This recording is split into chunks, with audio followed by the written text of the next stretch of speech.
Okay. Welcome to the February 12th regular board meeting of the Santa Clara Unified Board of Trustees.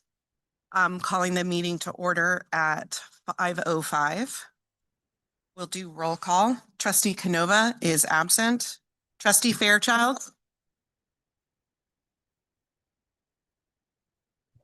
Here. Trustee Muirhead, Here. Trustee Rotterman. Yes. Trustee Ryan is absent. Trustee Watanabe. Here. Student trustee Suresh. Here. And I am here. May I please have the introduction of our interpreter?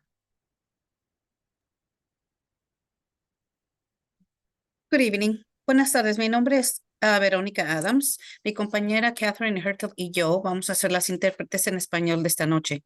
Bienvenidos a la reunión de la mesa directiva del Distrito Escolar Unificado de Santa Clara. Esta reunión está siendo transmitida en el canal en español de Zoom. Para escuchar esta sesión en español, oprima el botón que dice Interpretación en su pantalla y seleccione el lenguaje en español. En este menú también puede seleccionar la opción de silenciar el audio original en inglés. Thank you. Thank you. We'll now have the Pledge of Allegiance led by Trustee Rotterman. I pledge allegiance to the flag of the United States of America, and to the republic for which it stands, one nation, God, indivisible, liberty, and justice for all.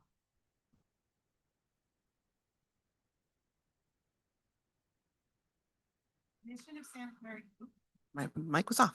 The mission of Santa Clara Unified School District is to provide equitable, engaging, and innovative educational experiences so that each student thrives in a global society. The vision of Santa Clara Unified is that graduates are resilient, future-ready, lifelong learners who think critically, solve problems collaboratively, and are prepared to thrive in a global society. Santa Clara Unified School District acknowledges that our schools are on the traditional lands of the Tamiyan Nation, the Aboriginal American Indian tribe of Santa Clara Valley. We pay respect and thanks to their people, both past and present. At this time, I want to make a change to the agenda. I would like to move item M1, which is the right sizing presentation, to right before G, consent items, human resources, so it would follow public comment on unagendized items. So move. President Lieberman, Yeah, Trustee Rotterman. I'd like to make one other amendment to that. If we could move item K1, which is facilities use, I know it's a couple of youth groups here that are looking to do that and want to speak. Just before M1, because M1 is going to take a long time. And then they also have youth to get back to school. So I'd like to put it just before M1, if we could do that. Okay, so we will put K1 right before M1 following public comment on unagendized items. Yes, Trustee Muirhead? Do the people involved understand that we're moving it up? Are they going to be here at that point? I had requests that we do it. Of course, I didn't make any commitments, so hopefully they're listening or they figure it out. Okay. So I'll make the motion to move those two items. Okay. I have a motion to move items K1 and M1 to right after public comment on unagendized items. Can I get a second, please? Second. Okay. So, let's see, Trustee Canova? Yes. Trustee Fairchild? Yes. Trustee Muirhead? Yes. Trustee Rotterman? Yes. Trustee Ryan is absent. Trustee Watanabe? Yes. Student trustee Suresh? Yes. And I vote yes. That passes 6-0 with Trustee Ryan being absent. Do I need to approve the whole agenda now? No, Okay, we're good. Just as amended. Okay. Guidelines and policy for public comment at a board meeting. We have board policy 1313, which is our civility policy. This policy is intended to promote mutual respect, civility, and orderly conduct among district employees, parents, and the public. This policy is not intended to deprive any person of his or her right to freedom of expression, but only to maintain, to the extent possible and reasonable, a safe, harassment-free workplace for our students and staff. In the interest of presenting district employees as positive role models to the children of this district, as well as the community, SCUSD encourages positive communication and discourages volatile, hostile, or aggressive actions. The district seeks public cooperation with this endeavor. The board understands that the First Amendment provides strong protection for speech. However, the board expects that all speech and expression will comport with norms of civil behavior on district grounds, in district facilities, during district activities or events, and in the use of district electronic digital systems and platforms. Okay, I do not have any slips, so do we have any public comment on closed session agendized items? Do we have any comments in the Zoom? Okay. Ms. Rico, can you remind them that this is for closed session items only? Thank you. Okay, for members of the public attending the meeting through our Zoom webinar platform, you can use Zoom's raise hand tool. Public speakers will be called upon in the order that hands are raised. There is a 2-minute timer on the screen, similar to the one that we have in the boardroom, to help you moderate your comments. To ensure everyone has the same amount of speaking time, we will have to move on to the next commenter after 2 minutes. And when your name is called, you will be prompted by Zoom to unmute. The board is currently hearing public comments on the closed session agenda only. Our speaker is Mama's iPhone Pro Max. We don't have a name on that, so you'll be prompted to unmute, but I would like you to confirm that you plan to speak on closed session.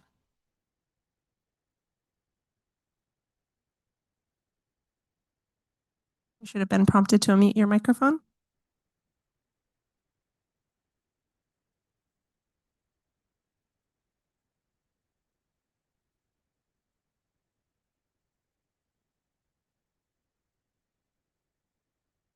President Lieberman, they haven't unmuted their microphone, so maybe we can come back to them at unagendized. Or if the member of the public who would like to make comments to the board on closed session items can also submit your comments to public-comment@susd.net, and the board receives those through our online portal. That was the only one. Okay, thank you, Mr. Rico. Okay, the board will move now into closed session. In closed session, the board will be considering the following items. B1, public employee appointment, Government Code Section 54957.6, Management Director, Human Resources. B2, public employee appointment, Government Code Section 54957.6, Management Risk Manager. B3, public employee appointment, Government Code Section 54957.6, Management Interim Assistant Superintendent Educational Services.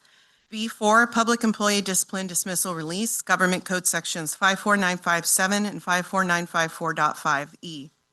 B5, conference with labor negotiators, Government Code Sections 54957.6 and 54954F. Agency representatives Damon Wright, Superintendent, Jose Gonzalez, Assistant Superintendent, Human Resources, and Mark Shield, Deputy Superintendent of Operations, Chief Business Official. Employee organizations, UTSC, CSEA, AFT, and unrepresented employees. B6, conference with legal counsel pending litigation, Government Code Section 54956.9A, AO versus Santa Clara Unified School District. The board will resume open session at 7:30. Thank you.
Okay, the board is back from closed session. May I please have the introduction of our interpreter?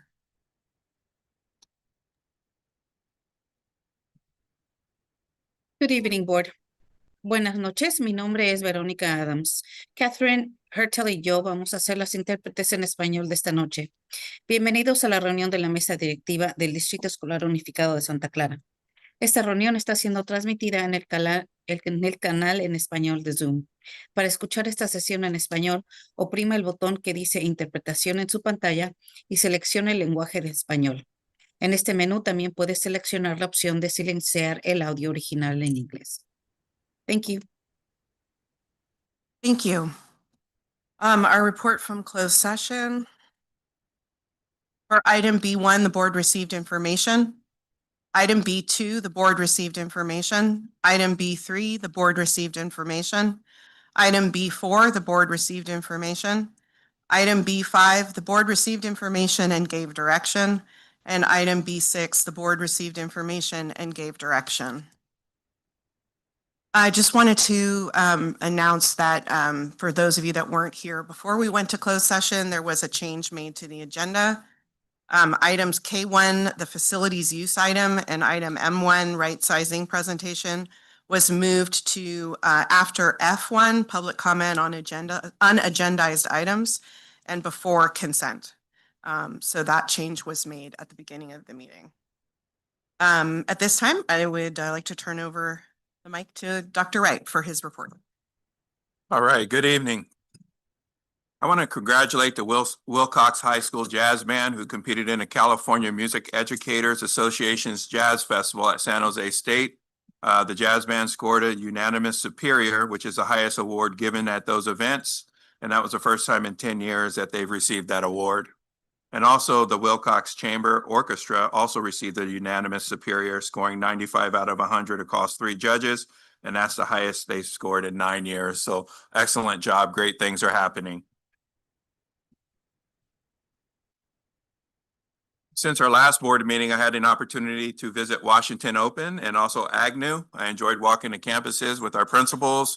Thank you for your hospitality. And it's always a pleasure to visit the classrooms and seeing the students learning in real time.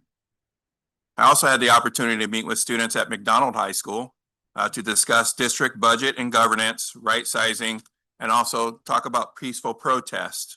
I was very impressed and encouraged by the advocacy that they've shown their staff members.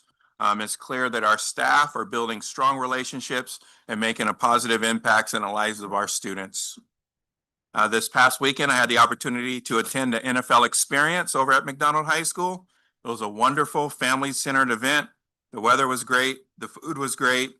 Participants had an opportunity to engage in NFL-type drills, similar like kicking field goals, throwing passes, football drills. I just want to thank all the volunteers out there. I know that we had a lot of SEUSD volunteers making the event special, and I want to thank the NFL for including us as well.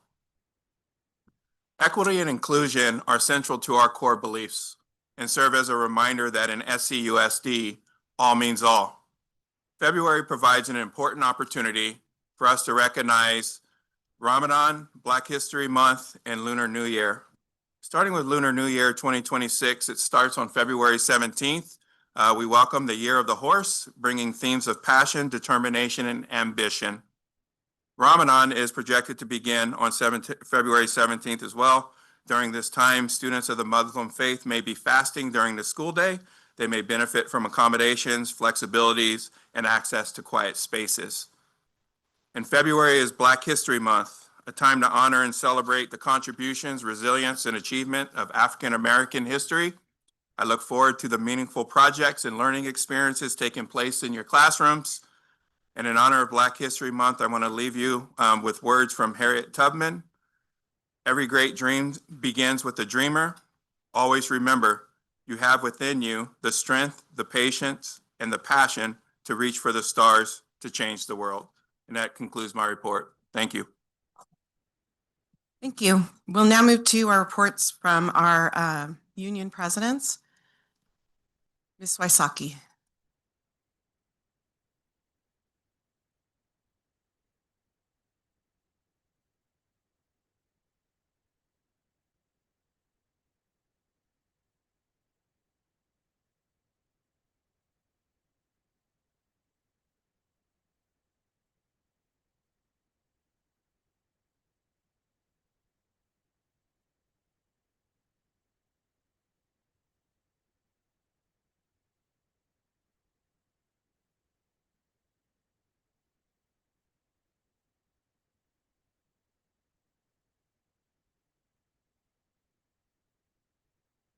red and green. Oh, is it on? Okay, thank you. Good evening, President Lieberman, trustees, student trustees Suresh, Dr. Wright, and Ms. Burrell. To begin my report this evening, I'm going to read a passage from The Boy, the Mole, the Fox, and the Horse by Charlie Mackesy. What is the bravest thing you've ever said? Asked the boy. Help, said the horse. When have you been at your strongest? Asked the boy. When I have dared to show my weakness. Asking for help isn't giving up, said the horse. It's refusing to give up. This evening, you will hear both. You will hear staff ask for your help, and you will see them refusing to give up. They will tell you more tales of student successes. They will spend time teaching you tonight about how direct academic programs and student supports will suffer from a $30 million cut in 1 year. Supports which have proven track record that took years to put in place in a seamless manner and has shown the growth for students over that time period. The cuts that are being recommended will not be seen in student academic data for 2 to 3 years, years which will have programs shoved to the back of the closet, sitting stagnant and gathering dust. Or more tragic, proven student growth will be expected of our overworked teachers when support for their programs have been reduced by 50% or more. Then, when the data actually shows the negative effects removing student supports has had, the board and the administration will feign surprise and shock, demanding change again. This cycle has been happening for decades. It is exhausting, and it has driven amazing teachers right out of the profession. In August of 2022, during my first month of taking the position I have the privilege of holding now, the former president of CSCA and I actively campaigned against a brand new board policy, BP 3100.1. Some of you on the board may remember that policy. It was Dr. Waddell's second month leading our district. The policy was based on a 5-year MYP for financial information known at that time. The policy would have required the district to maintain reserves at 2 different levels, no less than 40% in year 3 and no less than 25% in year 5. The recommended new policy went before a board policy subcommittee, which UTSC believes neither contained the appropriate number of board members, nor was the meeting open to the public. Neither prior union president was invited, or were they expected to participate? Through the infancy of our partnership with Dr. Waddell, we agreed the policy needed to be tabled, and it was. So why am I bringing this up tonight? Because that was a hard couple of days we had to make a necessary decision to hold the policy, a 40% reserve, as if that amount of reserves would support students. We are having an even harder time right now. As I said in August of 2022, and what I will say to you tonight is that SCUSD is not a financial institution. We are not a bank. UTSC believes we have about $118 million in our reserves right now. As a school system, we have the responsibility and the duty to spend as many taxpayer dollars on our current students as possible, on our students before us right now. Of course, we need to maintain the financial stability for anticipated and necessary expenses in our future. We are overstaffed and in a long period of student decline. I will not stand here and tell you that I disagree with those facts. You yourselves have known about them for years. You received data and figures and presentations time and time again, and then you hired, and you hired, and you hired. But cutting this much in 1 year is a choice. It is your choice, just as hiring and hiring and hiring was also your choice. It will take our system years for our most vulnerable student populations to rebound from these programmatic losses. Our system can and should make this kind of adjustment over 2 to 3 years. Our students, our most vulnerable students, need you to slow down so our system can get this right. In closing tonight, I'd like to read a different passage from Charlie Mackesy's book. Sometimes, said the boy. Sometimes what? Sometimes, said the horse. Sometimes what? Asked the boy. Sometimes you get up. Sometimes just getting up and carrying on is brave and magnificent. To our educators in the room and to our educators watching online, you are brave and you are magnificent. We see you carrying on for your students. Your students, past and present, are lucky to have you. We would like to congratulate our colleagues and educators in Palo Alto Unified School District. If you don't know that reference, you might want to look it up. Great job standing up for your students. This concludes our UTSC report.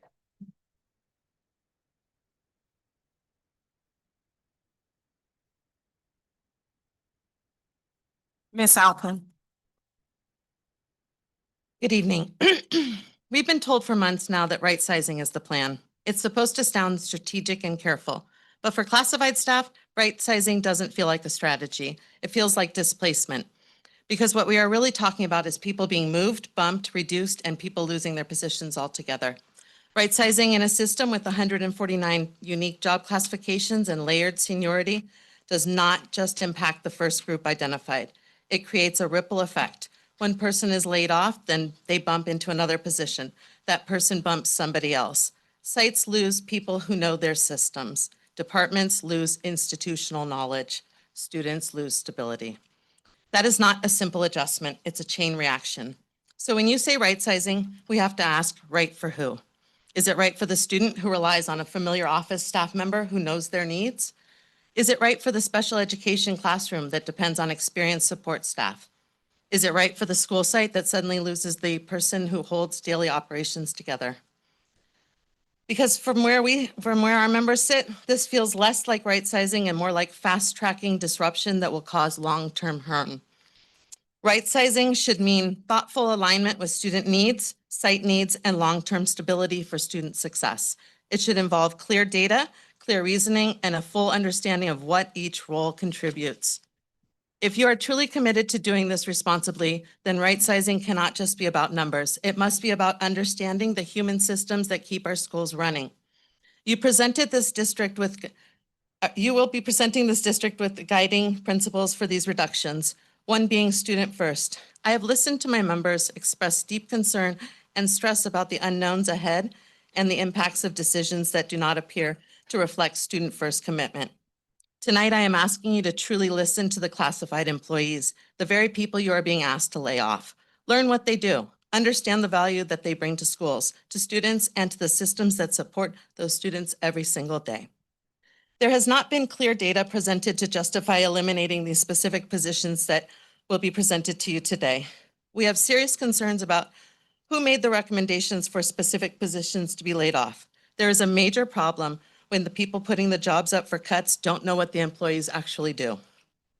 Why now? Why the rush? Why without data to support choices like eliminating all middle school registrars? After a full year of training them to take on expanded responsibilities, including master scheduling, the district just had them at a 4-hour training last week, the week after the district told them they were being eliminated.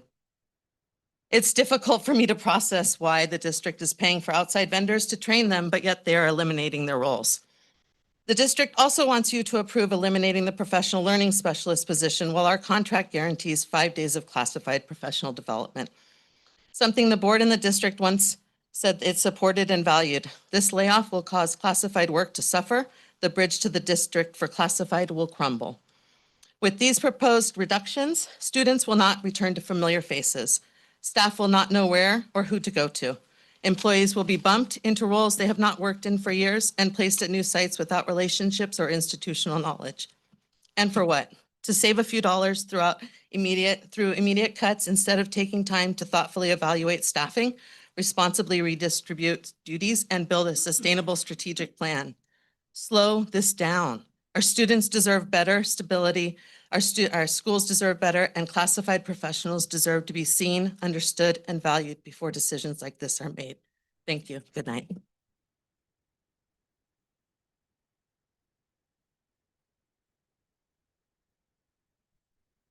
Thank you.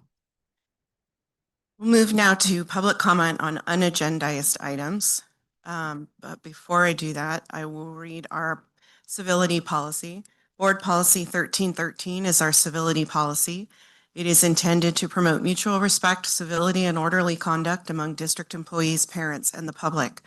This policy is not intended to deprive any person of his or her right to freedom of expression, but only to maintain to the extent possible and reasonable a safe harassment-free workplace for our students and staff. In the interest of presenting district employees as positive role models to the children of this district as well as the community, SCUSD encourages positive communication and discourages volatile, hostile, or aggressive actions. The district seeks public cooperation with this endeavor. The board understands that the First Amendment provides strong protections for speech. However, the board expects that all speech and expression will comport with norms of civil behavior on district grounds, in district facilities, during district activities or events, and in the use of district electronic and digital systems and platforms. So when I call you up, you'll turn on the microphone by pressing the button. The light will turn green. You'll have 2 minutes to speak. The timer is above Trustee Canova. When the timer beeps, that means your 2 minutes is done. And if you haven't had a chance to finish your comment, you can email it to the board. The only slip I have for unagendized items is from Jen Peak.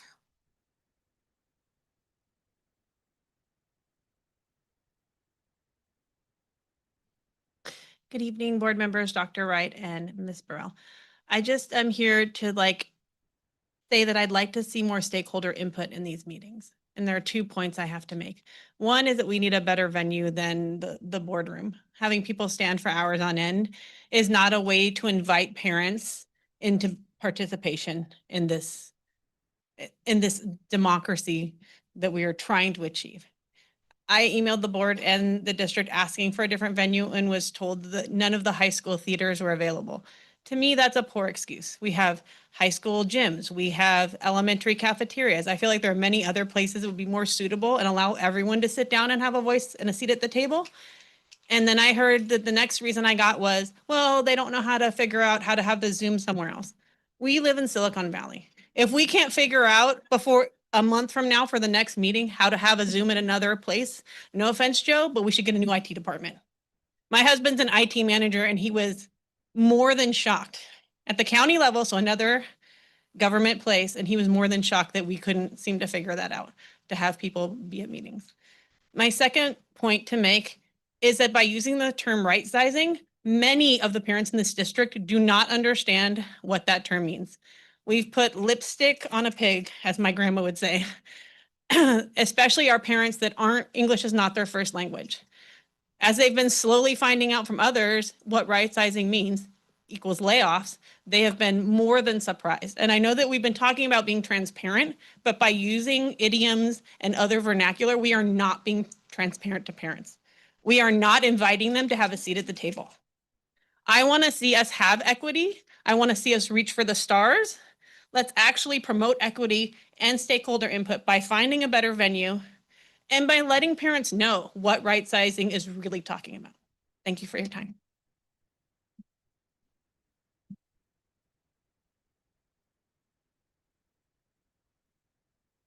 So I'm going to make the same request tonight that I made 2 weeks ago.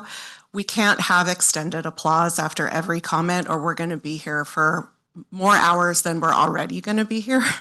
So if you would like to express your solidarity with the person who spoke, if we can do something quiet, go like this, I don't know, discuss amongst yourselves what you'd like to do. But clapping means we can't move on to the next speaker. So that just prolongs comment. So something less disruptive. Thank you. Okay. Mr. Rico, are there any comments for unagendized in the Zoom?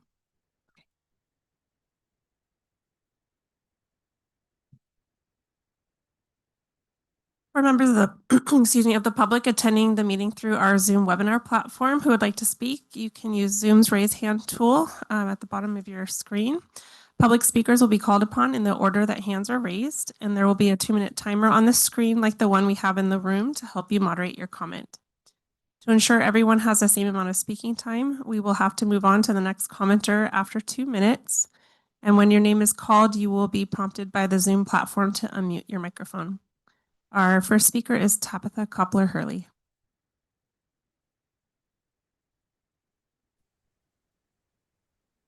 Hello, board members and Dr. Wright and Ms. Burrell. Thank you so much for letting us do this over Zoom. I'm really happy to be here today. My name is Tabitha Koppler-Hurley, and I'm excited to invite you all to our annual Relay for Life here in Santa Clara.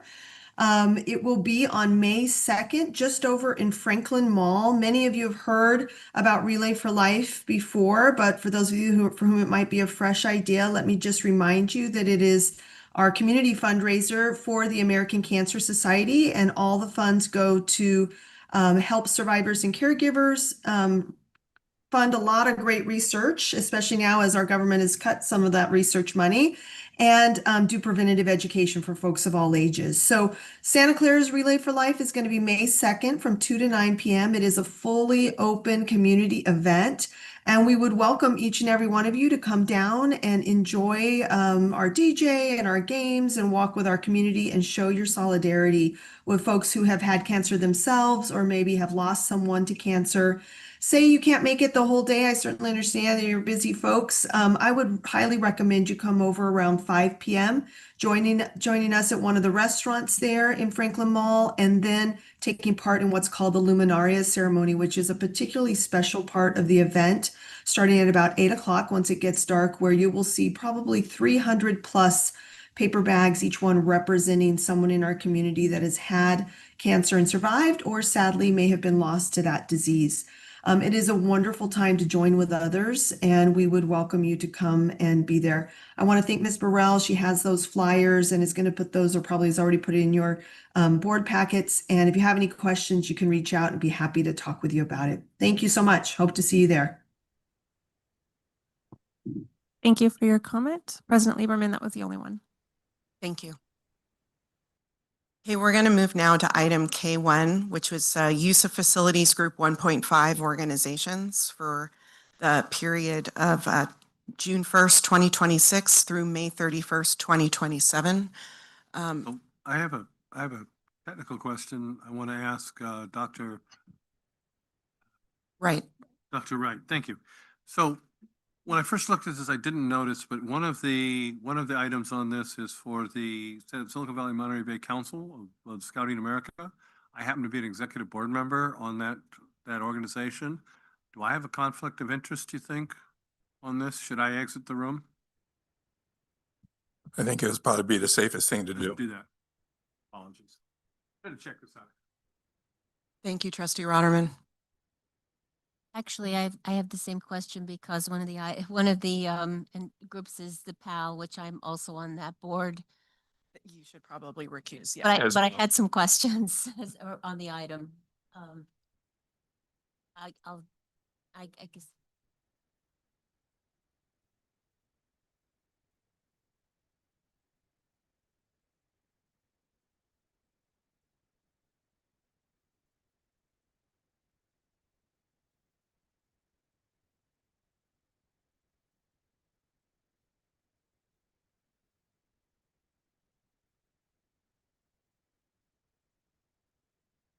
Yep.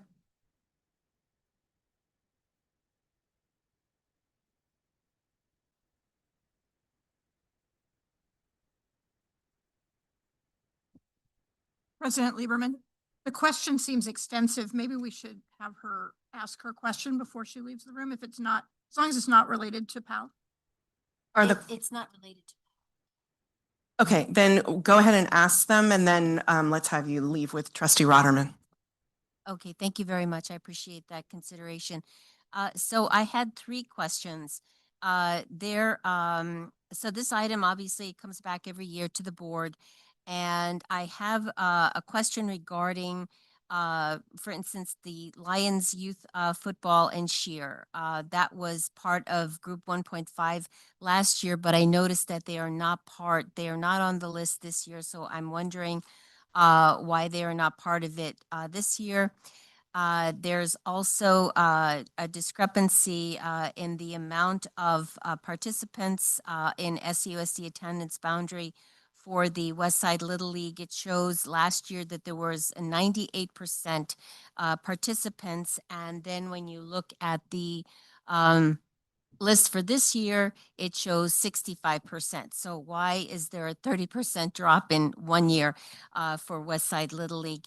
And then finally, as part of the financial impact for this item, it shows the cost for the item is unknown, and this item affects the proposed 26-27 budget. So I just wanted to know what that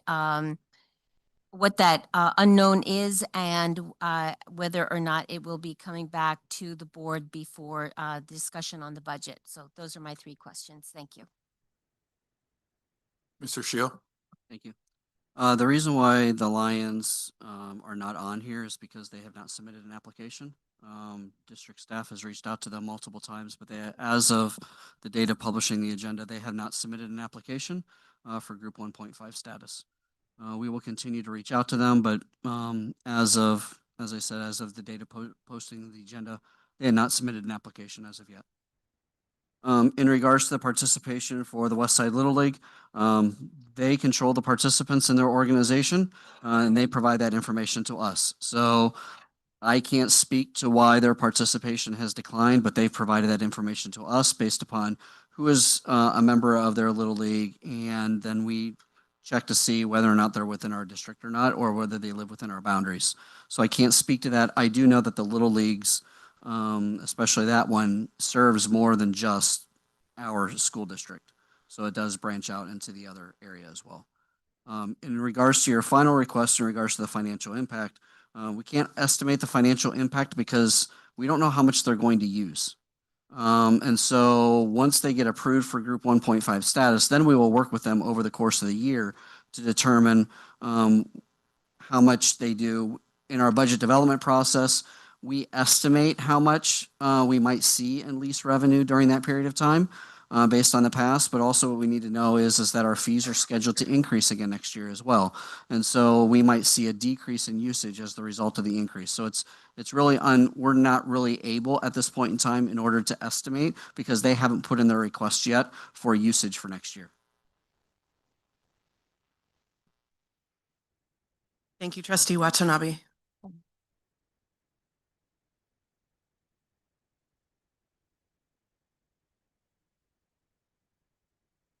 Mr. Shield, do you have a presentation that you would like to give for this item? Do not have a presentation, but staff is recommending approval. Trustee Muirhead. Thank you. I'm generally supportive. I just wanted to clarify, for the scouting items, when you ask them for the percentage of participants in our schools and within our boundary, because that's pertinent information so that we know that we're actually giving this benefit that benefits our own children. It just says scouts. Did they not disclose that information? That's my understanding. Did you notice that? Did you follow up with them? I would need to check with my staff. I'm not sure. I can't see if Michelle Healy is here or if she is online. Joe, can you check?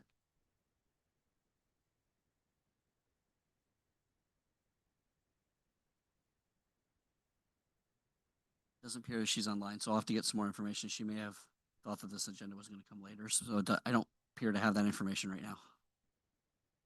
Okay, should we, I had that concern that people might not be in the room, so should we put this item off till later in the agenda when she I will is here? say both of these organizations were approved last year. And they had decent percentages last year? Yes. Okay. Is that it? Okay. Any other questions from the trustees before we vote? Okay. Could I get a motion to approve? Okay. Can I get a second? Second. Okay. We have a motion and a second. Trustee Canova. Yes. Trustee Fairchild. Yes. Trustee Muirhead. Trustee Rotterman is recused. Trustee Ryan. Yes. Trustee Watanabe is recused. Student Trustee Suresh. Yes. And I vote yes. That passes 5-0 with Trustees Rotterman and Watanabe recused and Student Trustee Suresh voting yes. Trustees, you may return. President Lieberman, I have an answer to Oh, Trustee Muirhead's question. Scouts do not collect that type of information. In regards to a boundary, that is not something they routinely collect. Got that from Michelle. I would kind of say that if they want to use our facilities, that they may need to collect that information. We'll pass along.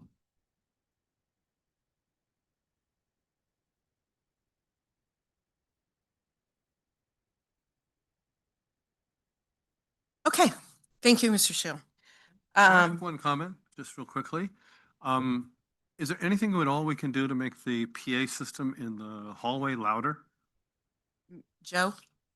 I know most of the people there can't hear anything that's going on. Or at least my old ears couldn't hear anything that's going on. Okay. All right, we will move now to item M1. At the board's special meeting that was held in September on the 30th, the board received historical and current data regarding enrollment, staffing, and budget.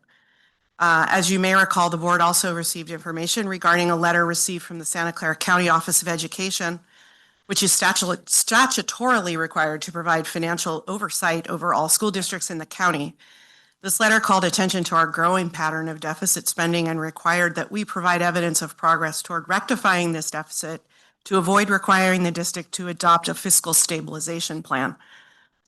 At the meeting in September, Dr. Wright, together with his staff, provided the board with a proposal to address our $30 million budget shortfall in the upcoming 2026-2027 school year, and the board directed him to move forward with implementation planning. Tonight, Dr. Wright and his staff will present the current framework for these reductions for our consideration and input, a framework that addresses our fiscal reality while being as thoughtful as possible to strategies to minimize the impact on student learning. But before we begin the presentation, I want to acknowledge something that everyone in the room knows that is true. These are not just budget line items and numbers on a page. Behind every reduction are real people. Teachers who have dedicated their careers to our students, support staff who keep our schools running, and colleagues who are beloved members of our community. We recognize the fear and the uncertainty and the very real impacts that these cuts will have on individuals and families. And I believe that I speak for my colleagues when I say that this board does not take these decisions lightly, and we truly and honestly share in the pain that this process is causing so many. With that, I'll turn the time over to Dr. Wright.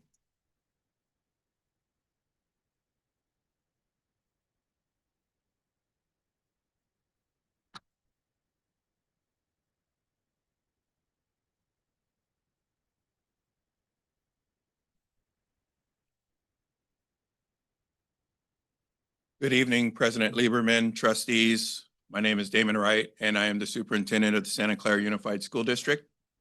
This evening, we're prepared to update you and our community on our right-sizing plan. This evening, I'm going to start by sharing my perspective through the superintendent's report. Mr. Shiel, who is our CBO and deputy superintendent, will present our draft proposal and share data to support our rationale. Dr. Gonzalez will share staffing information and data as well, and then we'll engage our trustees in discussion. We do have staff available to answer questions during the discussion period.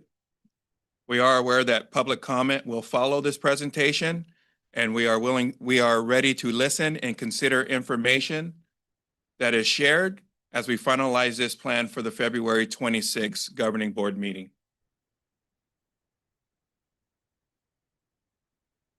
In August 2025, I addressed our staff at our Welcome Back orientation. I introduced myself, shared my values, my vision for SCUSD. I also shared a goal of leading through the 5 C's of trust: competence, consistency, concern, candor, and connection. As I think about the 5 C's of trust, while they apply to the right sizing process, concern and candor really resonate with me.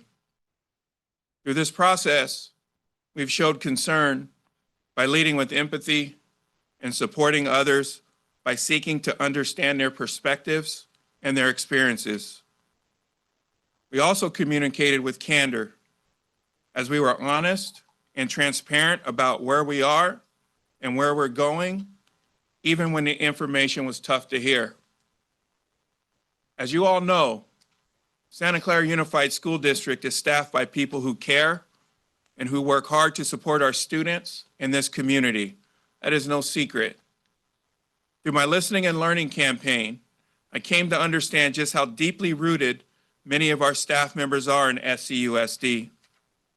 For many, this district is not just a place for employment, it's part of their identity, and in many cases, a legacy that spans generations. That's special. It matters. SCUSD staff go above and beyond expectation in service for students and the district. Knowing this makes this right-sizing process more painful. It has taken an emotional and psychological toll on our community. It is difficult to witness dedicated employees, people who have committed their time, their energy, and their careers to this organization to experience hurt and uncertainty. And this includes our newer employees, those that are full of excitement, promise, and commitment, feeling anxious and unsure about their future. Hearing employee groups share their value, their contribution, and their worth is especially hard because I agree with them. They're excellent. Their advocacy is justified. And that really makes these decisions even heavier. When change enters the conversation, we're often met by two forces, logic and emotion. When facing layoffs, emotion usually surfaces to the top because people's livelihoods are at stake. Fear, frustration, and uncertainty can sometimes manifest as inflammatory comments. I understand where that comes from. However, we cannot allow these moments to pause or fracture our purpose, our relationships, or our partnerships. When partnerships designed to withstand the political and emotional pressures of challenging times are strained, two-way dialogue must continue. This process is very complex, and temporary fixes or Band-Aids cannot be our focus. As an organization, we must address the root cause together. The reality we face is serious. While it's not a crisis defined by the need to negotiate raising class sizes or mandatory furlough days, there is nothing artificial about the urgency in which we must respond. While our personnel costs are in line with industry standards as a percent of total budget, our annual budget is significantly greater than our total revenues. As of the first interim report, 96% of our annual revenue is dedicated to staffing, and our enrollment has declined significantly for years. As painful it is to say this, with the great staff that we have in our organization, we are overstaffed. When personnel reductions occur, we do not have discretion. Our actions are governed by California Education Code 44955 and 44949 for certificated staff, and 45308 and 45117 for classified staff. We're also bound by Article 27 in the UTSC contract and Article 16 in the CSEA collective bargaining agreement. These articles, they've been created in collaboration with our labor partners. These laws and agreements, they could guide our decision-making to ensure fairness for all staff as a whole, even when the outcomes are heartbreaking. While we face the loss of staff who are eager to build or extend their careers here, we cannot violate the law or the collective bargaining agreements. Doing so would expose the district to unfair labor practices and further harm the organization we're trying to stabilize. The concept of spreading this year's proposed right sizing over multiple years to mitigate the impact of layoff is understandable. And it's also consistent with past district practice. It's important to clarify that SCUSD did not initiate right sizing this year. Reduction attempts have been implemented over the past several years. And while these actions helped slow the growth of the deficit some, they were not sufficient enough to resolve it, resulting in continued expansion of the structural deficit. In February 2024, the district stated that it was entering a phase of more vigilant fiscal stewardship, starting with reductions to the district office staffing and budgets, and that ongoing reductions would be needed to address the structural deficit. As a result, the district is now proposing approximately $30 million in reductions, with additional ongoing reductions tied to student enrollment projections. While the district remains committed to addressing future reductions through attrition whenever possible, relying primarily on attrition in lieu of significant action this year presents substantial risk. It will require a level of resignations and retirements in specific positions that cannot be predicted, as well as assumptions of sustained economic growth and increased funding that are not supported by current indicators. Delaying staff reductions does not resolve the underlying structural deficit. Without timely, decisive action, the likelihood of more disruptive reductions, including mass layoffs in the future, will occur. The only difference in waiting is that our reserves will continue to dwindle, the county oversight will continue to increase, and we will relive this trauma year after year. None of this diminishes the value of our people. We care about our staff. We care about our students and our community and the future of this district. That is why these decisions weigh so heavily. This moment demands honesty, empathy, and partnership as we work through an incredibly difficult but necessary path forward. At the September 30th special board meeting, I shared with our trustees and also the broader community that the right sizing plan would be developed through a collaborative process, but the plan brought forward will ultimately be my plan. I made that commitment so there would be no confusion about accountability, and so frustration would not be misplaced with our Board of Trustees, members of our executive cabinet, or our labor partners. I continue to stand by that message. The plan before you today reflects the dedicated work of our educational partners and the insights gathered through our listening and learning activities, meetings with staff, in collaboration with district administrators. While many voices inform this work, again, I take ownership. The decisions before you are values-based and align with the guiding principles that we established in the fall. And they are students first and equity-driven decision-making, whole child, wellness, safety focus, transparency and process integrity, operational and financial efficiency. Throughout this process, the question was asked, how did we get here? How did we get a $30 million deficit? Santa Clara Unified School District isn't different from most districts in the state. When the pandemic hit, the state provided districts a lot of one-time grants, one-time funding, as we call it, to invest in students, to invest in staff. We had to combat learning loss in our students, support mental health and wellness, commit to small class sizes. Also, as an organization, we invested in our staff. We had salary increases of 17.25% over the past 3 years to address the rising cost of living expenses, healthcare expenses.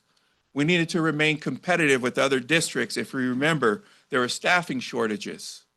We've had to recruit and maintain highly qualified staff. It wasn't unique to our district. This was happening all over the state.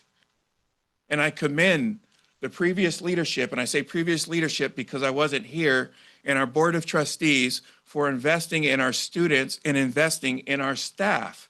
It had to happen. However, we're now at a point where maintaining staffing ratios with declining enrollment is no longer sustainable.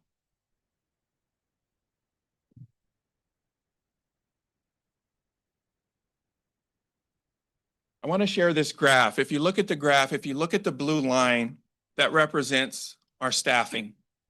The yellow or gold line represents declining enrollment.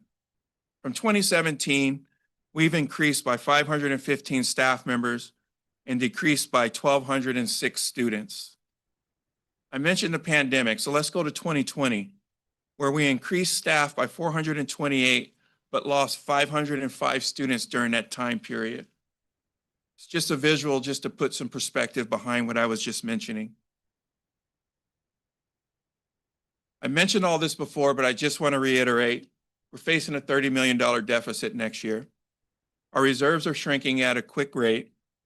It caught the attention of our county office, who expects us to address this immediately, and they're monitoring us closely.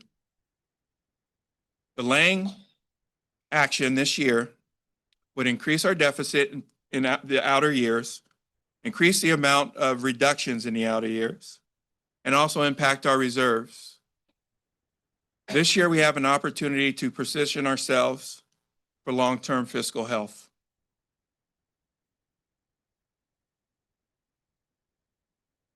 I just want to quickly share our timeline of how we facilitated this process. Mark Shield, our CBO, has been messaging this since 2020 that we've been deficit spending. I even had an opportunity to go back and watch some of those presentations. I was hired and I started the summer of 2025, this past summer. We started messaging with our executive cabinet and our district leadership right away in our retreats. At the August retreat, I mentioned to staff that we're deficit spending $30 million and we were going to have to address it this year at the Welcome Back orientation. On September 30th, we engaged our Board of Trustees and received direction to start this process. Between September and November, we shared multiple video messages with our community. We facilitated coffee chats through the 100 and town hall meetings through our 100-day process. And we also facilitated budget input forms with staff and community.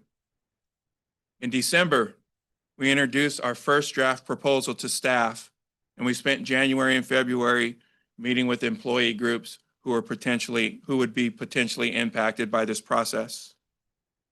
And also through this process, we met with our labor partners weekly and had dialogue and provided updates. I just wanted to provide you with a high-level overview of this right-sizing process.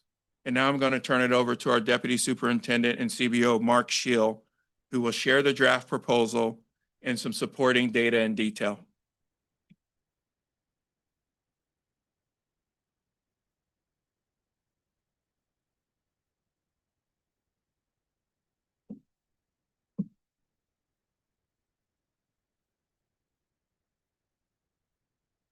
As a background to the district's budget process, like all school districts in California, we are annually required to produce a budget that is ultimately board approved no later than June 30th. That budget is updated in December based upon known changes and updated information, relevant information. That update in December is known as the first interim report. That report is then updated a second time in March. I will be doing that at our first board meeting in March. Again, updating the first interim report based upon new information, changes in previous assumptions, and that will be known as the second interim report. In addition to those two reports, we are also required to produce a multi-year projection. Multi-year projection is a projection of those future years based upon assumptions that are the best available assumptions known at the time. The state requires assumptions to be developed or a multi-year projection for 2 additional years. But our district has had a long-standing practice of doing the current year plus 4 additional years as an opportunity to give us a lens into the future and a clear understanding as to how decisions today and changes in today will impact our financial operations in the future. At the adopted budget, I shared our budget projections for the current year and also for the future years. And at that point in time, it showed that in the 2025-26 year, our current school year, our current fiscal year, a structural deficit of 42.3 million. And based upon information known at that time, we were looking at a $30 million structural deficit in the 2026-27 fiscal year. That became the basis for the presentation in September and the recommendation that Dr. Wright spoke about earlier to address that structural deficit. When I stood at this board meeting in December, when I stood in front of you in December and provided the first interim report, I showed that that our adopted budget for the current year, the structural deficit had increased slightly to 44.3 million, and that the structural deficit in 26-27 had increased by about 10% to 33.7 million.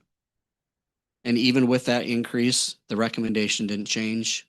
The recommendation was still to develop budget reductions and right sizing plan of $30 million.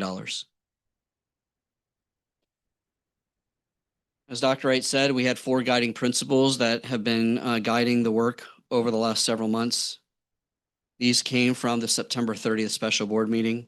They were students first and equity-driven decision-making, whole child wellness and safety focus, transparency in the process and integrity, operational and financial efficiencies. And the board also asked us to look at best practices for this throughout California. A couple of important notes before I go on. First, as Dr. Wright said, this is not final. It is the first iteration, or it's another presentation of this plan. All staffing changes, if approved by the board, will conform to all federal and state laws. And of course, working within our collective bargaining agreements. An acronym that is known within the education industry is FTE. FTE stands for full-time equivalent. It's a way to go ahead and compare individuals that have different types of work hours. So for example, a 6-hour employee would be about a 0.75 FTE. It's also important to note that the reductions at the beginning of the presentation represent the total number of positions that would impact the budget. However, Dr. Gonzalez will be up here later and he will be discussing the implementation of that, and the numbers may differ, and it's the result of considerations of natural attrition, including resignations and retirements, that would be factored into the implementation of any staffing adjustments. The staffing comparison, this is a similar chart that appeared at the September board meeting in the number of FTEs. And the following slides will illustrate reductions of about 113 FTEs for our certificated staff, 40 FTEs for our classified staff, 15 for our management, and the corresponding percentages as they relate to each of those individual groups.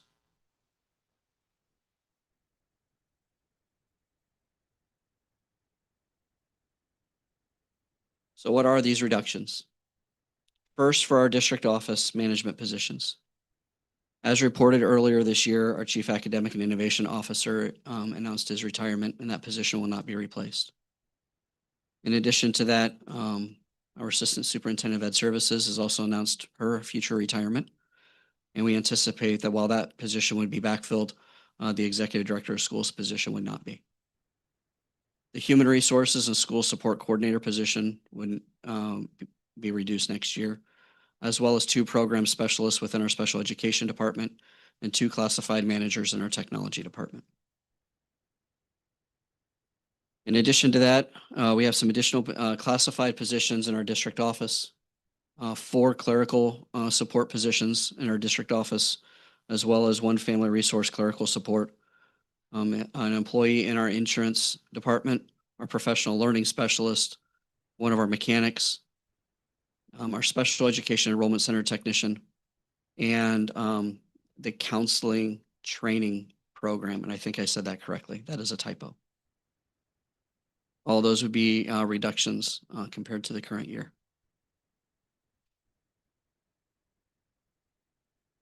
And I should say it's not the entire program, it's just the stipends associated with that program.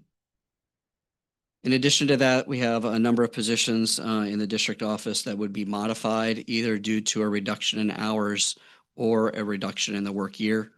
And those positions are on the screen.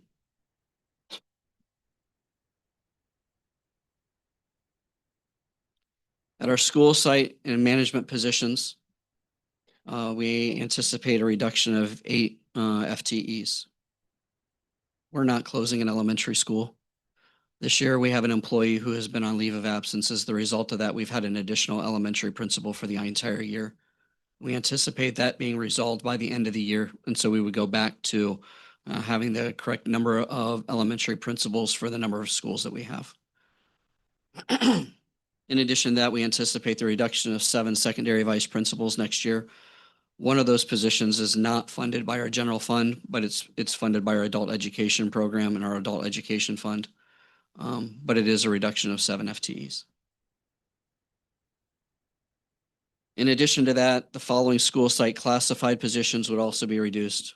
5 middle school registrars, 3 high school counseling secretaries, and our 1 wellness coach.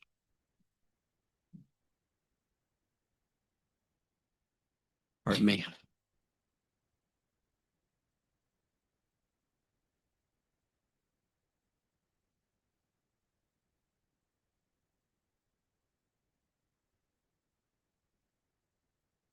Thank you. Annually, we look at our enrollment projections for the next year.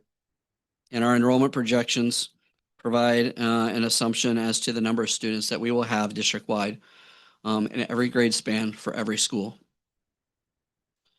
The declining enrollment that Dr. Wright talked about earlier has been masked for several years as the result of the implementation of the state-required transitional kindergarten program. So that's the reason why when you saw that graph and you saw that blue line, you saw that it flattened out a little bit. And it was as the result of the implementation of the TK grade span. But this is the final year of the implementation of the TK grade span. And so that masking of the declining enrollment won't be there anymore. The enrollment projections have been prepared for the 26-27 school year, and staffing has been allocated to every school based upon that projected enrollment, as well as the district standards, staffing standards, and in compliance with our collective bargaining agreements. Next year, our elementaries will be staffed at 20 students per certificated teacher for the TK classes. I should also say that state law and our collective bargaining agreements require also a TK para in those classes. That is also included. 24 students for the grade spans kindergarten through 3rd grade, and 29 students per teacher in the grades 4 through 5. Based upon the projected enrollment and those staffing factors, it's estimated that there would be a reduction of 23 elementary teachers next year. It's important to note that even with those enrollment projections and the staffing allocations next year, this estimated average district class sizes per grade span would still be below our collective bargaining agreement. TK would be about 18 students per class. Kindergarten would be about 21. 1st through 3rd grade would be about 22. And grades 4 and 5 would be about 25. And again, those would be the district-wide averages. And I'm not going to say this for every slide, but it is our standard practice that we continue to review our enrollment projections and continue to make adjustments based upon the actual enrollment that appears. We're standing here in February, and students are going to continue to enroll and decline in our district from now all the way through August. And we will continue to monitor this and work with our site administrators, work with our associations to ensure that we have the right staffing in the right places to serve our students. I'm not going to say that on every slide, but it's written on every slide. We've also looked at our elementary PE program and revisited the staffing for that program. And based upon the declining enrollment and reanalysis of the program, it's estimated that there would be a reduction of 7 elementary PE teachers as well as 7 elementary PE paras. For our middle school, our staffing ratio that we're using is 30 students. Our collective bargaining agreement says 32, so this represents 2 students less than the number that's within the collective bargaining agreement. Based upon the projected staffing or projected number of students and that staffing ratio, it would be a reduction of a little over 12 FTEs next year. And for our high schools, we're staffing at 31 students. That's also 2 less than in the collective bargaining agreement. And there would be a reduction of 20 FTEs for our secondary or our high school teachers. In looking at our special education program, looking at our special education enrollment, current class sizes, the class size ratios for each of the individual programs, the recommended reduction includes 3 elementary special education teachers, 11.5 secondary, 12 special education paras, and 5 behavior techs.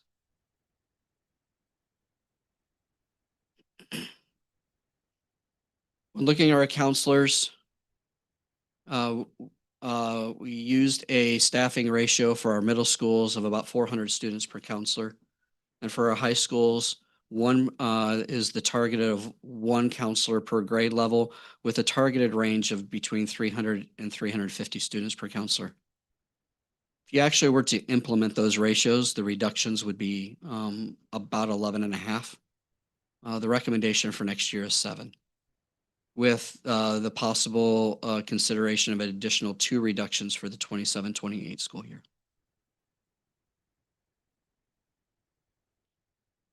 For our psychologists, the staffing ratio that was used is 600 students per psychologist.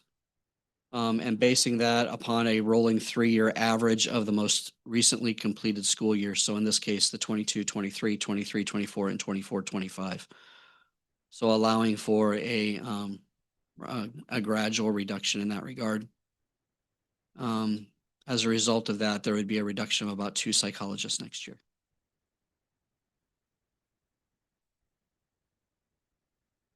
Our district has had a robust TOSA program for many years.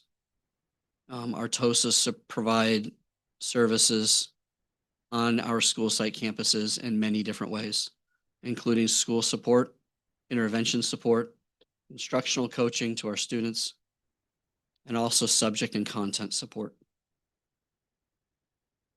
Based upon the design for the TOSA plan for next school year, it would be a reduction of 27.5 FTEs. We've also had a young parent center program. This is a program that serves our teen parents.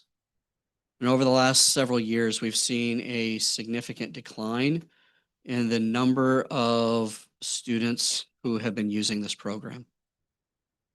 We are committed to continuing to serve the students that need this program, but we are proposing to change the program and change it by using other resources that exist within the district rather than having a dedicated program at Wilson.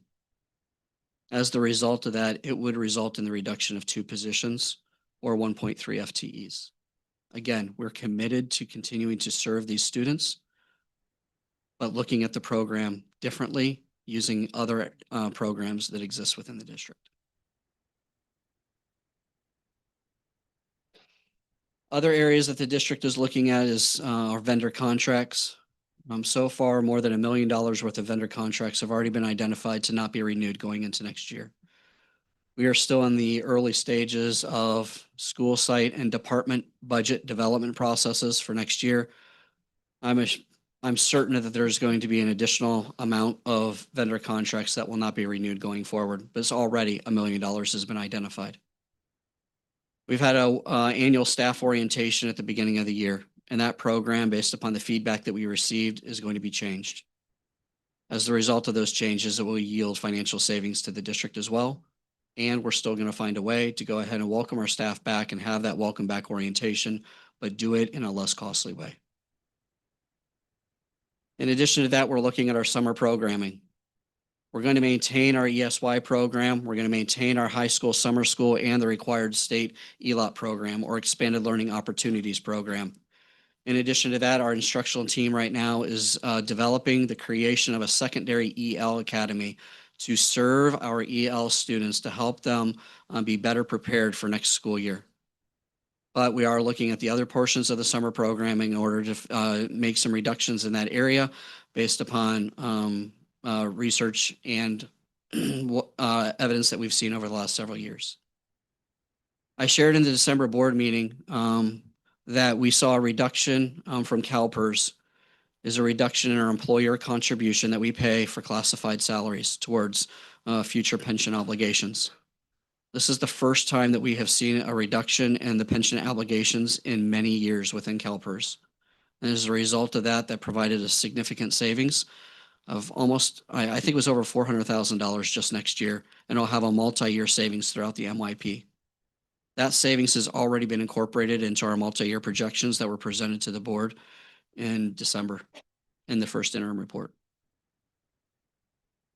Based on everything that I presented just recently, all of that adds up to just shy of $29 million. In addition to all of that, the state is required, or the school district is required by state law to have a 3% routine restricted maintenance account annually to maintain our facilities equal to 3% of our annual general fund budget. As the general fund budget increases, the routine restricted maintenance account increases. And as the budget decreases, the routine restricted maintenance account also decreases. So with a $29 million reduction in the general fund budget, that would yield an additional savings of about $800,000, yielding a total reduction of $29.6 million to the 26-27 budget.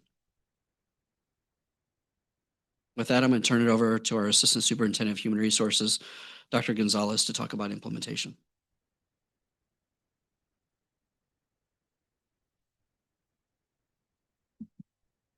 Good evening.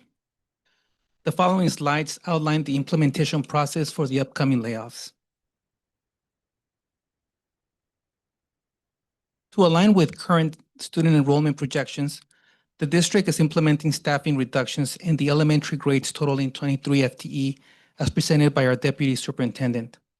Beyond enrollment-based shifts, the district must also account for internal displacement due to staff returning from leaves, reassignments of administrators, and the reassignment of our teachers on special assignment.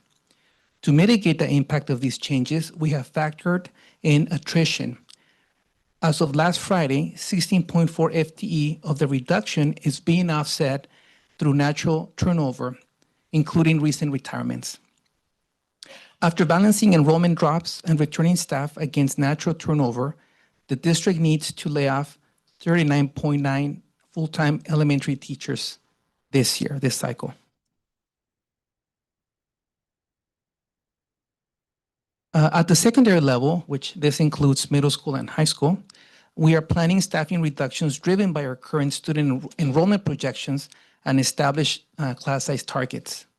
Currently, several school sites are utilizing their single plan for student achievement funds to supplement their staffing, which has added 3.8 FTE back into the pool of teachers to support specific site needs. In addition to enrollment shifts, we must account for internal displacement as a result of staff returning from leaves and various administrative reassignments. To offset these combined totals, we closely monitor attrition.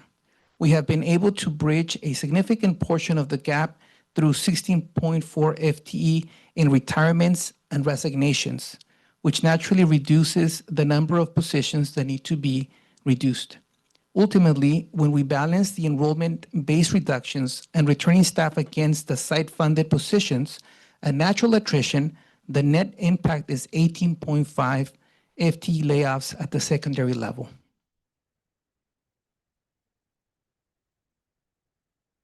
This slide demonstrates the net number of layoffs based on attrition and adjustments for these groups, which is elementary PE. Deputy Superintendent Shield mentioned 7, but we have 1 retirement. Counselors, same thing, we have a retirement, so it's 6. And psychologists, it's only going to be one. There's no special education layoffs are anticipated as we are using natural attrition to meet our reduction goals. This is in certificated staff. There it is.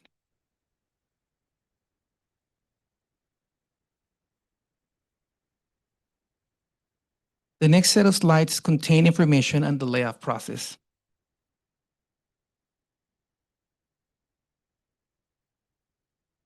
Here we go. So the layoff process is not a matter of district discretion. Rather, for both certificated and classified staff, it is strictly governed by the California Education Code, specifically the sections that you see here.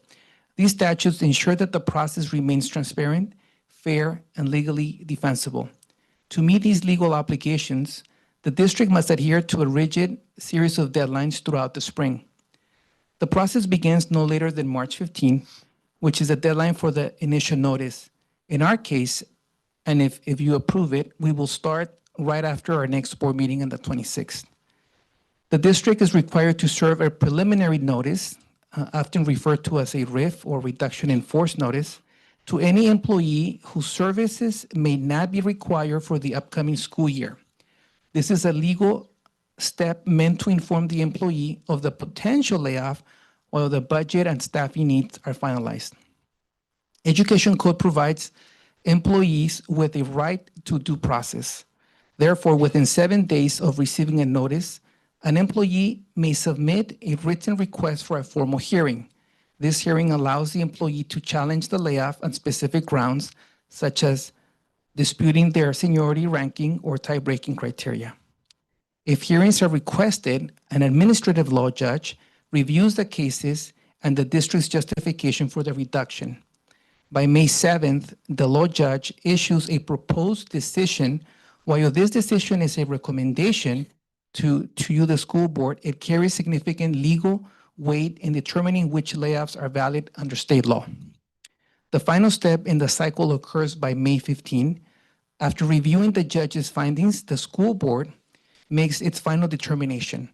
At this point, the district must serve final layoff notices to the affected employees, officially concluding the notification process for the upcoming school year.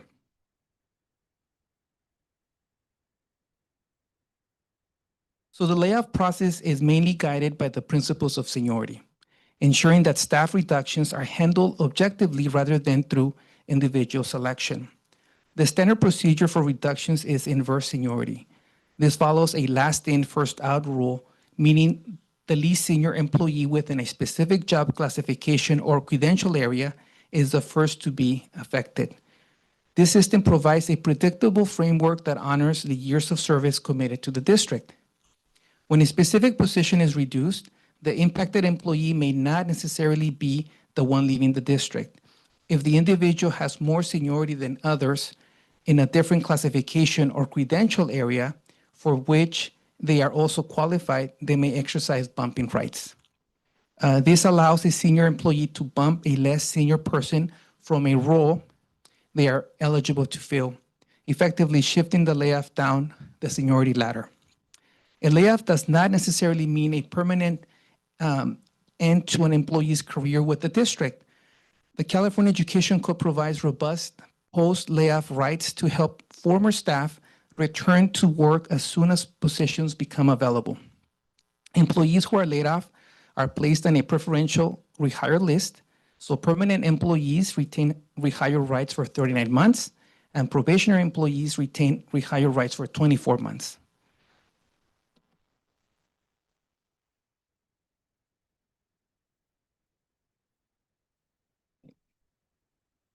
There it is. Okay, so here's a model, a visual model that shows the flow of the layoff process, counterbalanced by retirements and resignations. I know many of you would like to know if you will be impacted by this, but as you can see, it's a complex process that extends beyond simple seniority. For certificated staff, the final list is reduced by temporary contracts, retirements, resignations, and non-reelections. And for classified staff, the process is even more intricate because individuals often hold seniority in multiple classifications, creating a domino effect or displacement or bumping rights.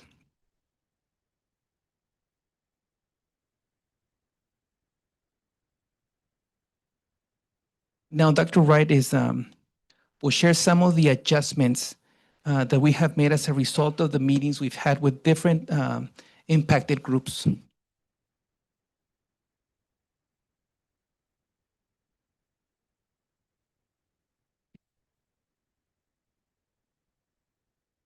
Okay.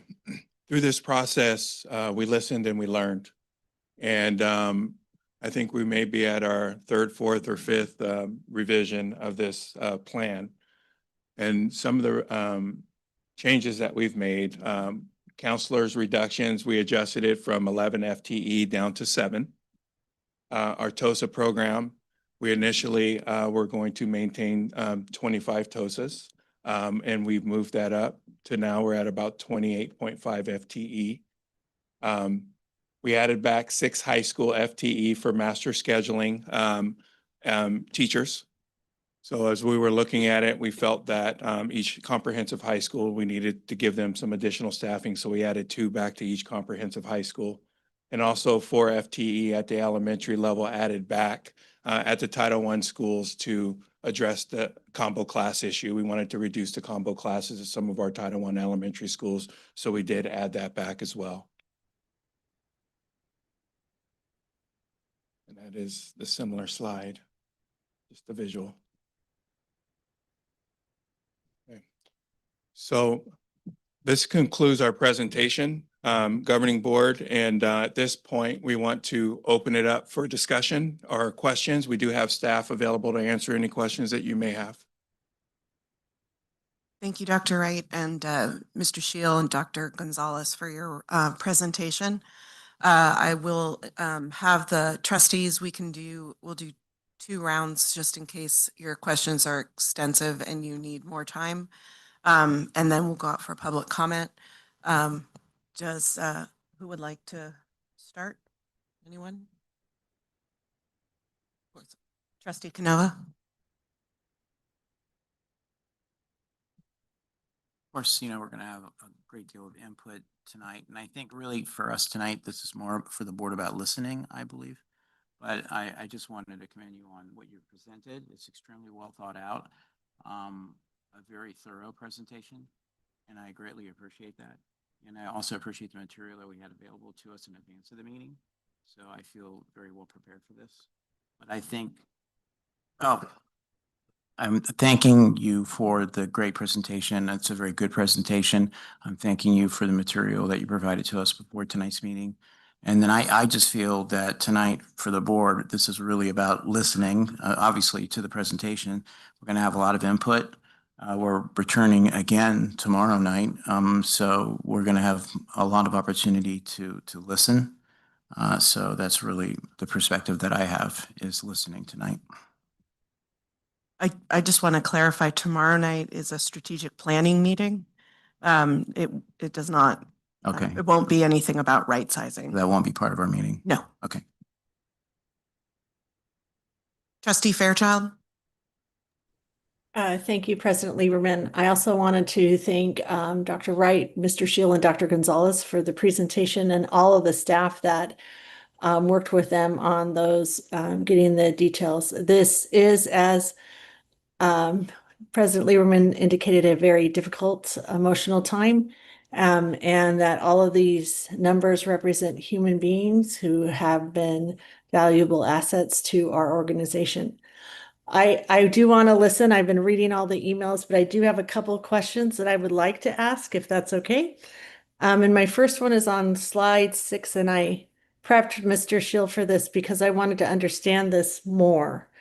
So on slide 6, we have the increasing of positions and the declining of enrollment. Do you have the data for 26-27, the projected data for our enrollment? I will get the projected enrollment. I've got to pull that back up on my screen. Just if you give me just a moment. If you want to ask your next question. Well, in looking at the number of employees, if I understand correctly from what you have presented in the slideshow, if we take 2,193 employees and we subtract 168, we will be down to 2,025, which is what our staffing was in 23-24. That's correct. That's correct. Okay, so is our projected enrollment for the next year for our students? I would project next year, district-wide enrollment to be about 14,100. So we anticipate going down about 200. Yes. Sorry, Mr. Schill, I believe my next question is for you. You talked about the average class size for the district. How many open seats are we going to have for students throughout the district? Based on the staffing allocations for next year, I believe that at the elementary level, we would have about 700 extra seats. District-wide. And no combo classes at the Title I schools? We've added 4 FTEs back to not have combo classes at the lower grade levels at the Title I school, but there may be combo classes at the upper grade levels. Oh, all right. Thank you so much. Then I had a clarification for Dr. Gonzalez. I thought it was clear, but it might not have been clear to parents about how the inverse seniority and bumping rights work. Because, and I guess this is a way to say it, the chemistry teacher isn't suddenly going to start teaching kindergarten, or maybe if they're credentialed in that area, not. But can you explain that using, again, using terms that a parent may understand who's watching this over the first time? Yes. So it really depends on the teacher's credential. So let's say you have an English teacher who will be affected by a layoff, but also happens to have a history credential and has more seniority than the least senior history teacher. So in this case, this English teacher may actually be able to bump a history teacher, given that he or she would have a credential in that area.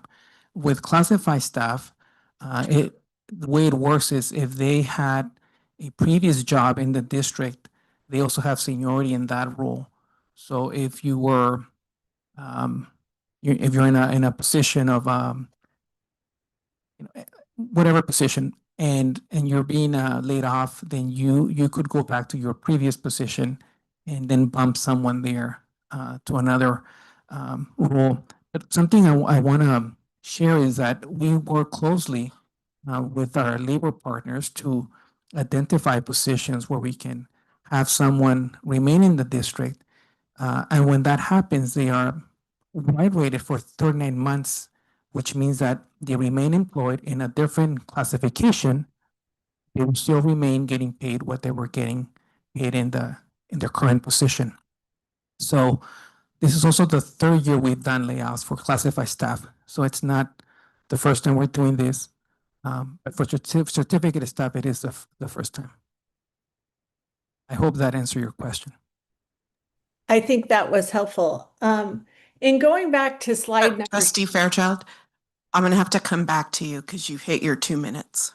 Oh, thank you. Sorry, I can't hear the beeper. I know. That's why I'm letting you know. I'll come back to you after this first round is done. Thank you. Okay. Trustee Watanabe. Thank you, President Lieberman. Thank you, Mr. Shiel and Dr. Gonzalez and Dr. Wright for the presentation. I know it's hard to hear, but no, it's important as we make some important decisions regarding our district. I have just a couple of questions. Because the County Board of Education does play a role in this, what if they disagree with the budget that we are putting forth, or the cuts? What do you mean if they disagree? They think we haven't done enough.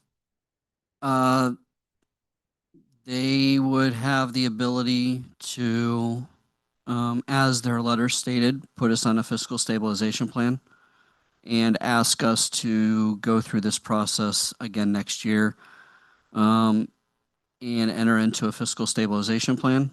Fiscal stabilization plan is typically a document that needs to be submitted in December that is board approved, and indicating what you will do the following year. And then how soon after we come up with a plan do they have to respond to it? And then how soon do they have to respond? In regards to fiscal, I have not had that conversations with them. Okay. Regarding, I see, the plan is that our, and it's anticipated that revenues are going to be down. But do we have an idea of how the Santa Clara County property taxes are looking, and how they may impact the budget? Do we see a trend up, down, neutral? Are you looking at my calendar today? I actually was on a meeting about that just this morning with the county assessor's office and the county controller's office. It's our next quarterly meeting. This was scheduled to be our next quarterly meeting. And this is a little bit of a precursor of what I was going to say at the March meeting. So now I don't know what I'm going to say in March. But we received a little bit of good news in that our property tax revenues are coming in slightly higher, about 1.2 million higher than what was presented in December. I want to provide a slight caution to that because if you remember, we saw a decline from December from the adopted budget. So where we actually are compared to the adopted budget is about $600,000 greater than where we were at the adopted budget that we originally submitted. So it is good news because it's higher. It's not what we have typically seen. We are, as I've provided some caution, indicating that I anticipated a slowdown in the market based upon some trend data that I was looking at. I am still hopeful that we hit our normal 5% inflation or a 5% increase that we normally receive. I would say that we're on the trajectory of that, but I don't think at this point in time that we would hit what we normally see over the last 40 years, which is about a 7% increase. So I am not anticipating that at this point in time. Okay, thank you. And then finally, what about developments in the city of Santa Clara? I know the district, keeps an eye on potentially, how many children may be generated out of projects. Do we see anything in terms of having those projects having an increase in the enrollment process? Not significantly. Our student generation rate is really low, in part based upon the cost of living where we live, as well as the type of units that are being constructed. Many of the new units are studios or one-bedroom units and fairly small in size, not necessarily what you would consider conducive to families. So as the result of that, many of the development projects that are currently being proposed, we don't really see, a lot of students that are coming out of those development projects. There are a lot of development projects that are proposed though. And so Ms. Healy on my staff watches that, meets with the developers on a very frequent basis in order to gain an understanding of that. We factor those into our enrollment projections where we can, but to say how low it is, I mean, you got to have 100 students to basically get 10 students district-wide, or 100 units in order to get 10 students district-wide, and that's spread across, multiple grade levels. So that's not a lot of students that we're generating as the result of many of these development projects that are happening in the district.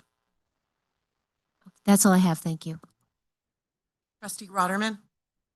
Yeah, this is obviously a very difficult, miserable process that we have to go through.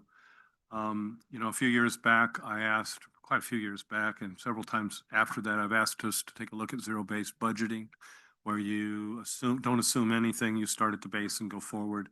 Our CBO has been very accommodating. He didn't do that, but he did go back and take a look at, and has been implementing a lot of cuts where this would have been much more severe than it is now.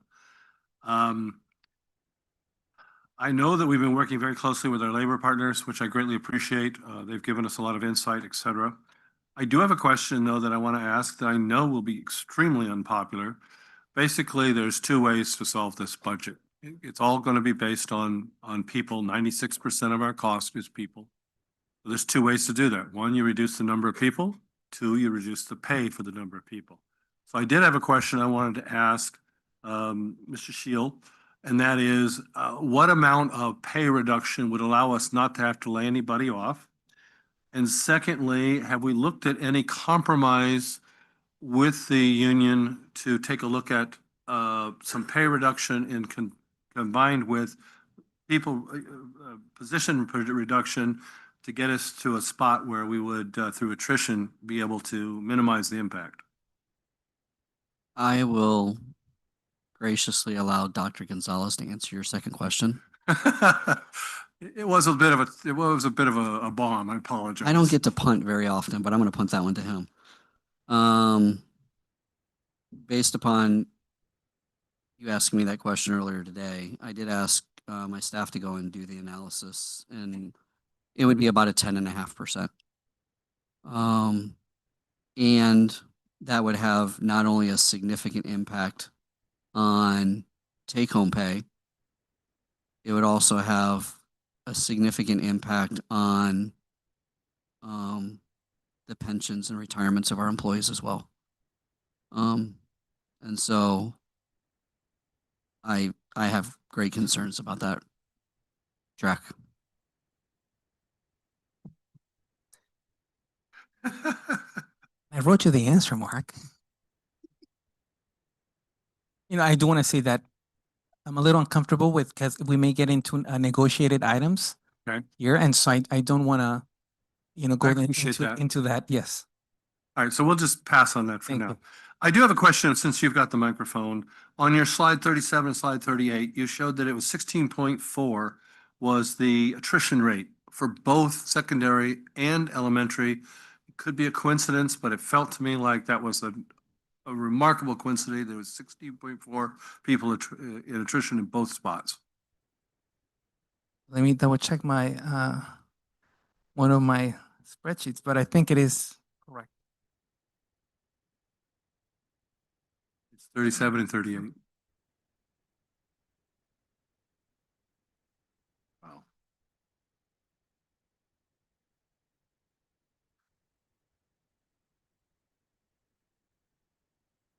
Correct, 16.4 in both. Both of them, just wild coincidence. Okay. And then I'm going to run out of time, but I'm very interested in the Young Parents program. I appreciate the fact that you twice said we're committed to making sure that we maintain that, maintain a program for that. And I would like some information about DLI. Maybe we'll wait to my next session. Trustee Muirhead?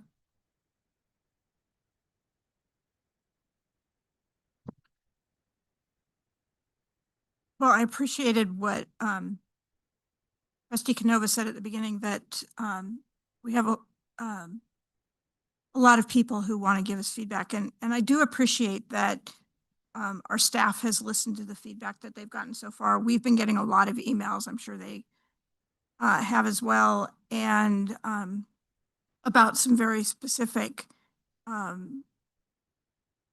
layoff numbers, and they have responded and added some back to our Title I schools and slowed down counseling layoffs and such.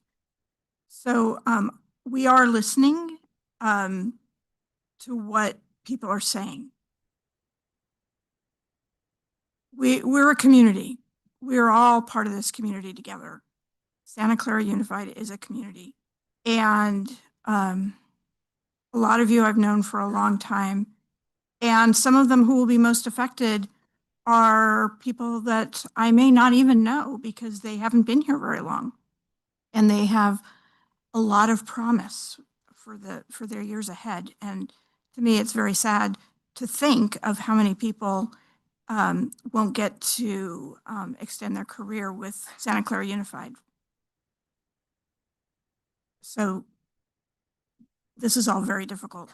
I've been a supporter of the deficit spending we did before because I did think it was really important that we use up some of these reserves to add more staff, especially wellness and counseling, things like that, drop our class sizes because of all of the issues that our students were having coming out of COVID. I still stand by that. And I'm proud of that work, but we've gotten our reserves down further than we can continue to sustain. So I had one question. Let me just throw out the one question. There was a comments about summer programs and which ones to keep.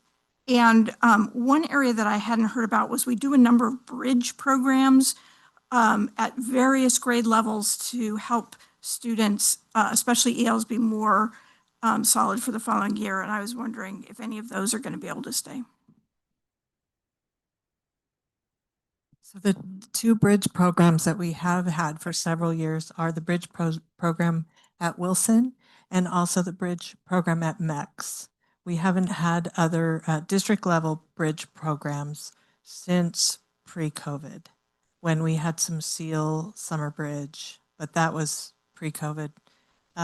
So the two bridge programs at Wilson and MEX will still be happening this summer. And for our English learners, as you saw, we will be building an English learner, multilingual learner academy that will help both our newcomers and our LTELs. Is that just at secondary? Yes, it will be grades 6 through 8. Thank I'm you. sorry, 6 through 12. Thank you. Trustee Ryan? Yeah, as many have said, this is a painful process. It impacts real people. I have said before, I have been through this as a teacher. I became a new teacher during the financial crisis of 2008, 2009, received pink slips several years because I was a new teacher. And I empathize deeply with the uncertainty and the frustration of it. I do appreciate that, unlike my experience, I think the district has tried to give notice well in advance. The times I got information, it was much closer to those notice dates. So I do feel like our district has tried to be more transparent and more open and provide communication and receive input and modify plans based on feedback we're getting, but it's never an easy process. I do think Trustee Fairchild and I must have been thinking along the same lines, because and I did ask Mr. Shield the very same question again as I really appreciated the slides, and as I looked at them earlier, noticed that if I actually messaged you to check my math, because it looked like we were kind of rolling back to the staffing level we had 2 years ago with this plan. And what I didn't ask was the question Trustee Fairchild asked, which was about the projected enrollment. So rolling back staffing level to 2 years ago, but with projected enrollment that will be even a little under that. So that was helpful to get. And I would agree with Trustee Muirhead's comment that I think the deficit spending was important as we came out of COVID and the pandemic, and to deal with learning loss and all kinds of things to support our students. But, I went through the CBO, the School Business Academy at USC 2 years ago, and I know these deficits are not sustainable. We are a basic aid district, which has given us some flexibility that lots of districts in this state have not had. We would have had to make these cuts years ago if we had a different funding model. But I am very concerned about what this might mean if we don't address it. So thank you. Okay, we'll do another round and then we will go back out. We'll go out for public comment. Trustee Fairchild? Thank you, President Lieberman. Mr. Shield, this question is for you. So one of the things that I have found frustrating as I've kind of gone back to my notes is how the percentage of employee salaries versus expenditures has been calculated, because it seems like in past years we included the reserves in that. And so we looked like we were doing fine. But then in recent years, it's been the reserves, the employee salaries versus actual revenue. And that's a very different number. Can you explain that difference? Actually, in prior years, the analysis was always salaries as a percentage of the total general fund budget, which I still show in my presentations. And that is the normal kind of industry standard analysis that you look at, because the normal industry average is that your salaries and benefits, the cost of your people, are roughly in the range of about 85% of your budget. But that also assumes that your budget and your revenues are closer together, that your budget isn't significantly larger than your revenues. And so recently I have also provided revenue, or that analysis, as a percentage of the total revenues. Kind of going back to Trustee Ratterman's comment about a zero-based budget. If your budget was more closely aligned to your annual revenues, then you would anticipate salaries and benefits to be about 85% of your revenues. And in our case, based upon the first interim report, we're at 96%. Thank you for that, because I think there has been some question as to where the misunderstanding occurred. And I think it was with how it was being presented as just part of our general budget, that I don't think there was an awareness among most people of how off the budget or the percentage was, even though you were talking about the deficit spending. So my request would be that we continue that revenue employee analysis in every budget presentation. I also would like to request that we continue to have slide 6 in budget presentations, just because as a board, we have been trying to wrap our minds around staffing for years. Since I've been on the board, there's been audits. I've questioned various position increases, and it seems like we just can't get our minds around what's going on with staffing as we've tried to control it. And it's amazing for me to know that since I've been on the board, we've increased by 400, even with some pushback on some of the positions. And so I would love for us to, after we get through this process, really talk about how we can not get here again. I don't want to be in this situation again, where we're having to do such a drastic change. I mean, in 1 year, I wish we would have done some more in previous years, but we're here now. But we need to look at what do we have as position control. We approve a job description, and suddenly we have 20 of them. And we, as a board, maybe thought we were approving one person in this job description, but they don't come to us. We just approve the job description, then we get a list of employees who we have to approve. And we're not supposed to really do anything once they've been hired at that level. And so I really want us to think about, after we get through this, how do we not get here again? I don't want to get here again. And I think there are some things that we can put in place to make sure everyone's on the same page as far as staffing and spending. Thank you. Trustee Canova. So Mark, you and I had a conversation earlier today, which was really fantastic. And correct me if I'm wrong, but we were discussing this. Over the last 10 years, our district has had 4 or 5 superintendents. Is that roughly correct? We were discussing that earlier today. Over the last 10 years, 4 or 5. Well, I've been here almost 5.5, and we've had 3.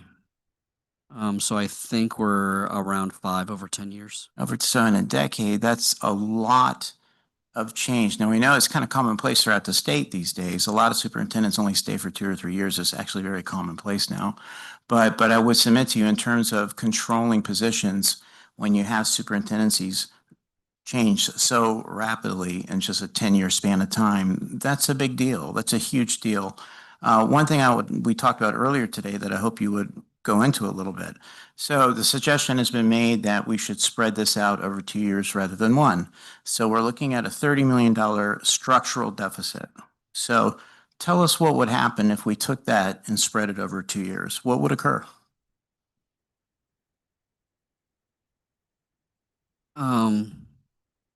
We didn't have this conversation earlier today. But, so that's why I'm a little hesitant. I think first of all is you're doing this over multiple years. And this is stressful. And this is anxious. And this is hard. And doing it over 2 years just prolongs that. Also, typically, when you spread it out over time, you end up having to make more reductions, not less. Because things change. And you never get to that reset, if you will.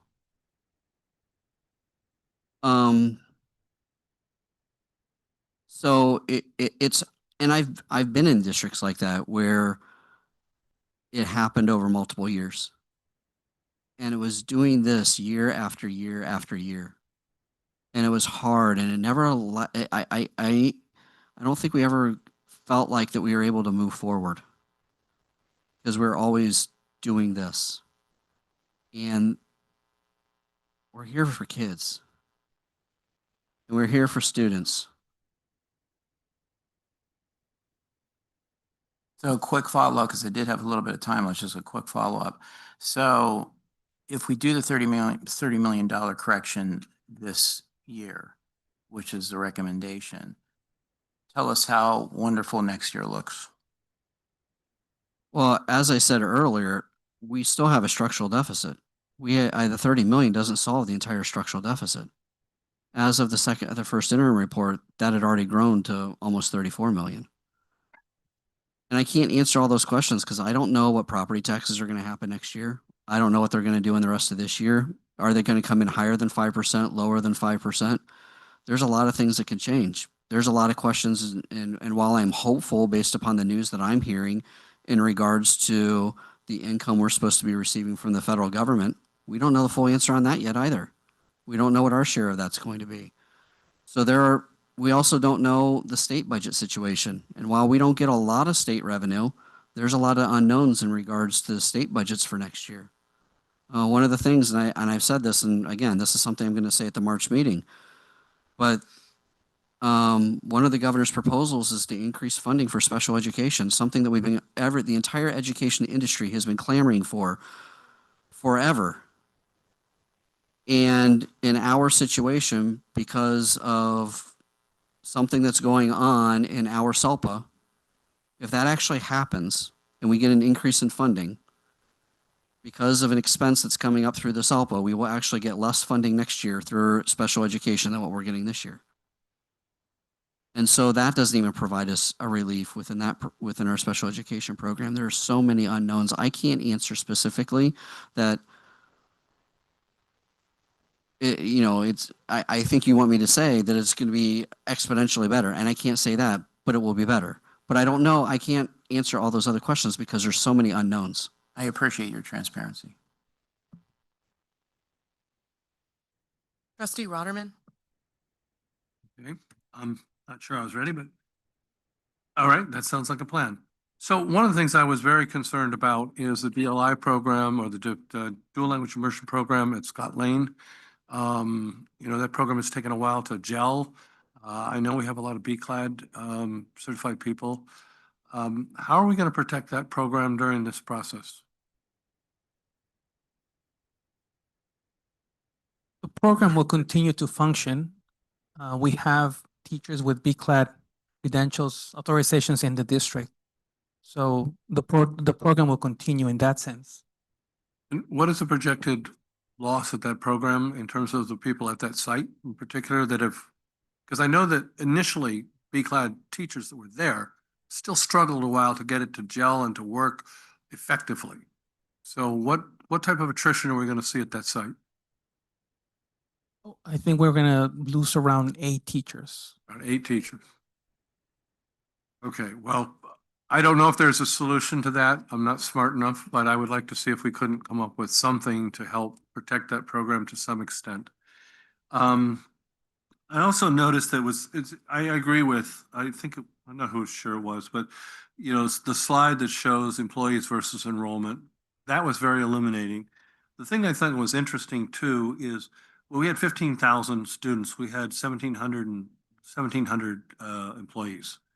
Now we have 14,000 students and we have 2,100. So we've gone from about around 8.7 employees per student, 6.5 students per employee to 8.75. So you look at that chart and it's obvious that we have to do something different. One of the things I would like to see us do, and it was one of the other trustees also mentioned that, how do we keep that creep from happening? I want us to put something in that does not allow that to happen, does not allow us to have this situation again. So, and I know part of this was complicated by the pandemic. It really played havoc on things, but somehow we have to have better control. Mr. Shield?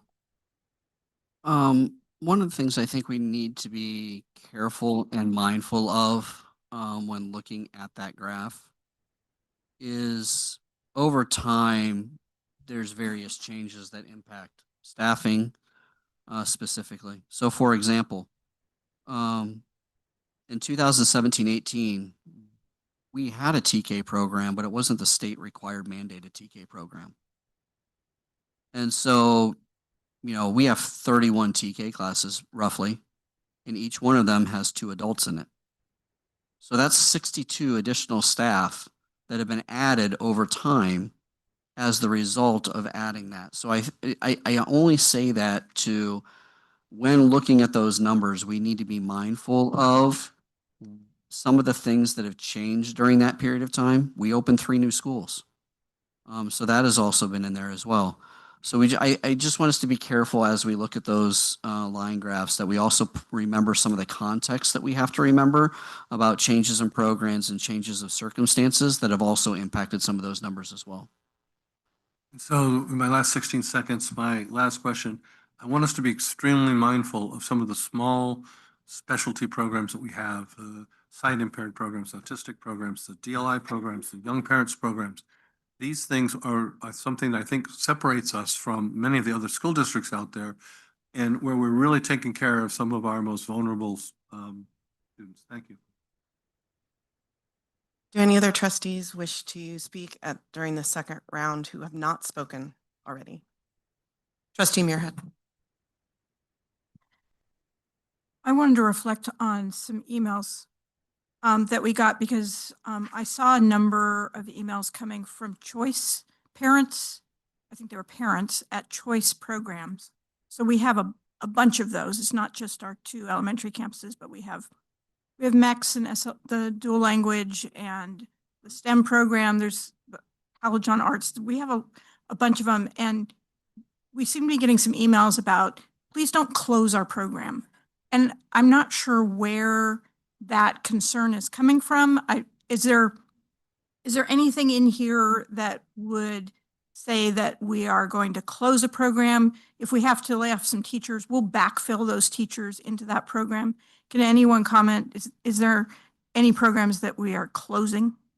I can comment on the first part in that, in regards to the enrollment projections next year and how we staff those programs in their schools, we are assuming that next year is staffed very similarly to how they are staffed this year. So for example, if a school has 3 classes of that in first grade, then we would anticipate that there would be similar 3 classes in first grade next year. And I'm speaking like at a Washington Open or a Millikan. So we aren't proposing closing. We're proposing, because again, that would come from a change in board direction from what we've had in the past, and we haven't had that. So those are projected to continue in the same capacity that they're currently existing. Okay, the only one that I've heard is the Young Parents Program, which we're not closing. We're just going to be changing that program. Anything else that is ending that hasn't been brought forward? Okay, thank you. I appreciate that. Trustee Ryan? Yeah, I did want to follow up because another thing that we heard, and we had lots of students here last time advocating for their school and not wanting to get a change. And I know you did talk about, I don't want to get into negotiated things, but if you could just talk to us, I think this is for Dr. Gonzalez, a little bit about how, that question of protect our program, protect this, Trustee Rotterman's asked about the DLI program. But I know there were a lot of parents that had questions about, how, like, you talked about the skip criteria, but if you could just talk about that a little bit more, because I think that was something that is, it might be very familiar to our staff on how that works, but not so familiar to parents on how that process works. So in order to have a skip criteria, and the board has to adopt it, it has to be negotiated, before. Explain what it is. So skip criteria could be that that you would not have any layouts for special education teachers. For example, if you Google skip criteria in different resolutions from different districts, you'll see that many times you have that. In our case, we don't have to do layouts, so we don't even have to consider having a skip criteria for special education teachers. Sometimes it's your math and science teachers, right? So you skip. Basically, if they're the newest teachers, they will not be impacted.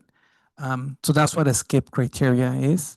In our case, at this point, I think we have agreement, and we'll bring it to you in 2 weeks, and that is for transitional kinder teachers.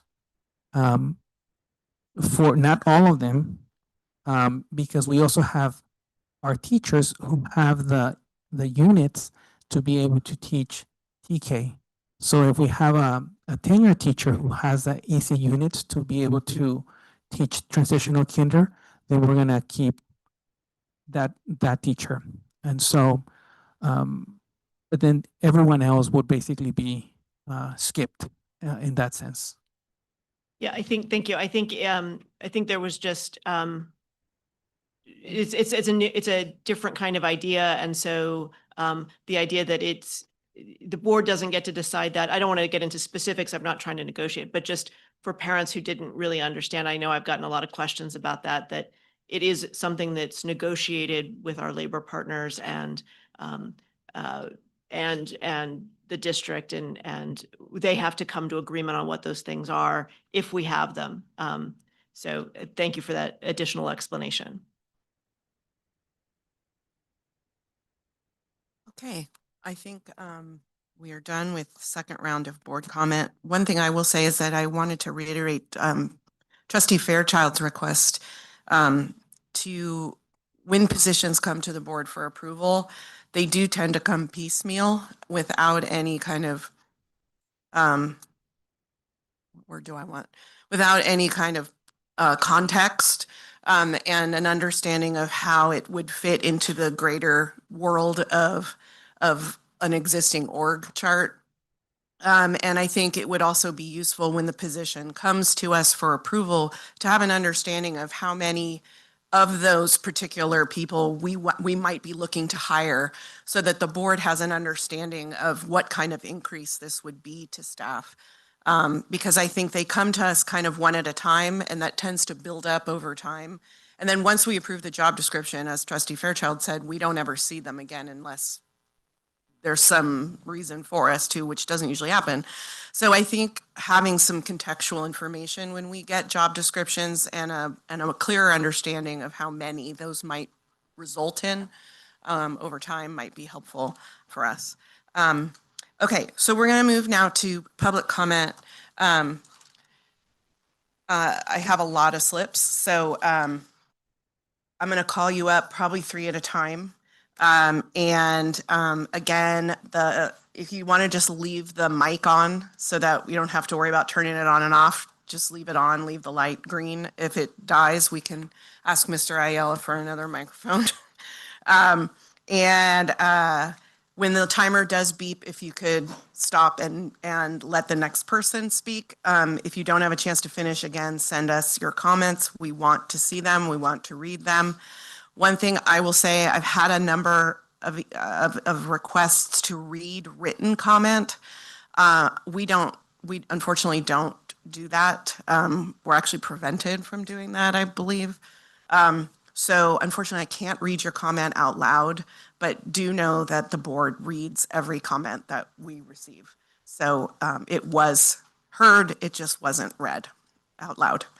Okay, so I have a bunch of students on top of the pile because they need to go home and go to bed. So, because you have school tomorrow. So Amaya from Don Calajon. Danica from Don Calajon. And Chloe from Don Calajon.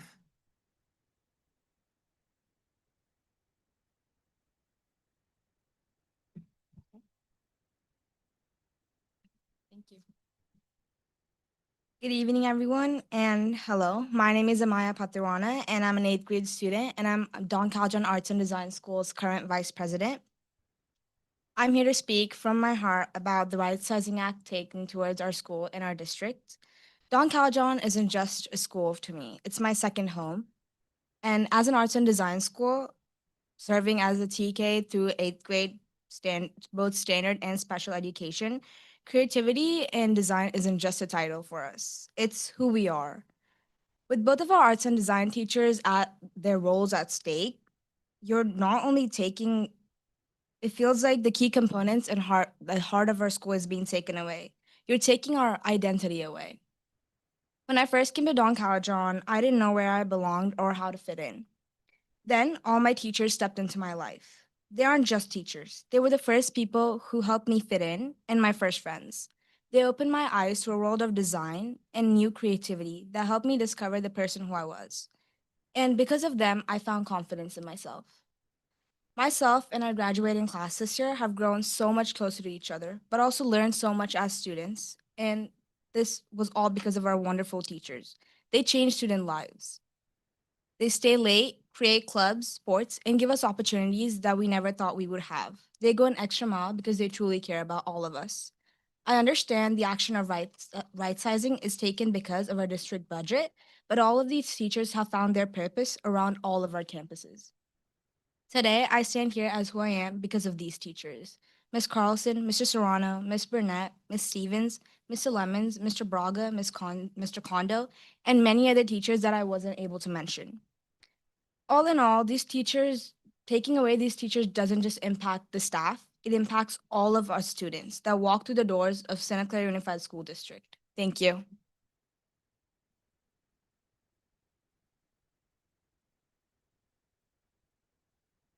Am I able to start? Hello, students, staff, and parents. My name is Danica Contage, and I'm one of the co-VPs from Don Calajon Arts and Design School. I'm here to speak about the proposed teacher layoffs. I haven't spoken in front of the board before, but that's because I now feel the need to voice my opinion. Some of the teachers being considered are newer to our school, especially in middle school and kindergarten. But being new does not mean they haven't made a difference. In the short time that they've been here, they've built relationships with us. They've learned who we are, what we struggle with, and what we're capable of. I know this personally. There have been times when I felt overwhelmed or unsure of myself, and my teachers didn't just move on with the lesson. They stayed after class. They explained things again. They encouraged me when I doubted myself. They reminded me that my voice matters, and I'm not the only one. So many students come to school knowing there's someone here who believes in them, someone who pushes them to try again, someone who notices when they're having a hard day. That kind of support isn't small. It changes how we see ourselves. We fought to become an art and design school because community matters to us. Art requires courage. It requires a safe space to take risks and be creative. These teachers have helped build that space. They've helped create a school where we feel supported, excited to learn, and proud of who we are. Their seniority might be small, but their impact is not. Please don't break apart the community we've built. Please don't take away the teachers who make us feel seen, heard, and valued. Thank you for your time and consideration.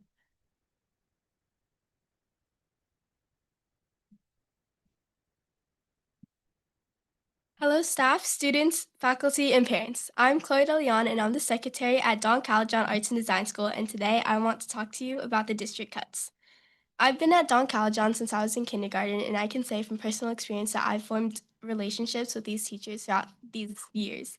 As you may know, our school is a TK through A school, and we got some new teachers throughout the past couple years. The idea of cutting these teachers makes me extremely sad and disappointed. These teachers at our school have had a huge impact on many students here, and the thought of losing them isn't just disappointing, it's heartbreaking. I can't imagine what other students are going through in our district. These teachers don't only teach us academic lessons, they also teach us life lessons. They have formed bonds with students and have pushed them to do their very best. And they have also people that students are able to talk to and open up to if they need them. These teachers also help students with their work, stay after school, create clubs, and so much more. If you cut these teachers, you're not just taking away teachers. You're removing support systems, opportunities, and trusted adults from students' lives. As some may have said already, our teachers should not be cut due to the district making poor budgeting decisions. The same goes for all other teachers on the verge of being laid off. If this was just one school, then okay. This is every school in the district that we're talking about. You're looking at thousands of students being affected by this one choice. So I ask from you, district staff, to rethink your decision of cutting some of our favorite teachers. Think about the students that may be suffering because of this. Maybe try to slow down the process of cutting these teachers. And to leave you on one final thought, notice how multiple students have talked about this issue. That's how important these teachers are to us. Thank you for your time. Good night. The next three students are Jahan from Don Calajon, Faith from Don Calajon, and Husna from Don Calajon. Oh, thank you.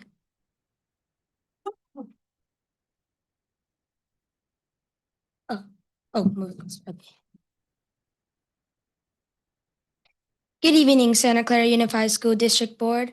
My name is Jahan Pathirna, and I'm the 6th grade representative at Don Calajon School of Art and Design. Thank you for giving me the opportunity today to speak to you. It is hard to stand here knowing that so many of our wonderful teachers are being told that they might not come back next year. These teachers provide us with care, academic wisdom, and protection. Our school is built off our staff, students, and especially our teachers. When I first joined Don Calajon, the teachers made me feel like I had been here my whole life. It is very disappointing to hear that the teachers who helped me find the best part of myself might have to leave. This is my first year in middle school, and nearly half of our middle school teachers might be cut. These teachers support me and my classmates through all our daily challenges. Even our younger students feel this. The kindergartners come to school with huge smiles on their faces every day to say hi to their teachers. It is heartbreaking to know that the teachers they love so much might not be there for them next year. Additionally, losing our arts and design teachers would be a huge loss for our school. As an arts and design school, these teachers are the ones who help us bring out our creativity in everything we do. They also teach us how to think in new and helpful ways to construct solutions. Without our arts and designs teachers, we would lose the biggest part that makes Don Calajon special. I know the board has to make these decisions because of their budget, but please don't let us lose these amazing teachers that bring us joy every day.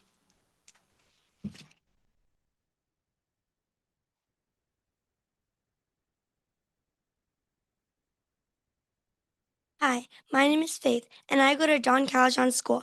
I think that laying off teachers is not okay. The teachers that work here have students that love them. The kindergarten teachers always get hugs and I love yous from their students. They go the extra mile for their kinder students.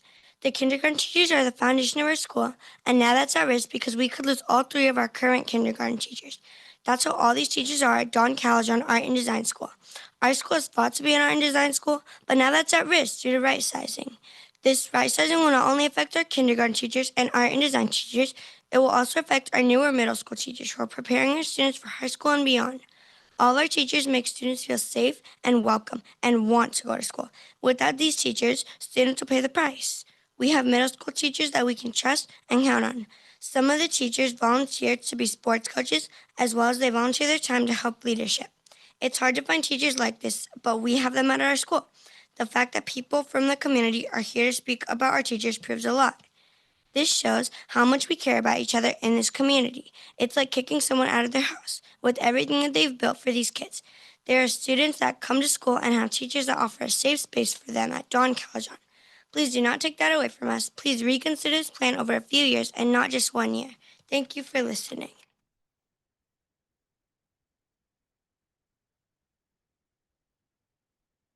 Hello, teachers, students, parents, and everyone in that range. I'm Hasna Arsala, a sixth grader and a leadership student from Don Caljon, who is speaking for the first time in front of the board. Don't you see a pattern here? I'm here to express how I feel about these teacher layoffs while also taking a stand to support our teachers. These teachers getting laid off give us life lessons and truly teach us things that make us proud to be students. Without these teachers that help us be us, it's going to make us all feel so hollow and dispirited in our community, and our whole bringing people together and positive mindsets will just go down the drain. With open enrollment happening, we as leadership students have made many new friends who think our school is great. I've been at Don Caljon since second grade, and I already feel connected to teachers that I've really gotten to know this year. Without our teachers that make us feel comfortable and safe, many students are going to feel disconnected and unhappy. No student wants this, including me, and it makes me feel less certain about staying in this district. I have the confidence to talk in front of you all because of these teachers. Thank you for your time.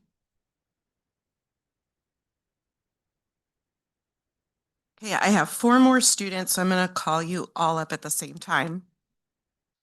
Emma from Don Caljon, Grisha from Don Caljon, Kathleen from Don Caljon, and Sahani from Don Caljon. Hi, my name is Emma Chen. I'm currently a 6th grader and a leadership student at Don Caljon Arts and Design School. The idea of laying off teachers is truly scandalous. Me and many other students cannot imagine what the school would be like without these teachers. We have all formed a special connection with all of these teachers. This will impact the students by making them think they'll lose their favorite teachers. These teachers are many students' friends also. It's absolutely insane to lay off all these amazing teachers who are great at helping their students understand all topics and who are super patient with their students. With the arts and design school teachers being at risk of getting laid off, our school will lose the privilege of being able to learn the skills that include arts and design. All the teachers have their own stories, so I don't think any of the teachers should be laid off. These teachers are like the hearts that keeps our students together. It hurts me to think that all these teachers have a high chance of getting laid off. Please reconsider, and thank you for listening. Hi, my name is Prisha. It is past all of our bedtimes, yet we are all still here.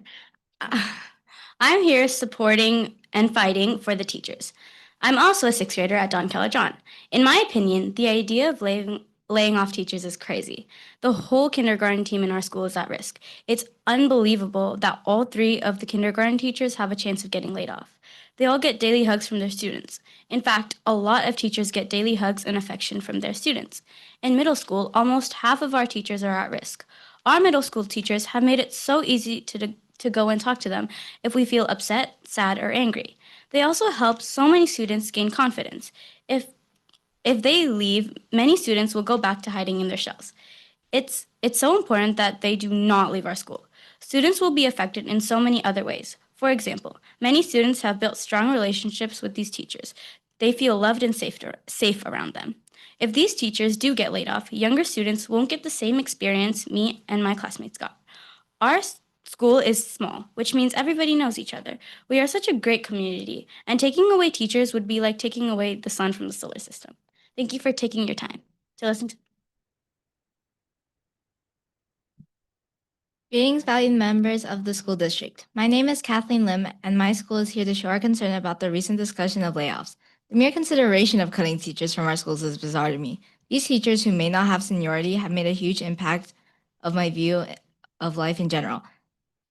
One teacher from my school, Ms. Burnett, has a long history at Don Caljon. From being a student herself to a teacher, she has helped hundreds of students with their mathematical and mental battles in her 2 years. In her time at Don Caljon, she has fostered a safe, fun, and encouraging environment for all students. Putting aside my personal bias towards the teachers at my school, This decision affects the lives of a plethora of different people. The power you hold today either makes or breaks hundreds of people's lives. I understand this is your solution to the funding issue caused by depopulated schools and financial problems that stem from the efforts you put into this district, like providing free lunches, aiding those in unstable financial situations. This issue may have been inevitable, but your so-called solution is deliberately cutting accessibility for those in need of special accommodations. The people affected by this decision are the educators who battle the overbearing voices inside and outside the classroom. The people affected are the kids who require assistance from the educators you're about to fire. The people affected are the ones who have the goal to develop humanity, and you're the ones who may hold potential back. I do recognize how much good our school district does, like providing fully funded field trips, but regardless of all the good, this does not erase the fact that layoffs restrict accessibility for those in need. With this in mind, I urge you to reconsider your decision of district-wide layoffs and keep our staff in our schools. Thank you for your time. Hi, my name is Sahani. I'm an 8th grader at Don Calajon and currently ASB president. I'm here to speak in front of the board because I feel so strongly. I feel the need to voice my concerns about right sizing and its effect on the community. I'm also here because it's impacting all the students in our district. Trustee Ratterman, you asked for a report on how this would affect students. I can't speak for other schools, but I'll tell you how it'll impact our students at Don Calajon. First, at DCADS, we were able to learn numerous instruments: coding, robotics, art, innovative thinking, problem solving, and much more, which are needed for our world in the future.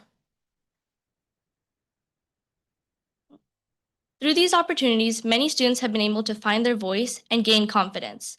Second, our school is also very small, and I like it that way because we have a tighter community. With the proposed right sizing, we'll lose at least 10 teachers, which is like losing a limb. It'd be disastrous. This would decimate the very foundation of our program.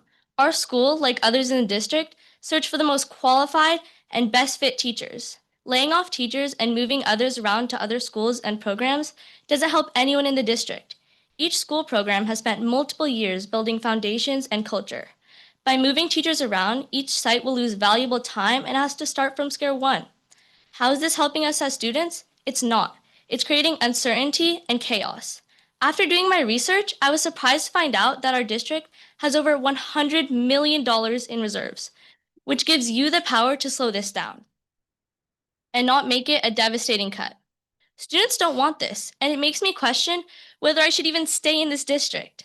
Thank you for your time, and remember, students first, not just when it's convenient.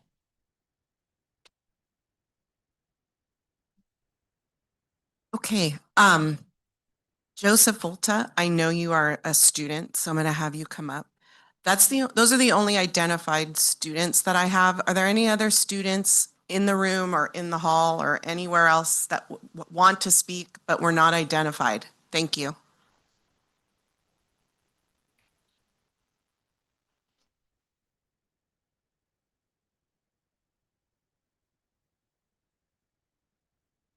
Okay. Okay, Joseph, go ahead. Good evening, Superintendent Wright and members of the board. My name is Joseph Volta, and I'm a 5th grader at Sutter Elementary School. I'm here today to talk about why physical education is so important and why PE TOSAs and their parents should stay connected to individual school sites. Both of my parents are teachers in our district. My dad served as a PE TOSA at Bowers, Maine, Sutter, Laurelwood, Westwood, Scott Lane, and Milliken. He also coached football and track and field at Wilcox High School and taught adult education soccer at Wilson. About a year and a half ago, my dad passed away. PE is not just about sports or exercise. For me, PE is a place where I feel known, supported, and connected to my dad. Sometimes it is easier to talk to an adult who knows you outside of the classroom. This is how I feel about people like my Uncle Max, Uncle George, Uncle Con, Uncle Drew, Uncle Brian, and many of the PE TOSAs who were my dad's friends and are family to me. I don't know what it feels like not to know your PE teacher, but I worry that my sister might. The PE TOSA program is part of my dad's legacy, but it is also part of this district's legacy. Mr. Chasm and Miss Dean know me not just as a student, but as a person. They know my heart. This is the kind of bond strong PE programs create. They are more than teachers to me. They are family. Thank you for listening and your time.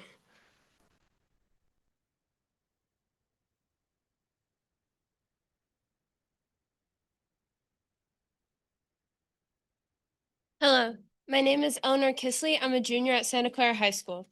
And I noticed that the first thing listed in your guiding principles is students first. But choosing to lay off staff and teachers is not putting students first.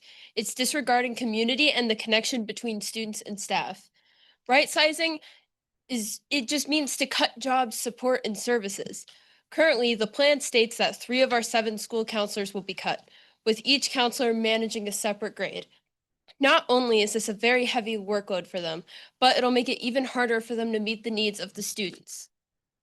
And also, I noticed that you call all of your staff FTEs, which is inherently dehumanizing.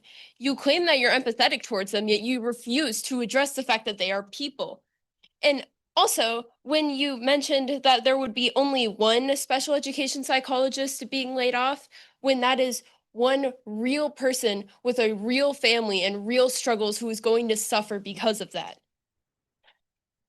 Lastly, I'm here as part of the Zero Tolerance Campaign, a student activist group that has been going to multiple of Dr. Wright's community outreach meetings, and we have not been heard. So please listen to us. And as all of the teachers' union signs have said, layoffs are a last resort. So listen.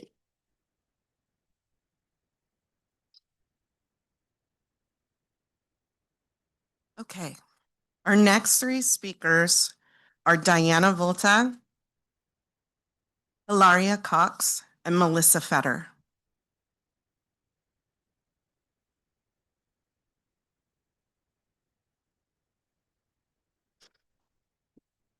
Now I got to go after my son. Just a little bit.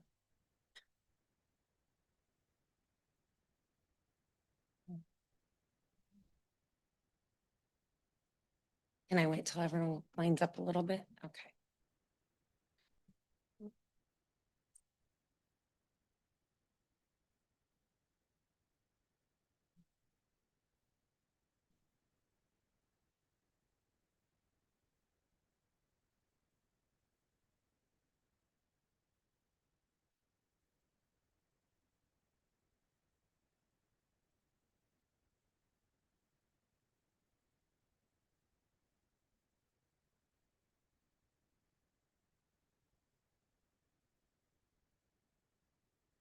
Good evening, Superintendent Wright and members of the board. My name is Diana Volta, and I'm currently an instructional coach at Agnew and Montague. I'm here tonight not primarily as an employee, but as a mother and a spouse, concerned for my children and for my husband's legacy. My husband, Philip Volta, was part of the original cohort of PE TOSAs hired in 2008. He passed away a 1.5 years ago, and tonight I speak for him. I'm here to speak about the importance of strong PE programs and to remind the board of the challenges we faced when the PE TOSA program began. When Phil was first hired, he was assigned to 2 schools. Within 3 months, due to staffing shortages, he was asked to take on 3 additional sites, a total of 5. His weekly student contacts grew to more than 987 students, dramatically increasing the demands of his role. He was deeply committed to his students and colleagues, but traveling between multiple campuses every day was not sustainable. The exhaustion was not from a lack of dedication, it was from expectations that outpaced what one person could reasonably sustain. Meaningful relationships with students and staff are not built in weeks, they're built over years, specifically the 6 years that Phil had to commute between 5 sites. When PE teachers rotate between too many sites and students see different teachers, we sacrifice consistency, connection, and continuity, which is big C. While this may align with right sizing, it does not align with what we know students need most: stability, relationships, and belonging. We understand that staffing realities may require some teachers to support more than one site. However, we propose a clear boundary, limit PE teachers to no more than 2 sites, and preserve an established home site as their primary assignment. This ensures they remain grounded in one school community while providing support where needed. The two-site model maintains operational flexibility while protecting continuity for our students. If students truly come first, then our staffing models must reflect that. Prioritize connection, prioritize consistency, prioritize continuity, and prioritize our students.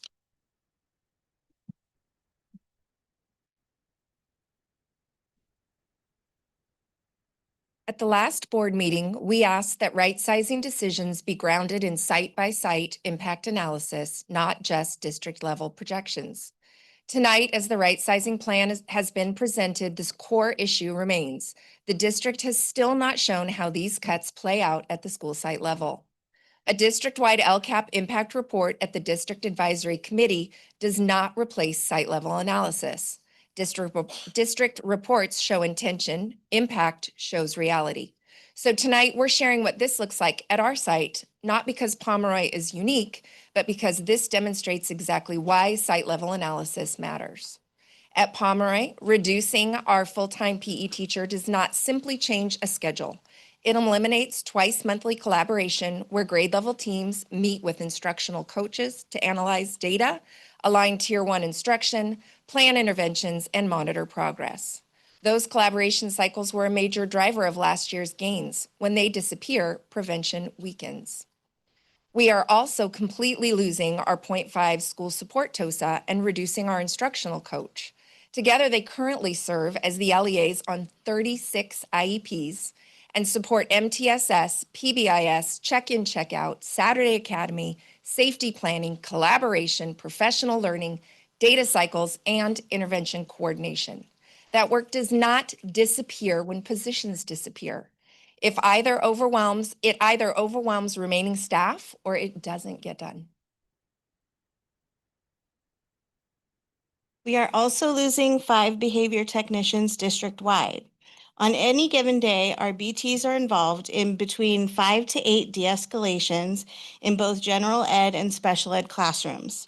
This trimester, students have eloped from their classrooms and/or attempted to elope from campus.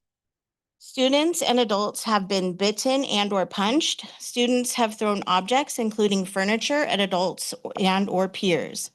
In addition, the possible shuffling of the remaining BTs would mean students would be introduced to unfamiliar adults, so the number of incidents would likely double while the new adults establish relationships with students. This is not rare. This is the daily reality at many district sites. Cutting BTs does not reduce need, it reduces adult capacity to respond safely and proactively. And this is where the concern becomes serious. The issue is not one cut, it's the combination. When BTs are reduced at the same time as PE coverage, instructional coaching, TOSA support, and intervention staffing, the safety net collapses. Fewer trained adults, fewer prevention systems, more escalation, more lost instructional time, more safety risk for students. So we have to ask, who is doing this work after the cuts? Alongside these reductions, we may have new staff members, new combination class, and a teacher new to kindergarten. Who supports them? Who leads collaboration? Who coordinates intervention? Who ensures IEP compliance? Who supports behavior? Increasingly, the answer is the principal who is already running to behavior calls, leading 36 more IEPs in addition to the 55 they already lead, managing safety and keeping the school operational. This is not prevention. That is triage. If this is the impact at our one site, it raises the essential question, what does it look like across the district? Without site-level analysis, the board cannot see where prevention is unraveling, where safety is compromised, or where MTSS becomes unsustainable. And when MTSS and intervention weaken in elementary school, the impact does not stop there. It carries forward into middle school disengagement, high school credit deficiency, and ultimately lower graduation rates. We cannot claim to care about outcomes while dismantling the foundational systems that produce them. That is why we are asking the board to slow this down. Require a public site-by-site impact analysis and phase in reductions over time rather than implementing them all at once. The impact of these cuts will not show immediately in test scores. Next year's CASP results will be based on this year's systems. The real impact will surface in the following year's test scores. By that time, the systems will already be dismantled and rebuilding them will be far more costly and difficult. A site-level analysis would show where cuts dismantle prevention, weaken MTSS, and compromise safety before those consequences become irreversible. A board member said on October 23rd, if you need extra resources, come back to us and tell us what you need. We are here. We are telling you what we need. We need you to slow down. Slowing down is not avoidance. Slowing down is leadership. We are asking the board to require site-level impact analysis before further reductions are approved so that right-sizing decisions are informed by real systems, real students, and real conditions, not just numbers on a spreadsheet. Brian Randall. I didn't mean to cut in front of everybody. I work for the Sheriff's Department. I've been there for 25 years. I currently work in the VTA program. We were at the program this weekend. I was there at the Super Bowl event. I coach over at McDonald High School. I've done that for the last 4 years. I coached at Bookshire. Been a volunteer in Santa Clara since 1990 as a soccer coach and mentor for many kids. I also coached over at Mitty. My father was a police officer for 28 years in the city of Santa Clara. My brother and I have both been sheriff deputies for over 25 years. So if you combine the institutional knowledge that's in this, in my family alone that supported this community, it's over 70 years. Now facing these layoffs, especially with my kids going over to McDonald and working over at Huerta and Agnew, I know the teachers, I know the kids, I know everybody over there because I spend most of my free time. I'm here now. I'm supposed to be at work. I'll get off work tomorrow. I'll go to court and then I go back to the school and I'm over at the school till 6 o'clock. I get 3 hours of sleep and then I go back to work. So I'm committed to this community. And one of the things that's very disheartening is the fact that we're going to lay off teachers that want to be in these schools. They asked to be at those schools. They chose to be there because it's a new culture, it's a new beginning, and they want to be a part of that. The teachers that are over at these older schools don't want to go there. So if you're going to uproot them to supplant into schools they don't want to be, what do you think the morale is going to be like when they go there? I know from experience with the Sheriff's Department that we suffered cutbacks. We are now called a feeder department. We feed other departments. The people come into our department, they work for a couple of years and they go somewhere else because they can get better living conditions, they can get better work conditions, and they're respected in their communities. So if you do this now, this is going to send a message to all teachers and future teachers. I wanted to be a counselor. I wanted to become a counselor for McDonald. Now I can't even do my internship there. I can't. So I'm rethinking what kind of degree I want to get because it's not going to be in education now. I have a master's in education already, but now I'm thinking maybe that's not where I want to be now because I can't serve my community. So now you're going to lose 70 years of institutional knowledge from this community because you guys are making poor decisions with the budget and jeopardizing their future employment and their career within this community. Okay. Thank you. Thank you. Okay, it's 10:15. We need to extend the meeting time.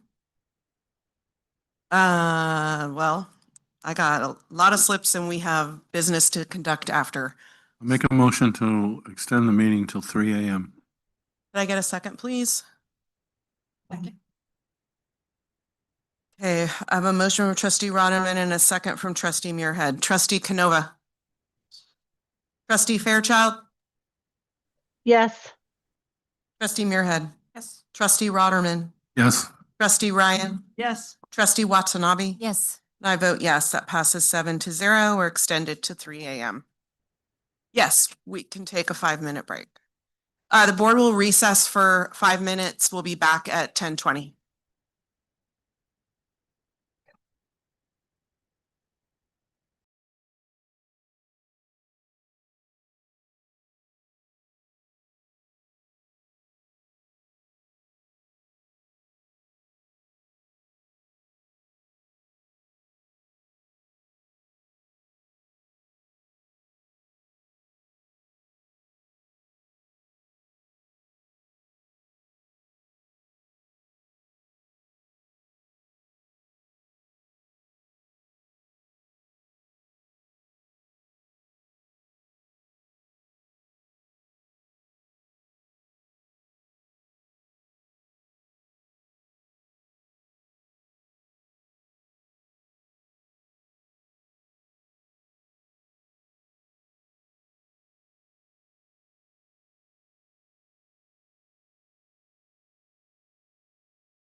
Board has resumed open session.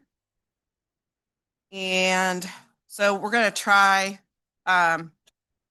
something and see if it speeds things up a little bit. I'm going to call 3 people to the podium to speak, and then I'm going to say 3 more names because you're on deck. So get ready when you hear your name, and then you can come up when they're done. Okay?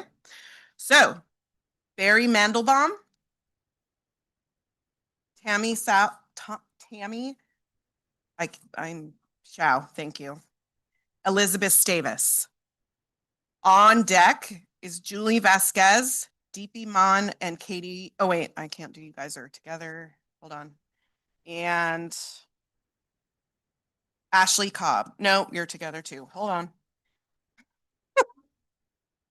And Carrie Tilney.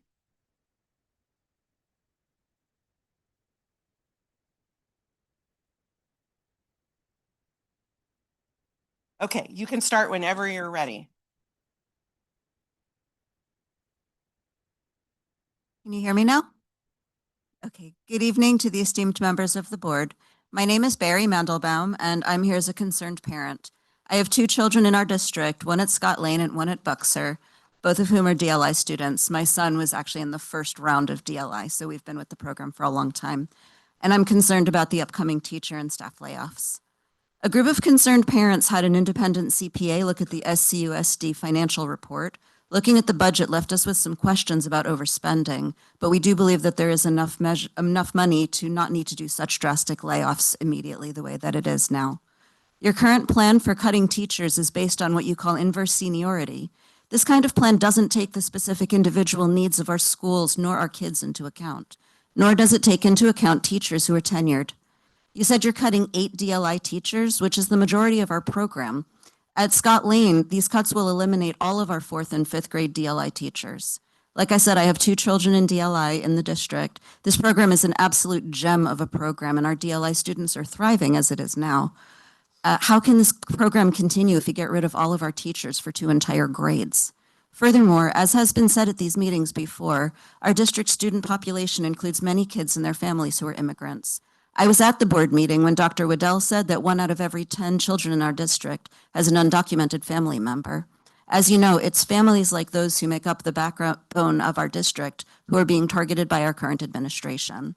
Our children are scared. Our families are scared. The last thing our children need is upheaval and uncertainty in our schools, with the abrupt loss of so many necessary and beloved teachers and staff.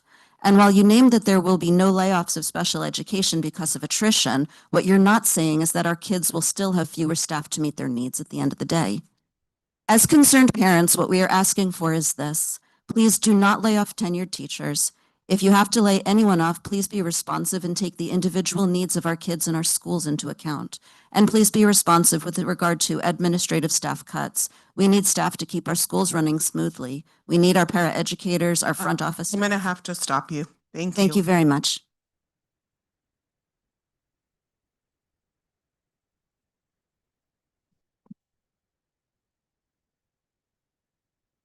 Good morning, board members, Superintendent Wright.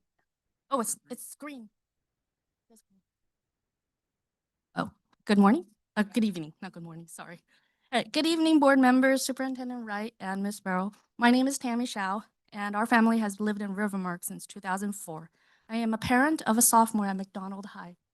I want to first acknowledge some of you that I've met at neighborhood events, like Trustee Watanabe, who has been supportive of our community and supporting our scouting by buying popcorn and cookies, and Superintendent Wright for, my kid was one of the kids you talked to at McDonald. So this kind of care and outreach really helps families feel connected. Like many families in our neighborhood, we had choices. We chose Kathleen McDonald High School, and it has been a truly wonderful experience.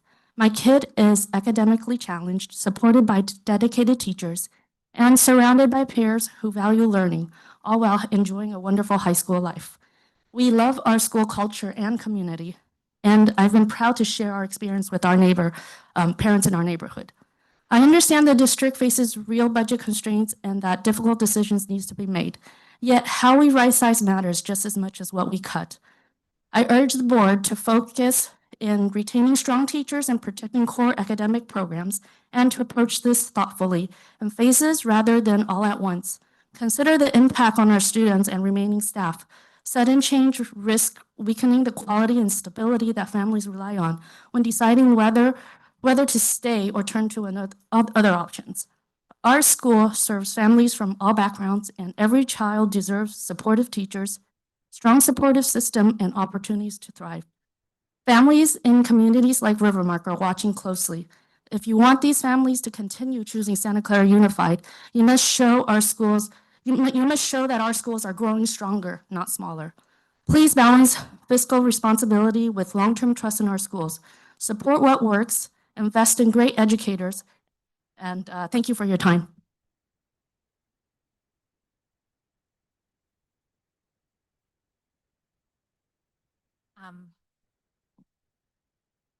Good evening, members of the board. My name is Elizabeth Davis, and I'm an elementary literacy ELA TOSA for the district. And I am here to voice grave concern regarding the proposed $30 million cuts, specifically the dismantling of the elementary and special education supports that hold our schools together. And my message is simple. We need to slow down. These cuts do not have to happen all at once, and we cannot afford to prioritize a one-year budget fix over the strategic health of our systems and classrooms. First, let's look a little at the reality of this budget's impact on Tier 1 in elementary schools. This plan increases combination classes, erases collaboration time provided by PE teachers, combines, very passionate about this topic, combines TOSA roles in a way that drastically reduces both instructional and systemic supports. Elementary schools are literally being hit from every angle. Zooming in on coaching, we know from our phonics success that site-level support, not just PD, is what creates district-wide coherence. We have major math and ELA adoptions looming, and cutting support now undermines our upcoming investment in curriculum and removes instructional help right as major changes are being demanded of our teachers. Most alarming to me is the current plan for special education. Our current special ed TOSAs are highly qualified experts serving our most vulnerable pre-K through post-secondary education students. They support mild mod classes, extensive support need classes, RSP teachers. It adds up to over 160 teachers altogether. They run PDs, coach teachers, write subplans for SAI classes that don't have a permanent teacher, which unfortunately happens quite often, and support behavioral challenges. This year, the vast majority of our new elementary hires are in special education, and these teachers are navigating entirely different credentials and curriculum, and they need expert mentorship to thrive. Reducing this to a single TOSA who is also tied to a site results in hollowed out support systems that do not function in real-world settings. At the very least, I urge you to maintain 2 special ed roles not tasked also with supporting school site functions to support our most vulnerable population. I gave you an extra 10 seconds because of our strange microphone. Yeah, I gave you an extra 10. You're welcome.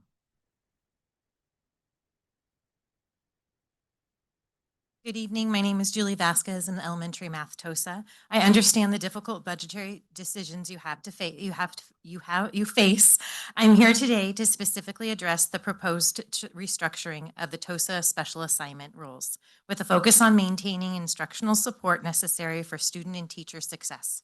To guarantee equitable access and strong academic outcomes, we must prioritize in-class support. Our recent highly successful implementation of UFly provided a clear model of success. The initiative thrived not just because of new materials, but due to a structured, phased approach to professional development, heavily supported by instructional coaches working alongside teachers. Looking ahead, we're facing 2 major curriculum adoptions in elementary and in math and ELA. The demand of our teachers to effectively implement these high-quality materials will be immense. In-class, on-the-ground support is necessary. Currently, we have 23 full-time and 4 half-time district-funded TOSAs supporting kindergarten through 5th grade. The current proposal brings that number down to 8. That's 68% reduction. Under the proposed model, these 8 individuals are expected to be responsible for their assigned district content work, as well as instructional coaching, site support, and support teachers in the implementation of any district adopted curricula across the elementary schools. All these roles are vital to our schools, and while our budget constraints require tough choices, We must examine the feasibility of these new TOSA structure. Expecting a single person to manage multiple roles across multiple schools risks reducing our support system to merely a formality. If TOSA roles are stretched too thin, we risk losing a meaningful impact.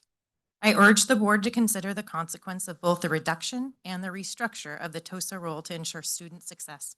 Thank you for your consideration and commitment to our students in these challenging times.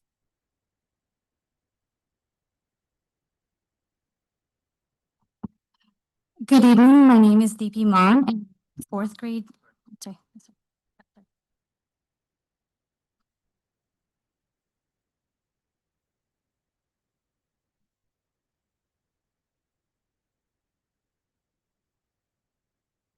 Good evening, members of the board. My name is Deepi Maan, and I am a teacher at Don Calajan School, and both of my daughters also attend there. I understand that you are facing difficult financial decisions, and I respect the responsibility that comes with that. However, I am deeply concerned about the plan to cut $30 million at once, especially when the district still has millions in reserve. My question is simple. Why does it have to be all at once? When cuts happen this quickly and on this scale, the people most affected are not adults, they are students. These massive cuts will affect every school site and student. Over the past 2 years, our district has made major improvements in literacy. We moved beyond relying solely on the Readers and Writers Workshop and implemented a more balanced approach that includes phonics, morphology, and the power of writing. This work did not happen overnight. It was supported by TOSAs, teacher leaders, and collaboration. We are finally starting to see success. My concern is with these proposed cuts, we will no longer have the support needed to sustain this progress. Over several years, teachers, administrators, and TOSAs have worked hard to build strong MTSS and intervention systems. These systems do not exist on paper. They exist because of people. When staff is cut, we are not trimming excess. We are cutting the foundation. It will completely shock our school systems. At our site, school outcomes have steadily improved because students receive timely, targeted support through a structured process. We are also building a 2-tiered behavior support system to address post-COVID behavior challenges. None of this is possible without staff. This progress happened because the district invested in people. Cutting staff abruptly now risks undoing years of work throughout the district. I urge the board to consider a phased approach. Use reserves strategically, give schools time to plan, protect the people and systems that directly support students. We all share the same goal, doing what is best for our students. Mass cutting of staff at schools is not the way to achieve this goal. Thank you for your support.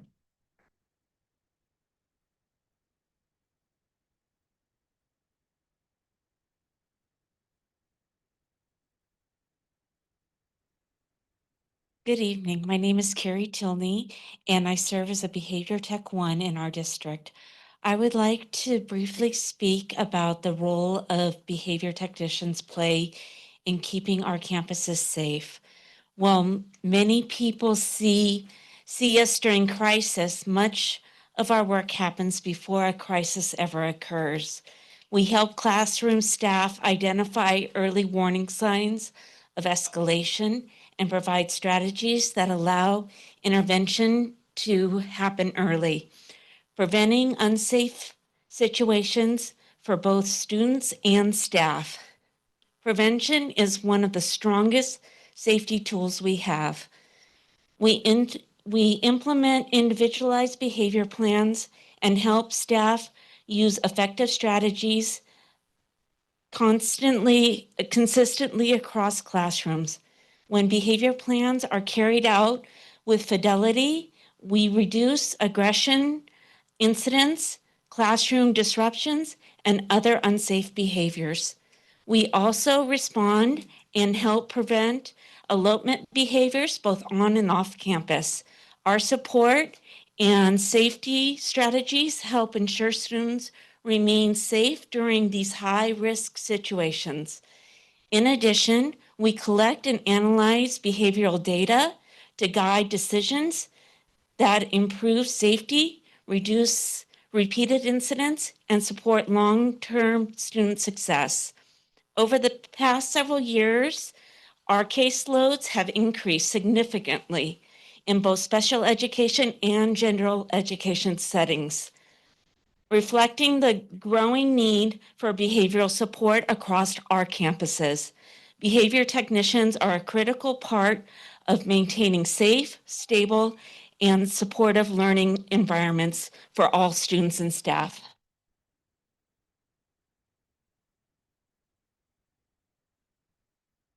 Okay. Our next three speakers are Katie Bernard, Shayna Siegel, and Cassie March. And then we'll have Michelle Hopper, Linda Carlson, and Mara Sidham on deck.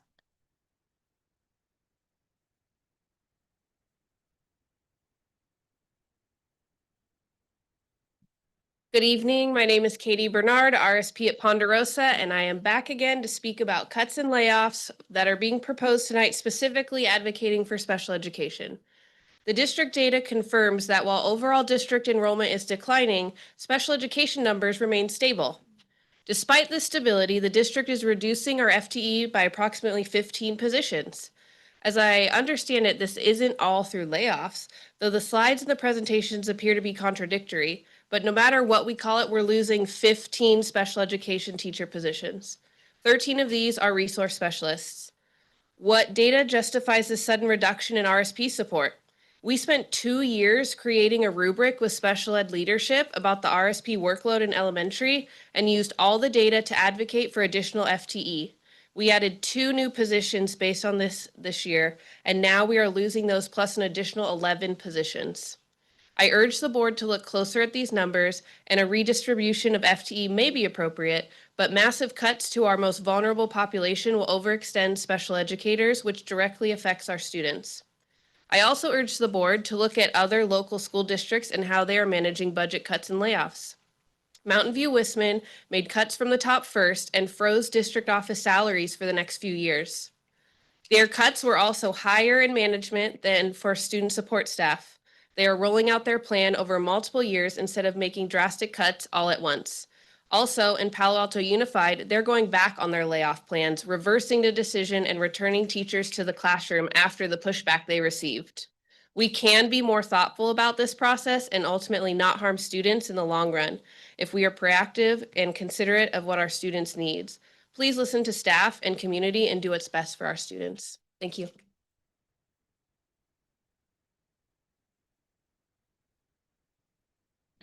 Good evening, board members. My name is Shayna Siegel. Tonight, you've heard us ask you to slow down. The reasons for not doing it over 2 years, one, because we would have to do this every year, is not accurate. This is teachers coming out to stop a crisis before it starts. Instead, we replace this with deliberate, data-driven decisions, not just balancing a spreadsheet. And the other one, too many unknowns.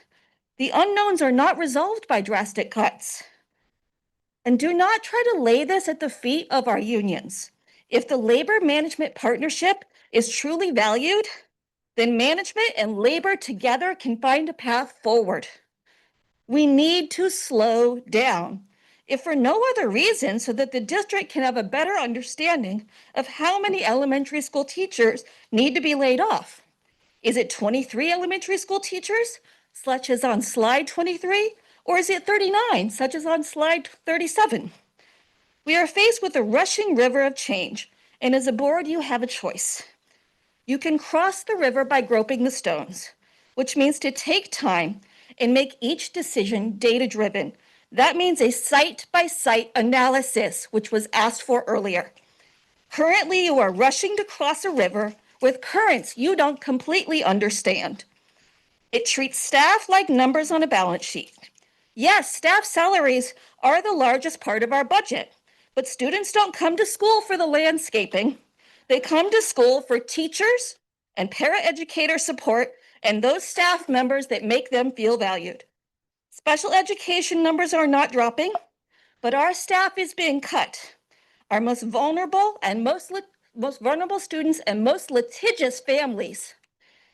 These cuts will result in a reduction in services and over time, an increase in lawsuits. Thank you.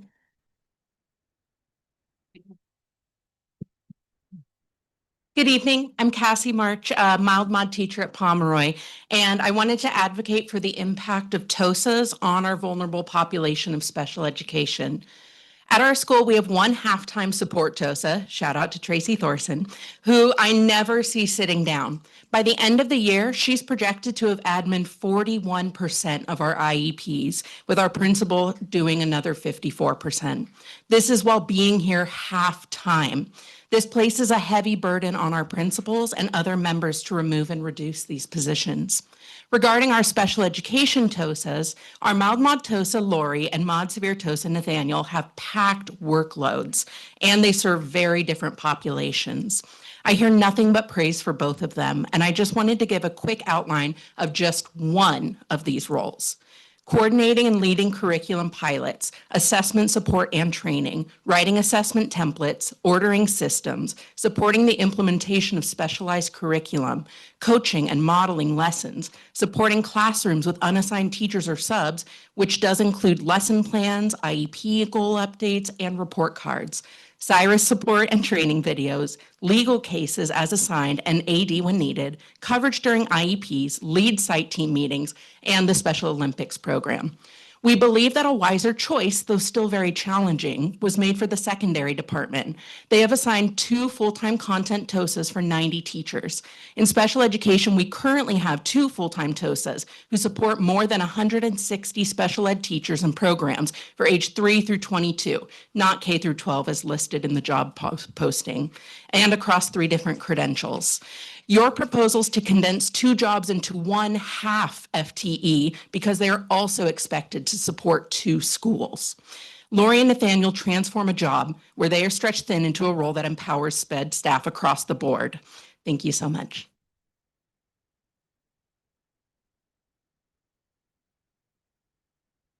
Good evening, board. My name is Linda Carlson. In my 25 years here in SCUSD, I've watched the work year for classified staff shift again and again. We used to work the same days as teachers. I started as a paraprofessional.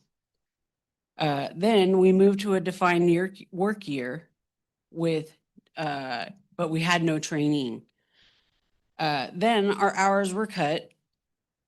Later, training was added 2 days. Then we got a few more days, 3 days. And then we got a few more of our hours added back, but that took a while. I share this history because the professional learning has not always been consistent or meaningful for classified staff. There were times when we were sent to random sites, sitting in classrooms, completing modules on district computers. Those experiences often felt disconnected and at times demoralizing. That is why I want to acknowledge that the training that we've experienced with the professional learning specialist position in place has been some of the most effective that I've seen. Having someone dedicated to listening to the needs of classified staff and delivering the training that reflects the needs has made a real difference in my experience. So I ask that you think about before you take away this position, because it is in our contract that we get our 5 days a year. And thank you for your time.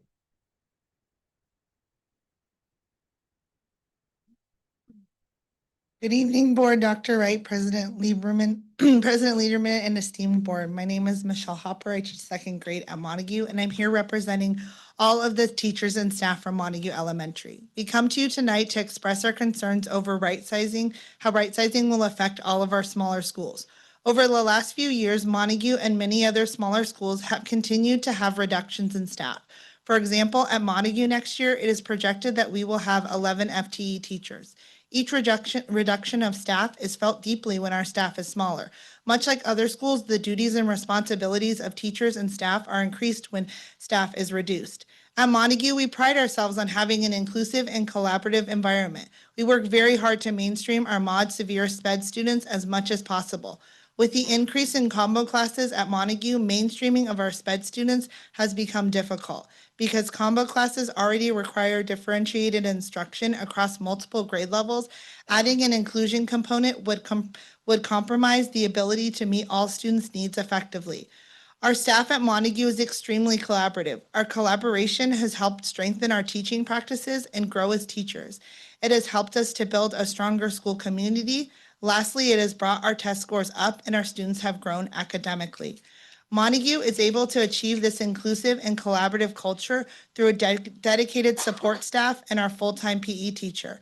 When our staff continues to be reduced and our PE teacher most likely will only be at our site next year part-time, inclusion and collaboration at Montague will become too difficult to maintain, as we will not have the time necessary to dedicate to these things. We come to you tonight to ask that you slow down this decision to help lessen the impact of right-sizing on smaller sites. We ask that you consider revisiting the district boundaries and consider redrawing boundaries. Redrawing district boundaries will help to stabilize students across the district. Thank you for your time. Is Mara Sidham here? No? Okay. Okay. Our next three speakers are Ashley Cobb, Cynthia Mallison, and Jen Peak. And then Dylan Worth and Cindy V can be on deck.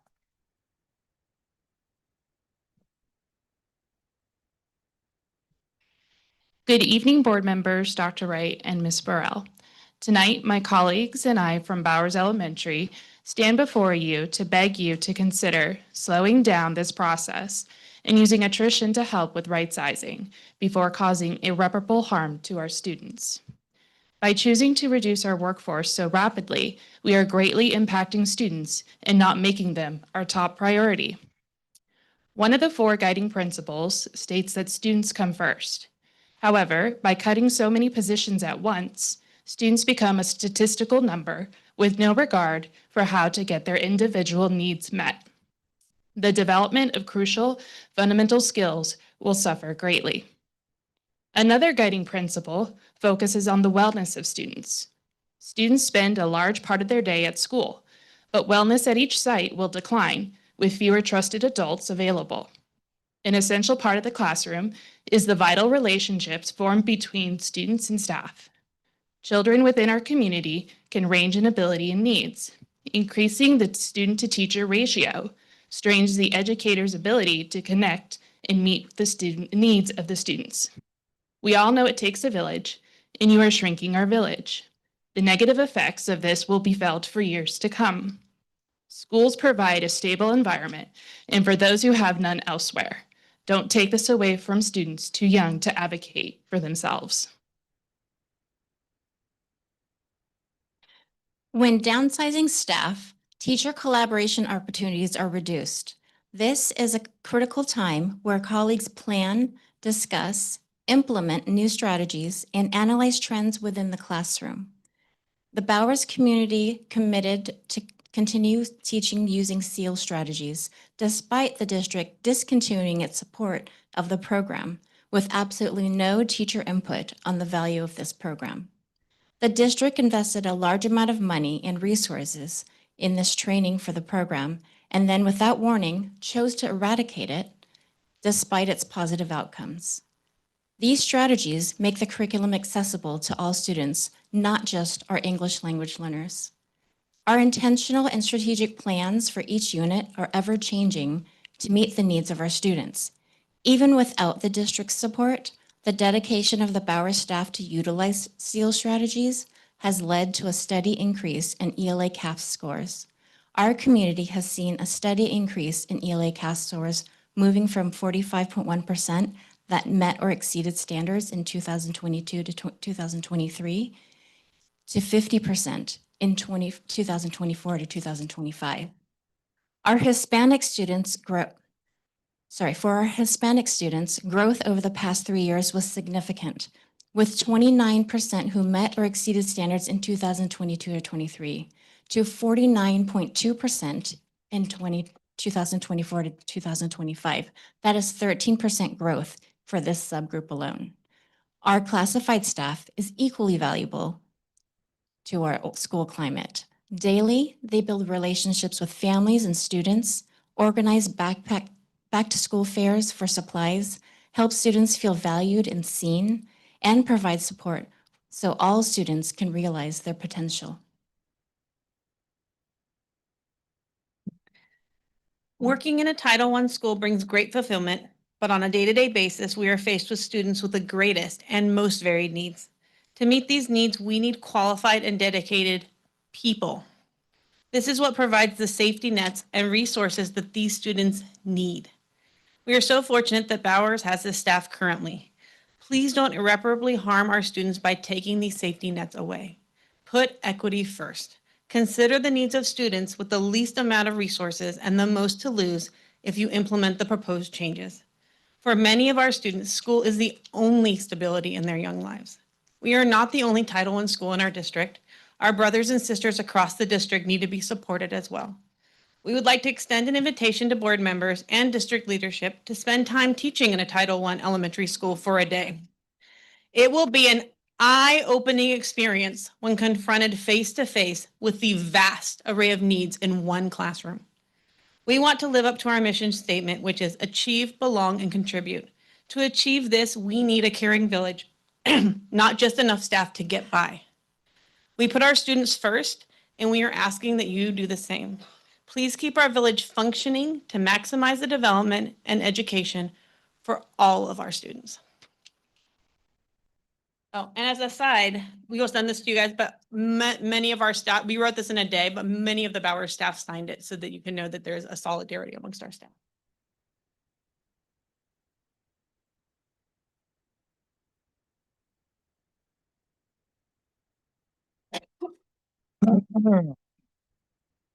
Dylan Worth, good evening, everyone. I teach PE at Westwood. I am a coach at Wilcox. I wasn't gonna say this, but I heard some concern about some specialty programs earlier. So I also coached the volleyball and flag football teams at Westwood. And as part of my regular PE curriculum, I teach archery. I've been proudly serving our community for the past 3 years.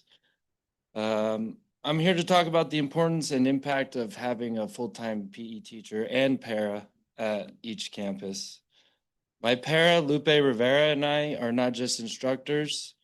We are consistent adult mentors who work with every kid longer than any other teacher or para can. We work with them for 6 years, 7 if you include my TK friends. In the aftermath of the pandemic, that stability is more important than ever. We build long-term relationships, and we notice when things change socially or emotionally with these kids because we truly know every single one of our students. We're also very active members of our PBIS team, and we serve as Chico mentors for many of our students, especially ones who can benefit from positive male role models in their lives. PE is one of the largest community spaces on campus where students practice teamwork, self-regulation, resilience, and conflict resolution in real time. Doubling classes will definitely diminish instructional quality, especially at the lower grade levels. Larger classes means less individualized feedback and fewer meaningful connections. When class sizes grow, connection shrinks. This is not just a schedule change. It changes the level of mentorship, safety, and instruction our kids receive. It can change the entire landscape of a school. I'll end with this. I respectfully ask the board to please consider long-term impact on the school climate and student stability before finalizing any reductions. Thank you.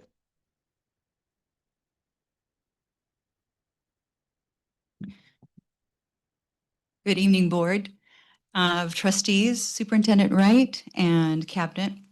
I'm Cindy Viras at Bowers, representing elementary physical education, which impacts every student. In our culture of phone-based, not play-based childhood, according to Jonathan Haidt, our students' brains are actually being rewired to their detriment. Elementary PE teachers nurture mental, emotional, social, and physical well-being. More than just getting their wiggles out, movement fundamentally hardwires students' brains for all of the academic tasks. PE has mandated minutes, so quantity is preserved, but what about quality? Students must know their students. Students need trusted adults in their lives. Most PE teachers support about 300 students weekly. The right sizing plan cuts 7 teachers and prescribes double classes in multiple sites.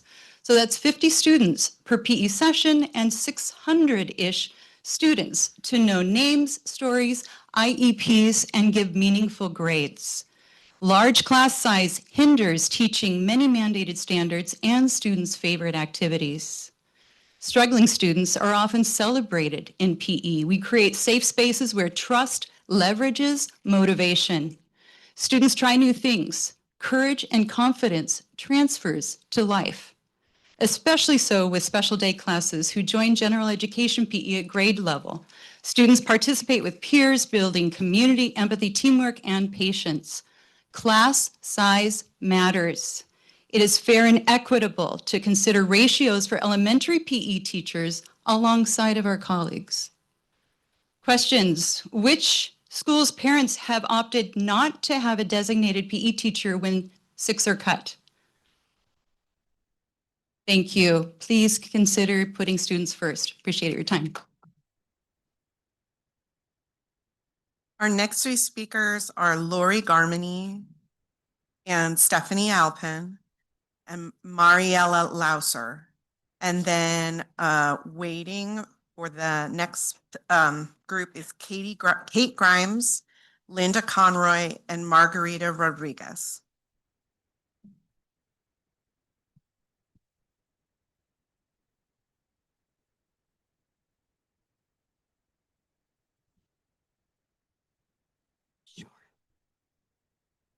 Just kidding. All right, we're getting tired, I think. So everybody just a big smile. Here we go. Ready? First of all, thanks for having us tonight. Just remember, we're going to remind the board that we voted for you, so we need your help.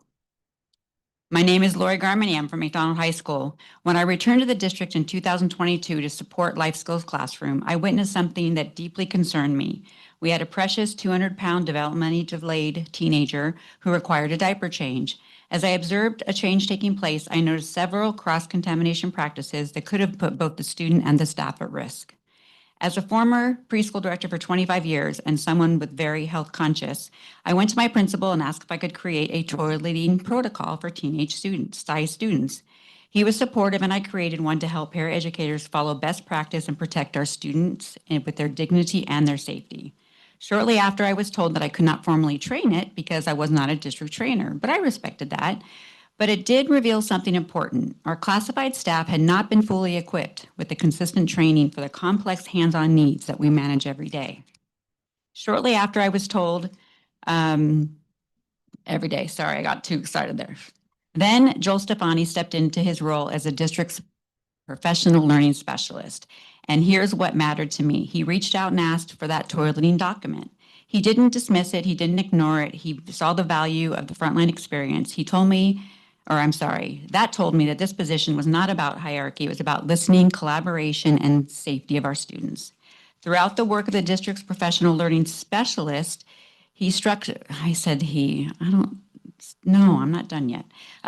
He told me the position was not about hierarchy. Throughout the work of the district's professional learning specialist, structured and thoughtful professional learning was provided to hundreds of classified staff, including paraeducators. For the first time, they felt seen, respected, and empowered. But most importantly, the shift wasn't just the training, it was the culture. I'm almost done, I promise. Because this role, classified now feel empowered to speak up when they see something that isn't right. They felt safe enough to say, we need better. They felt confident to advocate for safer practices, stronger systems, and better outcomes for students. I really ask that you consider to keep the professional learning because it really does help our staff. Thank you.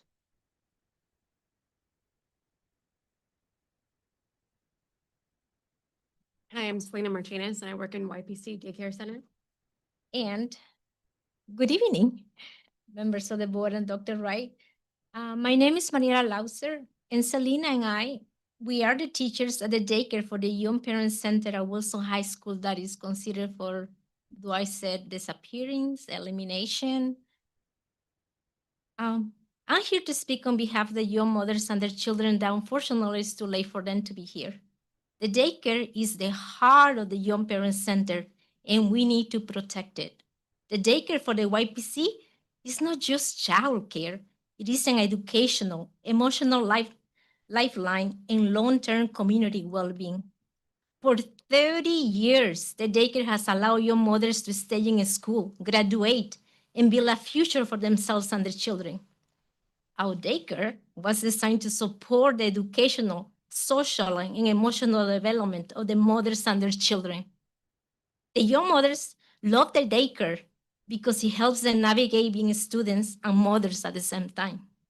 The daycare provides a safe, supportive, and loving environment where young mothers learn parenting skills, nutrition, routines, child developmental appropriate practices, and in the importance of early literacy. Being close to the children allows them to focus in class. This proximity supports infant health, bonding, and emotional regulation in ways that cannot be replicated anywhere else.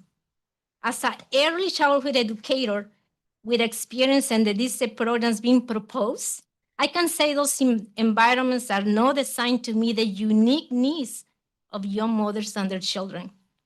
Our young mothers, who are mainly Hispanic, have shared that relocating them and their children feels punitive rather than supported and sends the message that they don't belong. Low enrollment should never justify closing the daycare to support students facing significant challenges. Even one student who graduates because of this program is life-changing. These are no numbers. These are young mothers fighting for future for themselves and their children. If you truly believe in I'm sorry to interrupt just you. like sentence, you have to protect programs that support students facing the greatest barriers. Please think about young mothers and their children.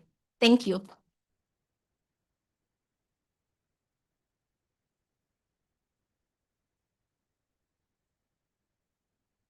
Good evening, President Lieberman, Dr. Wright, members of the board. My name is Kate Grimes, teacher, resident, and voter in the district. I'm here to advocate for the on-site child care program from the Young Parents Center at Wilson High School. The proposal to shut that program and have the teen mothers use other child care in the district is not in the best interest of either the young moms or their children. The convenience of the on-site child care simplifies getting to school for students who are already at risk of dropping out of high school. The program is a safe, supportive educational environment for teens who might feel intimidated and discriminated against in larger settings. The program is more than child minding or babysitting. The staff, the well-trained, educated, and loving staff also instruct the teens in safe infant care and appropriate developmental guidance for toddlers, or how to discipline. Please carefully consider all the benefits of keeping this valuable resource open for these vulnerable students. Thank you.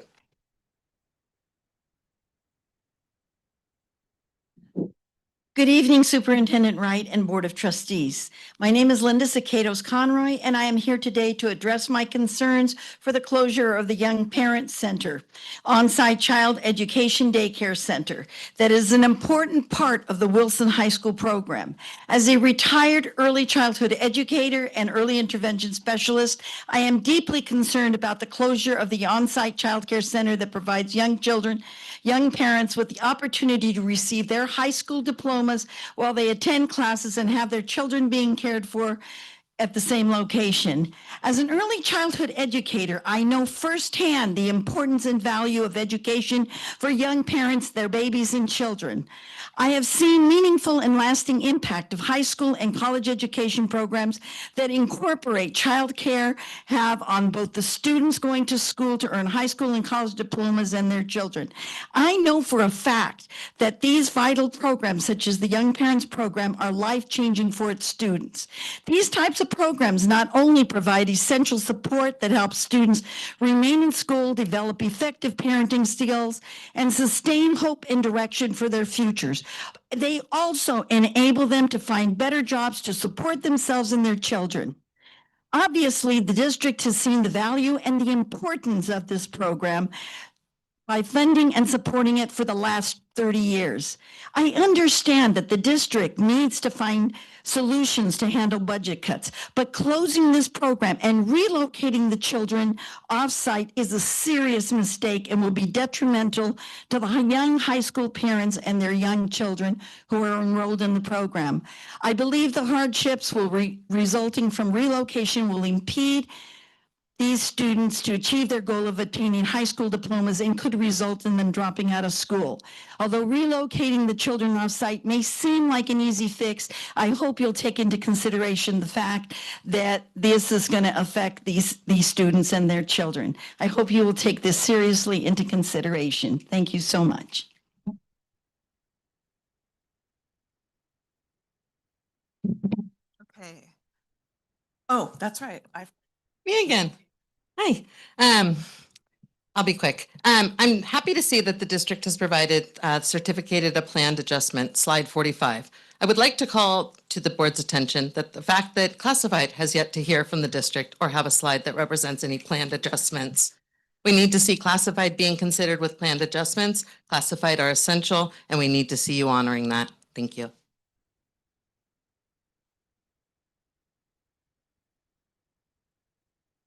Okay, now the next three.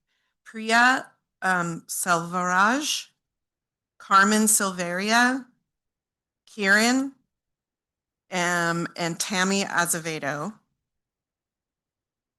are a group, I believe. And then we'll have Hannah Blue and Annie Breger. Oh, Annie left. Okay, is Hannah still here? Okay.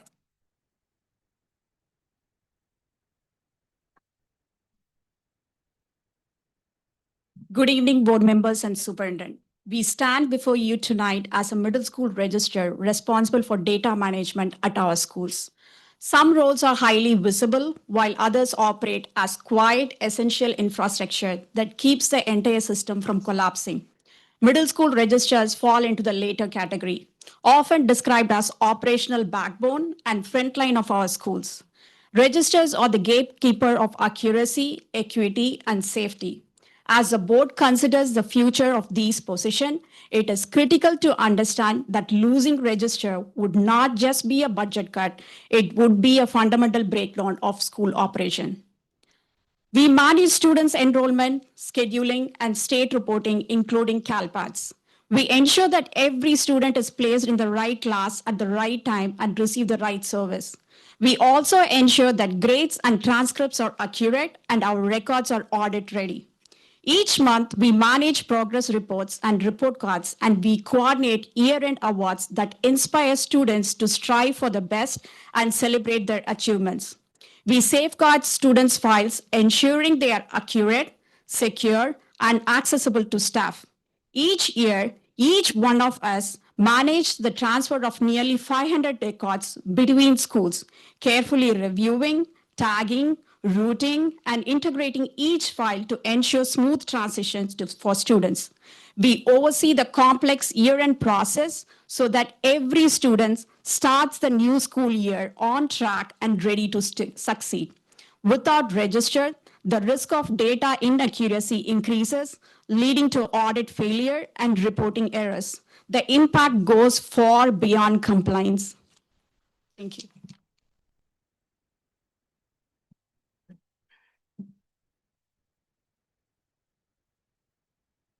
Registrars are the primary point of contact for many of our families. For parents who are new to the district or require language assistance, the registrar is often the first and most trusted point of contact at the school. We provide essential translation and guidance, helping families understand enrollment procedures, school expectations, and communication systems such as ARIES and Parent Square.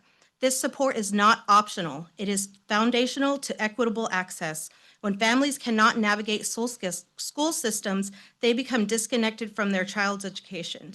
Registrars ensure that all families, regardless of language, background, or familiarity with the system, can participate fully and confidently. We provide reassurance. Most importantly, we build trust. If this role is removed, a significant barrier is created for our most needed families. Confusion increases, anxiety increases, communication weakens, and trust declines. Equity and family engagement are not achieved through policy statements alone. They are achieved through consistent person-to-person support. Registrars are the individuals who put those values into practice every day. And removing this frontline support systems risks the trust that sustains the relationship between our schools and the communities we serve.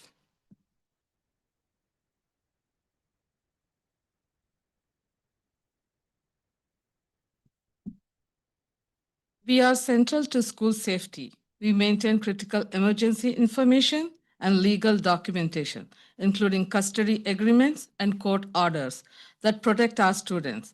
In crisis, the ability to respond quickly and appropriately depends on accurate and accessible records. The difference between a rapid, informed response and a delayed one often rests on the data the registrar manages. If these positions are eliminated, an essential layer of oversight is removed. Emergency records may become outdated. Legal requirements may not be consistently monitored. Decision-making during urgent situations may be delayed.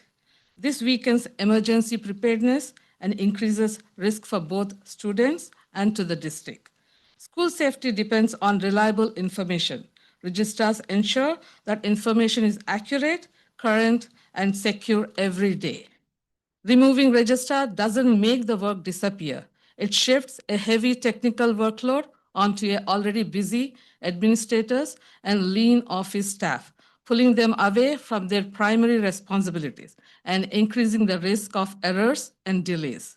We urge the board to recognize middle school registrars as an essential infrastructure. Maintaining these roles is not optional. It is necessary to keep our schools safe, functional, equitable, and welcoming to every student and the families. Our work impacts every classroom, every family interaction, and every emergency response. Thank you.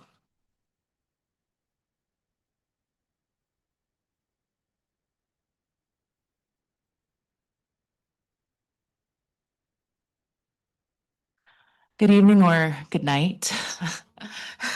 My name is Hannah Blue, and I am a Central Park parent and an English teacher at Santa Clara High School, a department with 4 probationary teachers. We were told that right sizing would be kept as far from students as possible, and layoffs followed by involuntary transfers does exactly the opposite.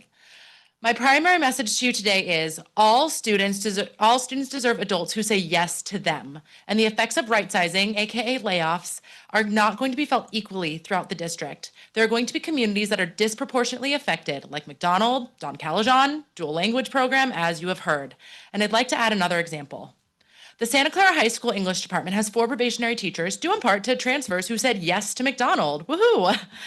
Our department stands to be right-sized by 1 FTE, but that also includes the possible loss of our 4 probationary teachers, or 1/3 of our students' English teachers. This affects Santa Clara High School's students disproportionately, and it affects the students at the schools from which teachers will be involuntarily transferred from. I understand that the budget is unsustainable, but we should be exploring every possible option and fighting to keep our amazing low seniority teachers by creating a 2 to 3 year staffing targets. Not only does this create stability for our students across multiple sites, but it makes us a better district, making us less homogenous in our ideas and experiences.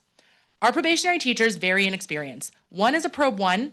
She's a 3rd-year teacher, brings a lot of new and fresh ideas. Another one of our Probe 1s has 25 years of experience from a different district and brings fresh and experienced eyes.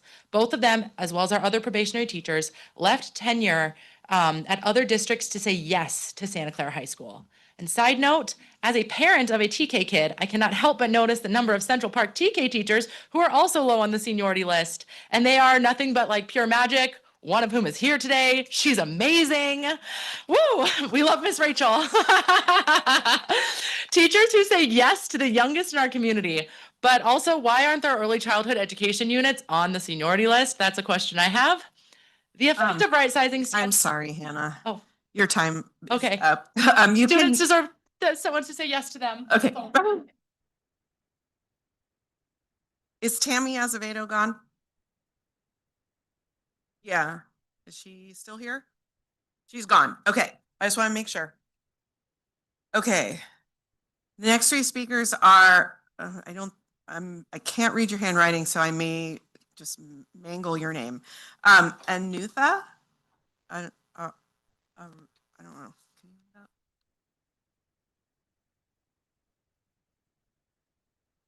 Anutha Vu? No? Okay. Tammy Schultz, Gerardo, Leon, I'm not going to try to, Heidi Murray, Eva Qualls, and Claire Hood. Hi, my name is Tammy Schultz. I am the UTSC organizing organizing committee chairperson, otherwise, it's rather late. I am also a CSEA ally. I am a student advocate. And on behalf of the members of UTSC and CSEA, I'd like to present you with the following petition signed by 856 of our members. It reads as thus. We, the members of the United Teachers of Santa Clara and CSEA Chapter 350, believe that stable schools, community support, sorry, I'm gonna start again. Believe that stable school community support, communities, oh my God, I'm so tired. I can barely see. And you know what I'm gonna do? Can I start my time? Here we go. We believe that stable school communities support our students' growth. Stable schools are worth spending reserves on. As of January 22nd, the proposed 10% layoff of certificated staff and significant cuts to classified staff, such as office staff, behavior support, paraeducators, and other positions, will cause lasting damage to students, schools, and neighborhoods across the district. Before laying off essential staff, management must exhaust every other option, including cutting non-essential spending, hiring freezes, allowing anticipated attrition, and potentially a retirement incentive plan. The district has $118 million in unrestricted reserves to right-size programs carefully over 2 to 3 years, while preserving continuity for schools and families. We know that district leaders want to protect our students as well, and that is why we call on the Santa Clara Unified School District Board and district management to immediately decrease the proposed layoffs by at least 75% and develop a reasonable multi-year plan in authentic partnership with UTSC, CSEA, and community stakeholders. Thank you.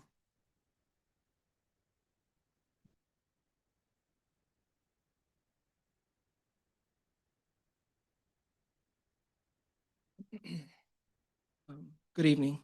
My name is Gerardo Leon Landaverde, he, him, and I am a behavior tech. I'm here primarily for 2 reasons. 1, because united we bargain and divided we beg. And 2, to testify on the importance of my fellow classified employees, particularly the behavior team. It is my understanding that your decisions are based primarily on numbers, percentages, FTEs, ratios, bodies, and seats. But I would like to provide some insight on the behavior team that can't be derived from said numbers nor mere job descriptions. Our primary roles are to help students stay safe, help staff carry out behavior intervention plans, and help students meet goals laid out in their IEPs. The behavior team provides tier 1, 2, and 3 supports daily. Consequently, we have had many secondary roles which change on a daily basis. We have prevented students from harming themselves or others. We have prevented students from running out into the streets. We have been one of, if not the only, trusted adults for some of our students. We have been trusted colleagues for exasperated teachers. We have helped establish much needed structure and routine. We have sometimes done things outside of our descriptions because there was a need and no one else was there. It would be impossible to distill my 9 years of experience on the team into a short bulleted list, but ultimately, we have fostered learning environments so that students can do what they're here to do, learn. Our success in all of these roles is credited to the quality of our BTs and BAs, as well as the effort, care, and time we've put into building bonds with teachers and students. The cuts that you are proposing for our team, as well as our fellow classroom paras and one-to-ones, will cost time. It takes good people and time to establish a learning environment. These impacts will be felt by students and staff in ways that can't be quantified with percentages or ratios. You can't reduce 12% of our team and only make 12% of an impact. The behavior team is a critical part of MTSS. My fellow classified employees and I urge you to exhaust your time for the good of our students. Slow down.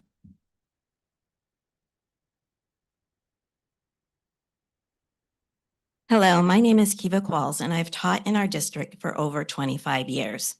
Last night, I was expressing my frustration over having a 2-3 combination projected for my site. A colleague of mine said that they thought the district was adding teachers to avoid having combination classes. I was so relieved. Our staff had been voicing our concerns, and we had been heard. That was until I saw that it is only for Title I schools. They are the ones that get the privilege to not have combination classes in the lower grades. My site, Westwood, is not a Title I school, although we serve a very similar population. We are not designated as a Title I school, and it's just by few percentage. So I guess our students and our teachers at Westwood don't matter. We still have that 2-3 planned. What is the reasoning behind this? If there is an understanding that 2-3 combinations are not best practice for students, and therefore teachers are being added, then why is this not across the board? The idea of a 2-3 combo class that meets the students' needs is ludicrous.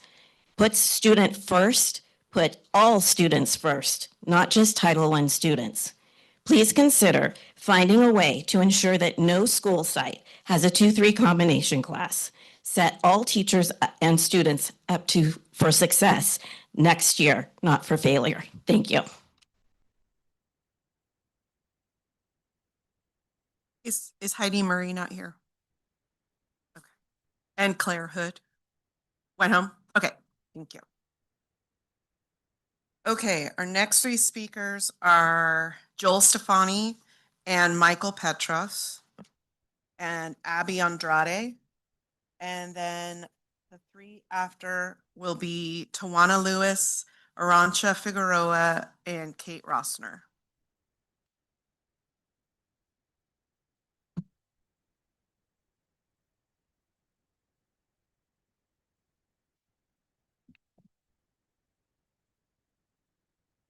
Good evening, board, Dr. Wright, Ms. Burrell. And my name is Joel Stephanie, a Santa Clara baby, a proud New Valley graduate, and started my 19th year in Santa Clara Unified, about 32 if you count my schooling as well. Imagine, if you will, a school where buses arrive on time, classrooms sparkle, and lunches nourish young minds. Imagine a school system where district supports are delivered to students and staff in a timely manner. This isn't just the work of our amazing teachers, it's also the backbone provided by our classified personnel who keep our district running and also thriving. Today, I wish to highlight the critical importance of onboarding, training, and ensuring these vital team members feel supported from day one and throughout their tenure. Accessible, robust, and continued support set the stage for success. When new classified staff join the team, a warm welcome, a clear orientation, and wraparound training support help them integrate quickly. It reduces turnover, builds confidence, and fosters a sense of belonging. Without it, they may feel lost in the maze of school operations, leading to inefficiencies that could directly ripple through our students. We have made so many innovations on how we support classified staff to bring out the best in our students. Backed by strong partnership, SUSD has been a pioneer in so many ways. We established the first dedicated position in California to specifically train paraeducators back in 2016. And I was lucky enough to be the inaugural paratrainer. And more recently, a dedicated position to advocate for, innovate systems that support all classified staff. My current position, professional learning specialist, which is set to be eliminated next school year. This passionate work, supported by the role, has been able to advocate for improved systems, quicker wraparounds for classified staff.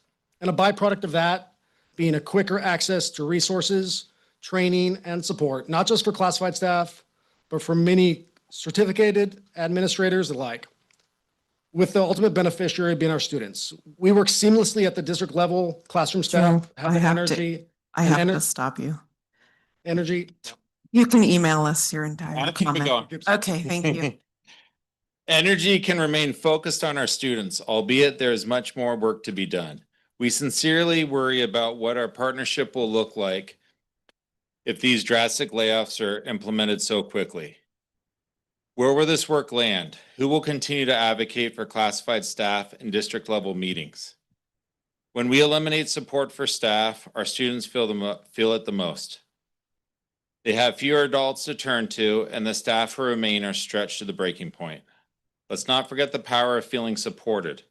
Before being thrusted into a school or classroom, having staff dedicated to help answer questions, give recognition, open doors to the amazing resources SUSD has, makes the person feel valued. When they thrive, morale soars, attrition drops, and they pour even more of their heart into their work, directly impacting student well-being and academic outcomes. In closing, CSEA urges you all to continue being the pioneers that support all of our staff. Supporting classified staff is student first. I have a little bit of time left, and I just like to leave it for what it's going to be for our more than 1,200 classified members when we lose Joel's position, the professional learning specialist. And you could sit in the silence because that's what we're all going to be in when we go to reach for the answers that we'd be getting from this position. And we don't get those. The phone doesn't pick up, the emails don't come back, and that'll never be provided by management positions that aren't us. So.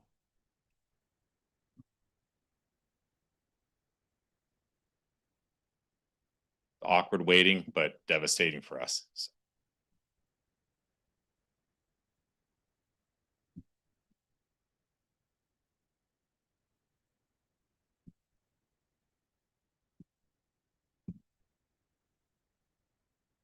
Oh.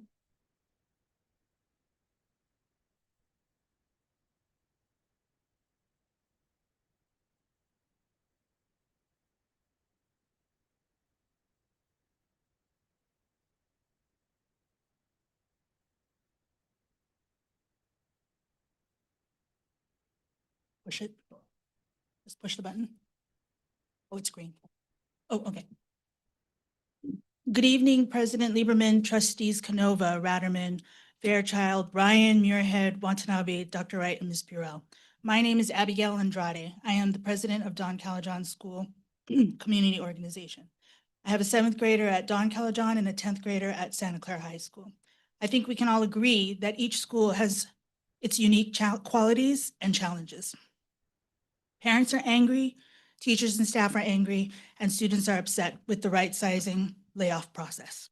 The superintendent's right sizing presentation, slide number 6, clearly demonstrates the decline in student population, but increase in staff in 2020 to 2021 and continued. This isn't new information. It was presented over and over in district board meetings.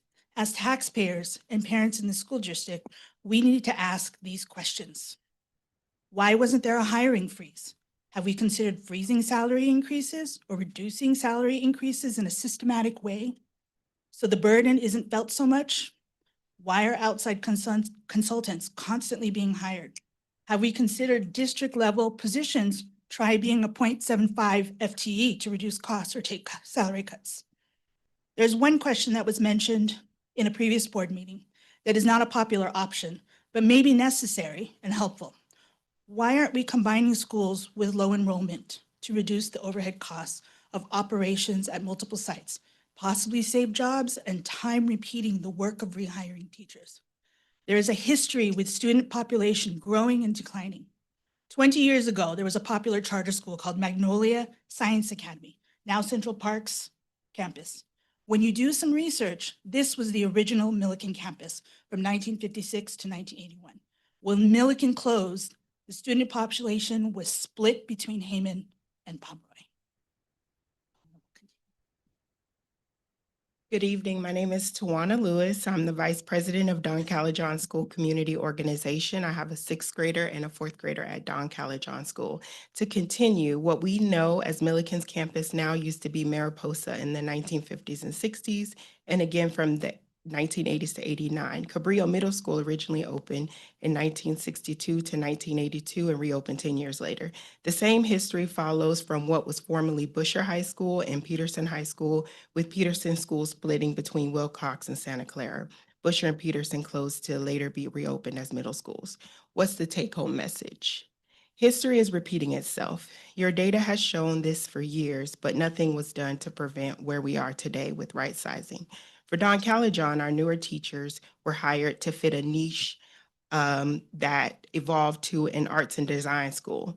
There are also teachers there that are within 3 to 5 year range who were hired to fit our STEAM PBL model, and their contributions to our school cannot be discounted. Schools like Scott Lane, Agnew, Huerta, McDonald High School have their niches as well. What are we asking for?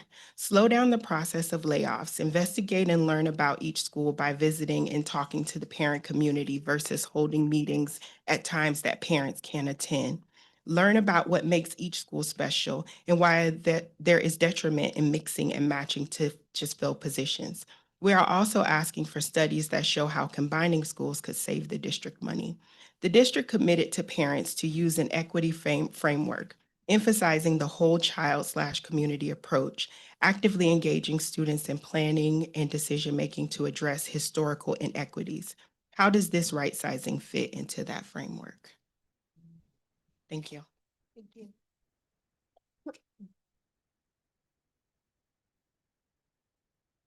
Okay, sorry.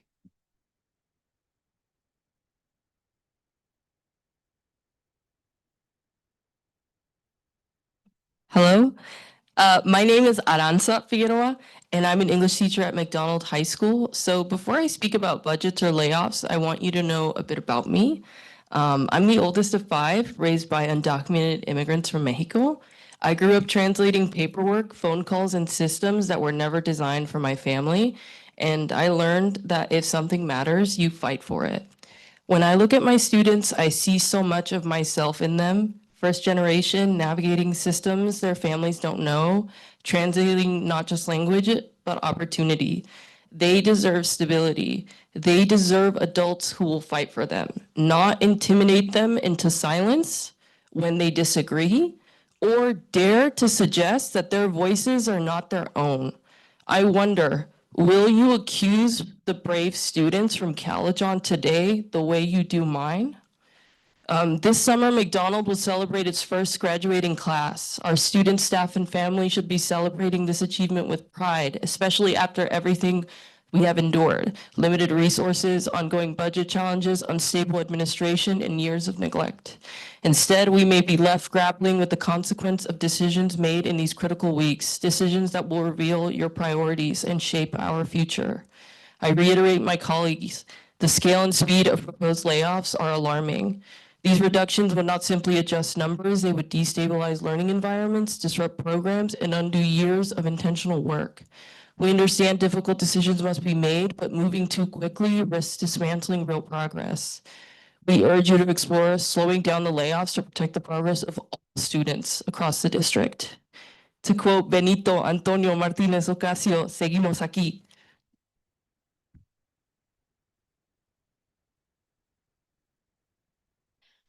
Good evening, almost good morning. My name is Kate Rossner, Kate Flowers Rossner, and I teach at McDonald High School with Aranza.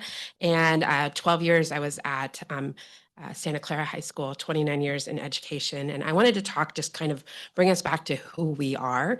When I was hired in Santa Clara in 2012, I fell in love with the district. Like, this is a district that built teacher housing to recruit and retain promising young teachers who otherwise couldn't afford to live here.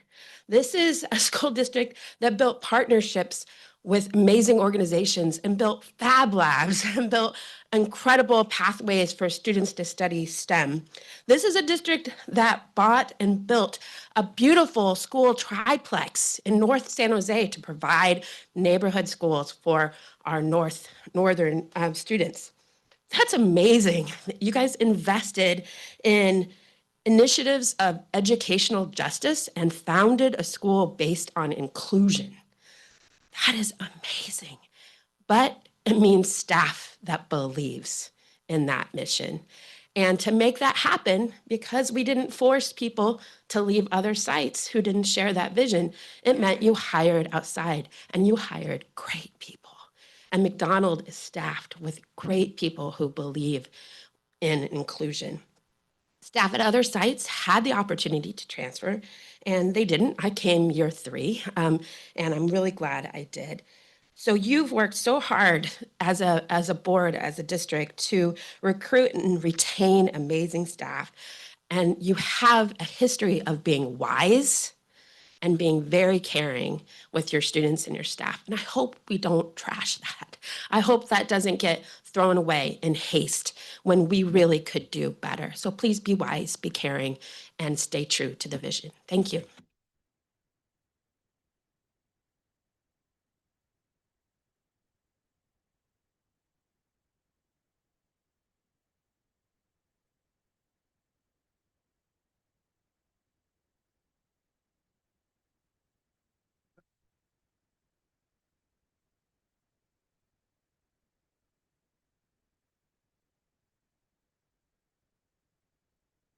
Okay.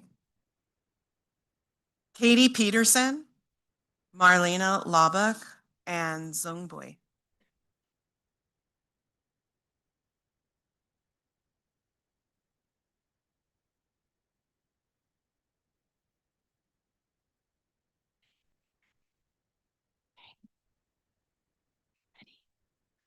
All right, I'm just gonna lean in. Okay. Good evening, good almost morning. My name is Katie Peterson. My pronouns are she, her, and I'm a school psychologist at Heyman Elementary and the district's preschool assessment team. I originally planned to speak specifically about all the essential tasks that school psychs carry out at our schools because it has become increasingly clear that even members of our special education department don't have a shared understanding of how comprehensive and essential our work is. But tonight, I feel compelled to focus on something larger, the impact these cuts will have on our most marginalized students. The district's proposed layoffs and cuts are not an abstract budget adjustment. They are a direct reduction in access to services, and interventions for our most vulnerable students. When we stretch already thin systems further, students fall through the cracks. Achievement gaps widen, behavioral crises escalate, staff burnout increases, and families lose trust. These cuts will disproportionately affect students who are already facing systemic barriers, students with disabilities, multilingual learners, and students from historically underserved communities. They are the ones who rely most heavily on the staff who are being cut. They are the least protected when systems are strained. When you vote to cut special education teachers, school psychs, counselors, interventionists, and behavior techs, you are sending the message that their needs are negotiable and that equity is conditional. Now is not the time for drastic reductions that compromise access, equity, and compliance. If structural adjustments are necessary, they must be approached with more thoughtful collaboration with labor partners and a clear analysis of student impact, not implemented in a way that destabilizes essential student services. Thank you so much for your time.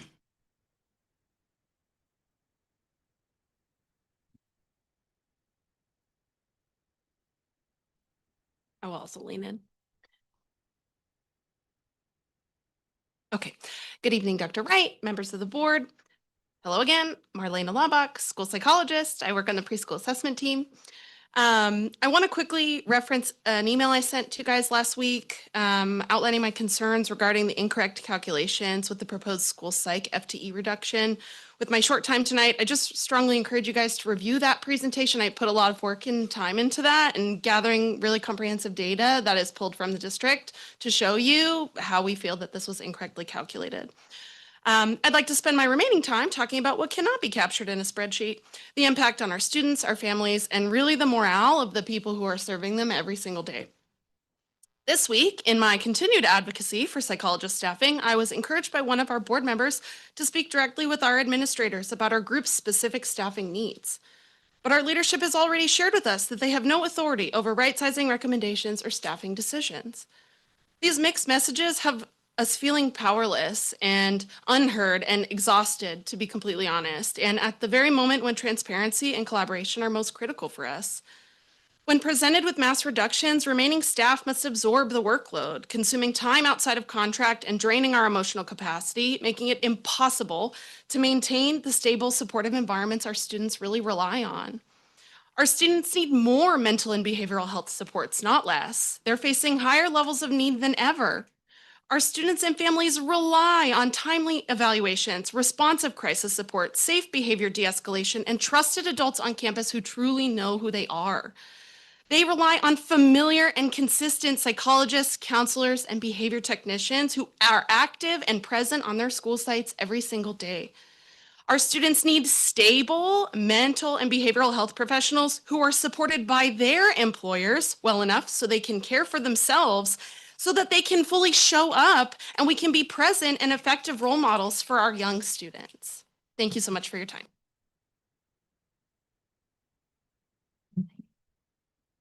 Short. All right, thank you. Good evening. Growing up as an immigrant student, I've darkened a school psychologist's door once, and I thought they were just assessors.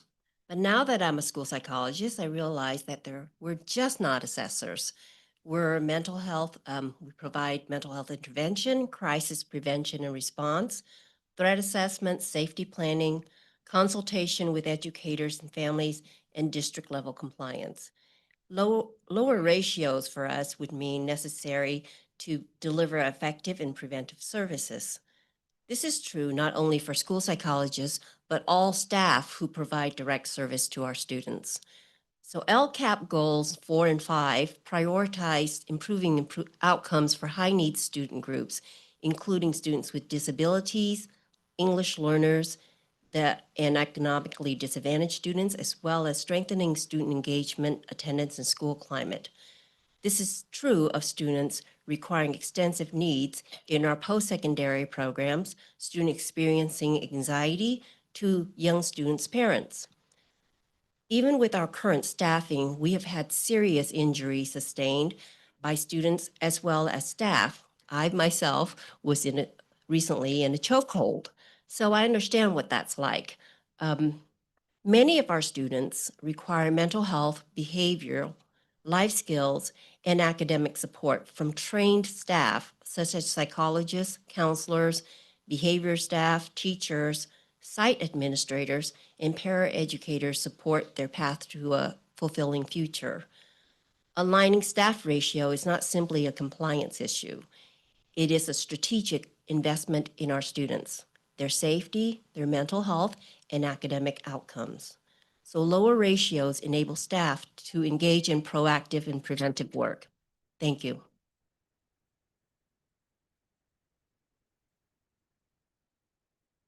Okay, the board will take a 5-minute break. We'll be back a little bit before midnight.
Okay, the board is coming back from recess.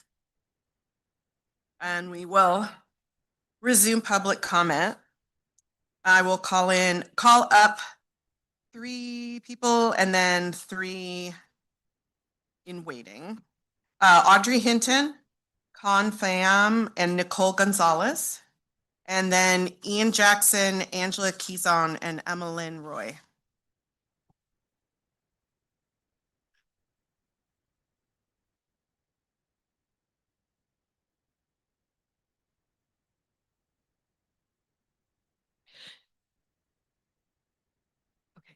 Hello, my name is Audrey Hinton, and I am a parent of 3 kids in the district, 1 elementary, 1 middle, 1 high schooler. I'm a neighbor, and I run the Garden to Table program at Pomeroy Elementary School. Since we moved here 9 years ago, my family has actively made an effort to support the schools in Santa Clara. Tonight, I am coming to you as an advocate for my own children, for my students, for my colleagues, and the general well-being of this district. Just today, I had a sub bring in a class of 3rd graders to cook with me.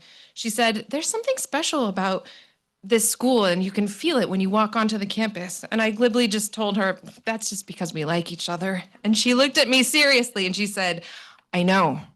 You can feel it. You can tell." If you've ever been on a campus like that feels different, you know what I'm describing.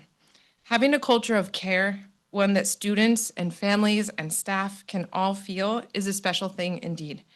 Building a culture like this takes time and commitment. Many places in our district are like this. I hope that other parents and educators right now are smiling because they're thinking of a specific place that they've experienced in their own schools like that. This culture is not an accident. It comes through the dedication and sacrifice of each member to a greater goal. The large number of cuts that are proposed will completely destroy these carefully cultivated communities. I almost didn't come here tonight. I feel like the pleas of the community are not being considered. The reality is that this budget does need correcting. I support that. I have concerns about spending beyond our means and being overstaffed. I also believe there's nothing right about this right sizing. Besides looking like a grand gesture, I believe it will be a self-inflicted wound that will take many years to heal.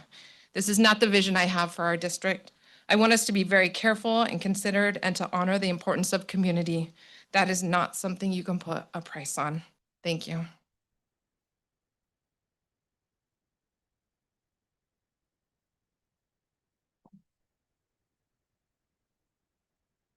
Hello, my name's Con Pham, and I've been a PE teacher at Washington Open for the last 9 years. Thanks for the opportunity to address the proposed budget cuts.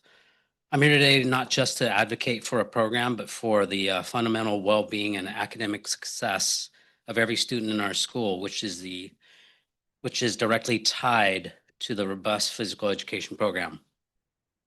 Our elementary PE program is not just a nice to have, it's a critical component that supports the whole child physically, mentally, and academically. Our PE program is one of the few curricular areas that reaches 100% of our students. Regardless of their academic background, their athletic ability, it's a vital equalizer for them. I would like for you to come shadow me for a day, see the impact that an elementary PE teacher makes on a daily basis. And I'm sure it happens on pretty much every campus, every elementary campus, I should say. In a time of unprecedented student mental health challenges, PE serves as a necessary outlet. There are plenty of studies that support the claim. I'm sure you've read them. It's scientifically proven, and it reduces stress, anxiety, symptoms of depression, providing a vital break that allows students to refocus in their subsequent classes. We know that physically active students have improved memory, attention, classroom focus. PE is the fuel for the academic engines at core classes like math and ELA. Cuts in the program is going to directly impact test scores. Cutting PE funding means larger class sizes and reduced instructional time. This degrades the quality of the program and directly compromises our students in the long run. I urge the board to reconsider the proposed cuts. So this is not an expense. It's a smart, necessary investment in the collective health and academic potential for our students. Thank you. Thank you.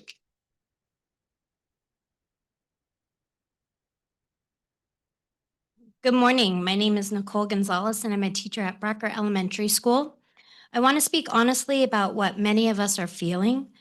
The proposed management layoffs at the district level feel like a shell game, moving administrators from one title to another without real clarity about what's being reduced.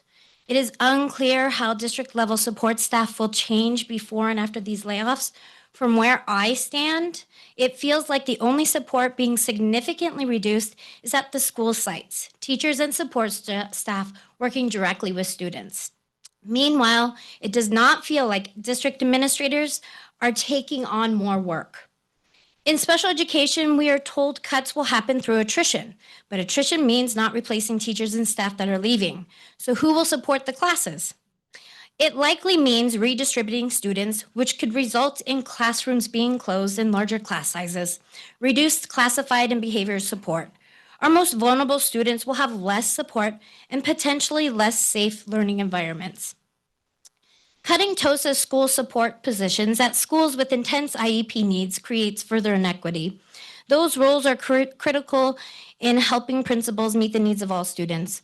Without that support, principals cannot realistically meet the needs of the entire campus with 4 special education classrooms.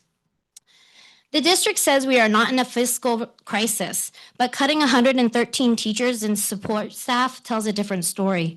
Students will lose trusted adults and needed support. This creates instability, trauma, and will decimate our schools. You have $118 million in savings. This is not a one-year emergency. We are asking for thoughtful, multi-year plans that phase in the layoffs and evaluate the effects you're having on kids. Site-based looking. Please consider something else.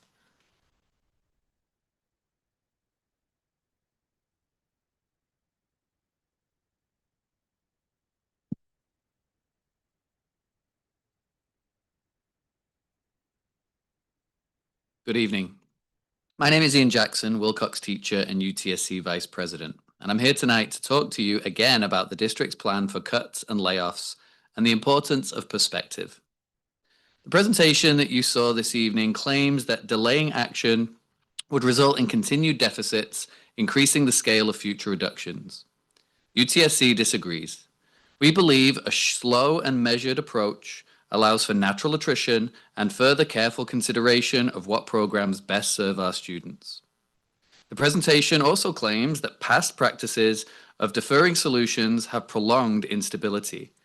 Deferring is just a fancy way to say ignoring. Why should the current staff members, children, and communities bear the brunt in 1 year of many years of district inaction? It is unfair and unjust.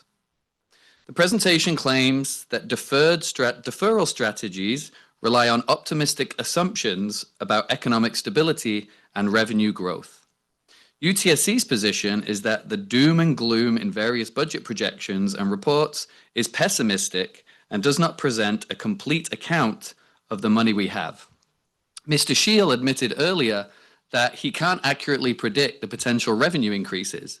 This also means that he can't accurately predict the deficit either, which is more reason to slow this process down. I mean, how many districts even get placed on the county watch list? Are we one of 100? We are not broke, and we absolutely have the funds to take a more thoughtful and kind and measured approach to these cuts. The presentation claims that taking action in 1 year breaks the cycle of inefficient and incremental budgeting, but at what cost? Slashed programs, shattered communities, damage that will directly affect students and will shudder across the district for years to come. This is not one and done either way. Slow down, be thoughtful, and commit to a collaborative cost-cutting plan rolled out over several years. Thank you.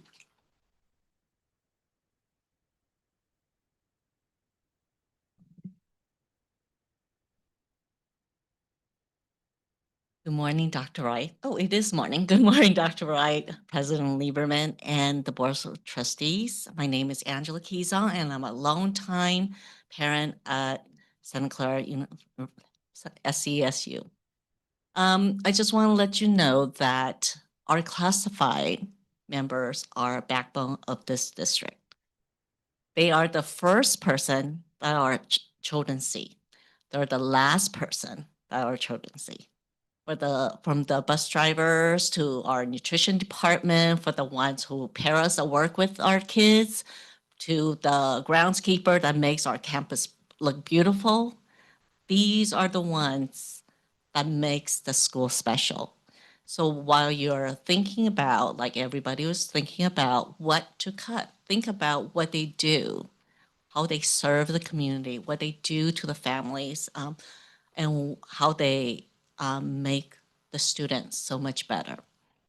That leads to the segue of registrar in our department, in our secondary, and our high school counselor secretaries too. They are the hands, eyes, and feet of everything. They are part of the school. They have their arms wrapped around the whole school. It looks really good in paper to say, okay, we took out 5 and that department's gone.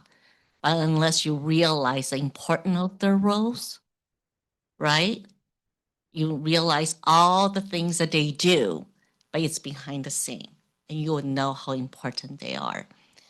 So as this moving on forward, I know it's hard, the cuts necessary, but really be thoughtful for when you cut certain departments, even the little ones. Those are the little ones that really makes a big impact. Thank you.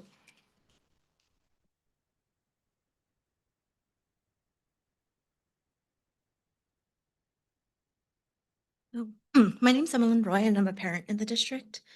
As the district moves through right sizing, I've been thinking about lessons taught to students and whether they are being modeled here. The first one that came to mind is show your work. Tonight's presentation focused on FTE reductions, but lacked details on what we've been told right sizing is, namely an evaluation of program and service effectiveness. Are the reductions truly targeting ineffective supports, or is it that the proposed cuts do not adhere to the right sizing framework? It's hard to say because the district provided an answer, but didn't show their work. Lesson 2, slow down. Rushing often leads to shortcuts and mistakes. In the haste to complete this process all in 1 year, it seems the district has taken shortcuts and compromised on its guiding principles. Lesson 3, act with integrity. Multiple stakeholders have expressed frustration over a lack of transparency. Please own the gaps in this process. Our students are watching. Lead by example. I had prepared my comments thinking that we might have less than 2 minutes tonight. Thank you for giving us the full time to speak. So with my remaining time, I'm going to try to squeeze in a few more thoughts. Reiterating what has already been said, please remember that no layoffs in special education doesn't mean that there are no reductions. It doesn't mean you're protecting students, as the image on slide 40 seemed to imply. Tonight, it was noted that many district staff go above and beyond. That is so true. So please keep in mind that the FTE reductions shown on paper represent a greater impact than the numbers probably suggest. Two-way dialogue was also mentioned tonight. I appreciate the opportunity to speak here today, but please don't confuse what is happening here as two-way dialogue with community members. Please just do not frame this as a success in stakeholder engagement when it hasn't been. Thank you.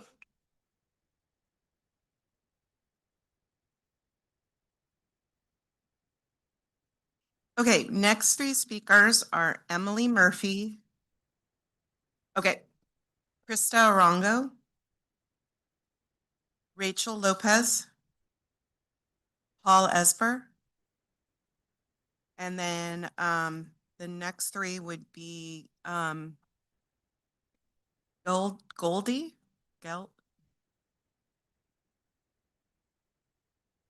Oh, okay. Okay, Geraldine Joy Marcelino and Stacy Allen. Good evening. My name is Krista Arango, and I'm a science teacher at Dolores Huerta Middle School. I am here to advocate not only for teachers at my school site, but also at our neighboring schools, Agnew Elementary and McDonald High School. Dolores Huerta Middle School is a new campus built on a shared K-12 collaboration model. We were designed intentionally, but with flexible learning spaces, interdisciplinary instruction, and a deep focus on student agency and equity. Every educator hired there committed to that mission. Just 3 weeks ago, our campus was visited by district leadership, along with middle school principals, to observe the strong instructional practices and student learning taking place in our classrooms. Dolores Huerta is being recognized as a model for inclusion and innovation across our district. These proposed layouts will disproportionately impact our campus because we are composed largely of newer teachers. The very educators recruited to build this successful student-centered school community are now the most at risk. Our district has research specifically designed to protect students from sudden disruption. Phasing reductions over multiple years would preserve continuity while still addressing enrollment changes. Stable schools are worth spending reserves on. I urge the board to decrease the proposed layouts and commit to a reasonable multi-year plan developed in authentic partnership with UTSC and CSEA. Students build trust with stable educators over time. Disrupting staffing disrupts learning. I urge you to protect our students and do this right. Thank you.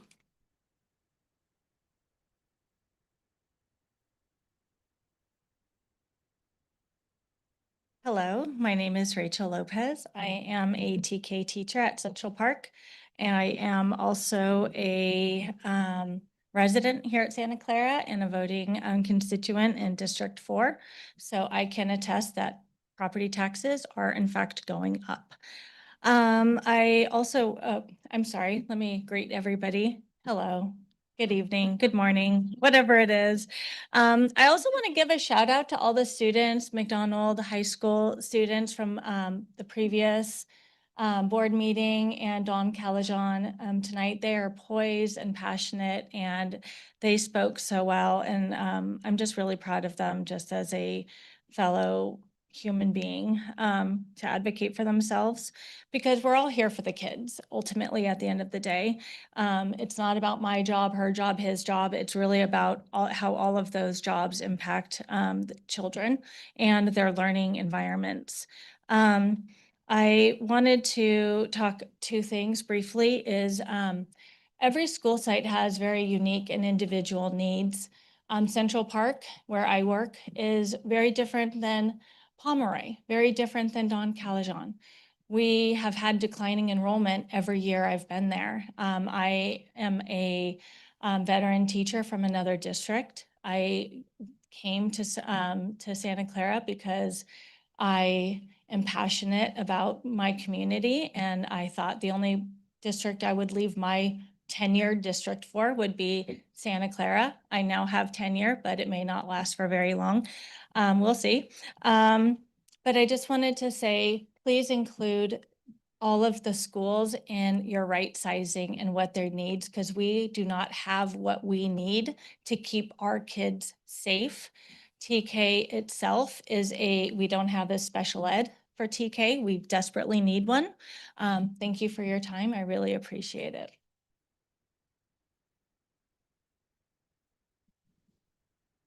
Hi, everyone. My name is Leila Coughlin. I'm speaking for Paul Esper, who had to go home due to late time. These are some questions that just to put myself in your position as the board, what I would ask. From the perspective of looking at the presentation, it looks like all we're looking at is money. I would love to see an evaluation of test scores in the Santa Clara School District as we have increased our staff. Santa Clara School District has won many recent awards and accolades and is due to the support that the staff all gives our students. The other question I would like to propose that the board address is Santa Clara evaluating a parcel tax like Palo Alto as a revenue generation instead of looking at cost cutting? I would also like to understand why we care about enrollment when we are a basic aid district funded by property taxes. I would also like to understand is who decided that a reduction in psychologists would support students first? What studies have been done? When there are an increase in school shootings, there's a heavily increase in anxiety. In fact, I think we can call Gen Alpha the anxiety generation. And we have a fascist leader who is running through our streets, intimidating students. I would also like to see the data on public health issues that created elementary school PE teachers in the first place. And I'd also like to understand, is there a better way to make the system more robust to fluctuations in revenue and enrollment? With the seniority model, or whatever you want to call it, are you taking into consideration staff members' prior experience not in the district? And those are the questions, if I were on the board, I would ask, because I don't think the presentation adequately covers that. Thank you.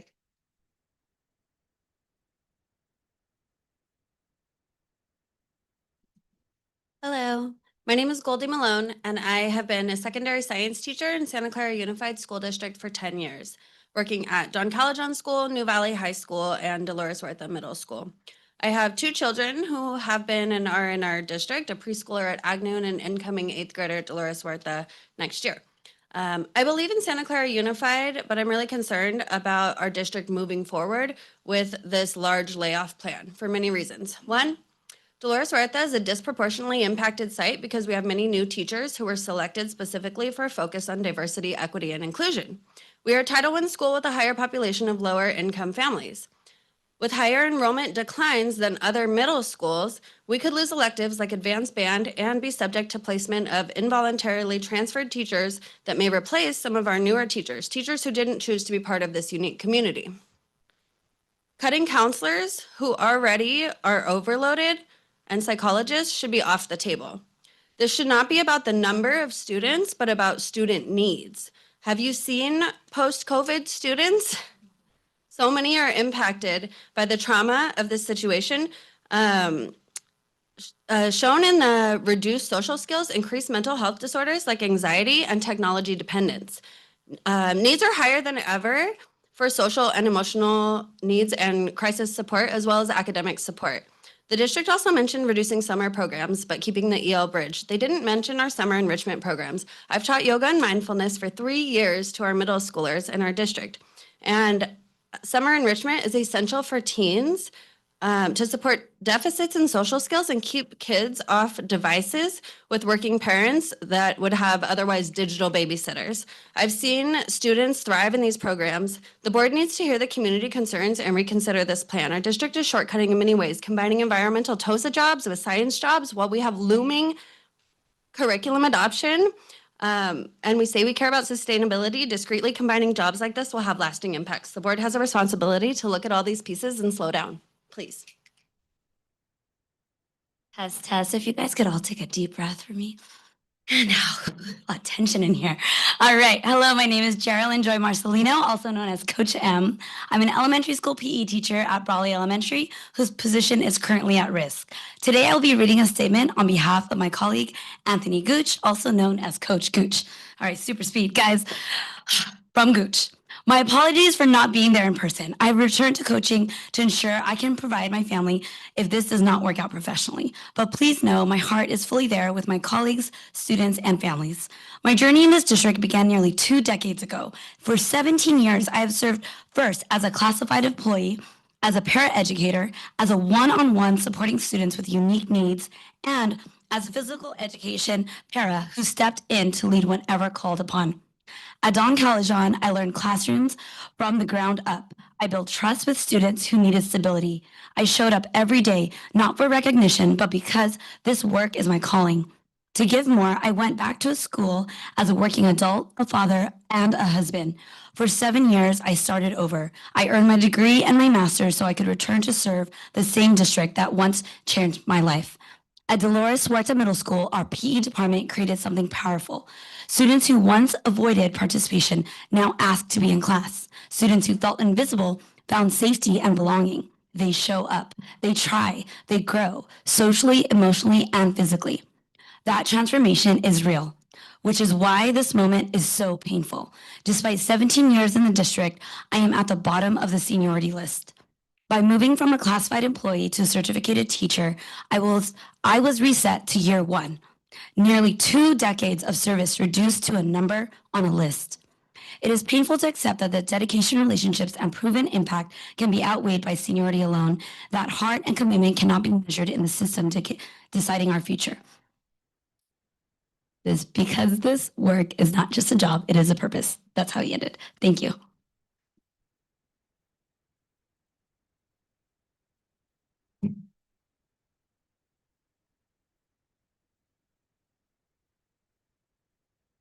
Again, my name is Stacy Allen. I am a teacher at Dolores Huerta Middle School. I teach Spanish and ELD. First, a specific comment related to this evening's ever popular slide 6. In response to a question by a board member, I believe it was Trustee Ratterman, but I was in the hallway, so I couldn't really see who it was.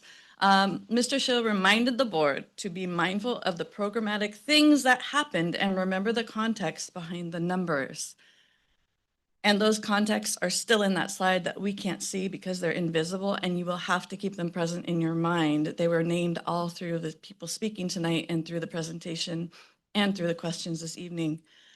We are here both in person and virtually. I see my colleagues' names on that screen, spending our time, energy, effort, and care, both mentally and physically. Some of us are consumed with worry, but everyone is grappling day in and day out with the mental weight of the uncertainty. So we are here using one of the few means we have for appeal to you to consider the impact of this. We're here taking action and speaking out to support our students, to preserve our livelihoods. We are uplifting our voices in concern for our communities. The hurried move to make deep cuts seems disconnected, ignoring the enormous challenges our nation is reckoning with, disregarding the real needs of our students, some of whom are finally making headway in recovering from the impacts of COVID. They're finally recovering from the loss of community, and they're finally growing as they find connection. These proposed cuts will undermine all of that progress. None of you can truly believe that this will just be a small bump in the road. This is a proposed full derailment. Our energies, your energy, my energy, our energy could be better directed at upholding our currently very fragile democracy. An ironic choice of a motto for this year was building bridges, because it seems like you built the bridge and now you set it aflame once people chose to cross it.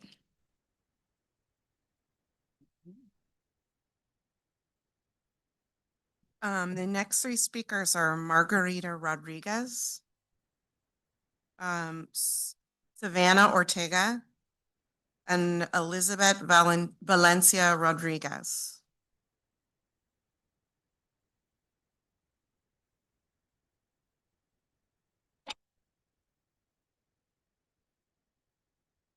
Are any of them here? Doesn't look like it. Okay. And then I have another slip for Stephanie Alpin. Oh, okay.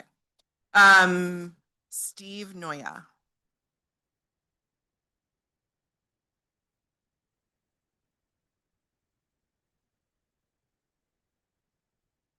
Hello, thank you for staying up late. Doctors, nice to meet you. I'm going to give you a little bit of a story to start with. My employer announced a 10% global layoff in December. This week, I've been in 5 meetings where they don't know who's doing those jobs. We literally don't know. Person was here, they're gone, and now those roles are unfulfilled. We're a medical device manufacturer. How are you going to have a safe device if you don't have the people you need to declare it safe? I'm now reflecting this to a 10% cut in education for my special needs son. There's 2 important facts with this. One, you're required by law to provide equity to my student. You can't do that if you fire half the PE teachers, because now you're going to have 60 students for 1 PE teacher. There's no way you're going to meet equity for my student as a total student, which is the law, not just academics, but total student needs by having 60 students for a PE teacher. Many years ago, I say the Cathys, Ms. Canaval, Ms. Lanes, and I, before COVID, we were here because my preschool student somehow in pre-3 had less minutes than my previous year. So we came here, I spoke, we had meetings, And that got fixed. And then COVID hit and all hell broke loose. But I'm back. And back then I said it once. You're not here. I'm not here with you. You're here with me for 12 years. I grew up in this district. My mom worked here for 35 years. We can solve these problems without such drastic cuts. Thank you. Okay, that was my last slip. Is there anyone else in the room that wants to speak? Otherwise, I'm going to close comment in the room and move to the Zoom. Okay, I'm going to close comment in the room and move to the Zoom. Mr. Rico. For members of the public attending through the Zoom webinar, you can use Zoom's raise hand tool. Public speakers will be called upon in the order that hands are raised. There will be a 2-minute timer on the screen, similar to the one that we have in the boardroom to help you moderate your comments. To ensure everyone has the same amount of speaking time, we will have to move on to the next commenter after 2 minutes. When your name is called, you will be prompted by Zoom to unmute. Our first speaker is Sarah Sicolo, and you can correct my pronunciation. Good morning. My name is Sarah Sicolo. I'm a first grade teacher at Sutter Elementary and a voting member of Trustee Area 4. I'm deeply concerned that the proposed budget cuts directly contradict our district's core value of putting students first. I want to share how 2 of the programs that are on the chopping block have supported both myself and my students in just the past month. First, our on-site TOSA instructional coach. Our coach at Sutter, Jean Lucia, is essential. She has been instrumental in establishing a school-wide initiative to improve our students' skills in informational writing. She has modeled high-quality writing instruction in my room multiple times in the past month. Because of her exceptional coaching and modeling, on Monday, every single one of my first graders successfully composed a 5-sentence informational paragraph. I cannot imagine our school without her leadership. Second, PE staffing and collaboration. This week, while my students received expert instruction from their PE teacher, Mr. Chasm, I was able to collaborate with my grade level colleague. We analyzed phonics assessments, planned targeted small group instruction. If you cut PE staffing, you aren't just losing physical education, which is essential. You are eliminating the vital time teachers need to collaborate and look at data and plan for supporting our students. These are just 2 examples. I am also deeply concerned about the alarming number of certificated layoffs, the reliance on combo classes, the decrease in counselors, behavior techs, and other classified staff. We are seeing a great increase in students who need intensive behavior supports. This is a time when we need more support, not less. Please use our reserve funding to minimize these cuts and slow this process down. Thank you. Thank you for your comment. Our next commenter is Lonnie Lanucci. If right sizing means shrinking the number of adults supporting our children, then tonight we are deciding on downsizing futures. My name is Lainey Iannucci, and I have children at both Heyman and Washington Open. During the 5 years before COVID, Santa Clara Unified School District had only 1 school that received the California Distinguished Schools recognition and 0 schools that made the Gold Ribbon Schools list, a program that briefly replaced the California Distinguished Schools program. In contrast, after increasing staff within the district, the Santa Clara Unified had 3 schools recognized as California Distinguished Schools. This was all during the 5 years after COVID, the last 5 years. The National Association for the Education of Young Children states that for up to 3rd grade, a teacher-to-student ratio should be 1 to 15. The United States Department of Health and Human Services has recommended ratio of 1 to 12 for all children over the age of 6, and that group sizes for school-age children should not exceed 30. Now, the proposed student-to-teacher ratio isn't terrible or on paper, but it is reliant on student enrollment continuing to decline at a steady rate. However, looking at your graph, it actually looks like it is trending back up after a brief decline. Please share how you are calculating your continued enrollment decline predictions. My hypothesis is that we will see a steep increase in enrollment as more and more parents are forced back into the office with return to office mandates that are still rolling out, and as many Bay Area companies are having layoffs, making private schools an impossible cost for families. I recognize that there is a budget we are exceeding and overspending is not prudent. However, are there other ways we can cut spending that does not eliminate staff, the most valuable assets of our district? Maybe it's canceling previously approved projects such as the $51 million security technology upgrade approved in December, or new office buildings, parking lots, or landscaping. Maybe it's generating new income through renting our facilities or other programs. Let's work together as a community to solve this $30 million deficit through a workshop together. Thank you. Thank you for your comment. Our next commenter is Anna Koski.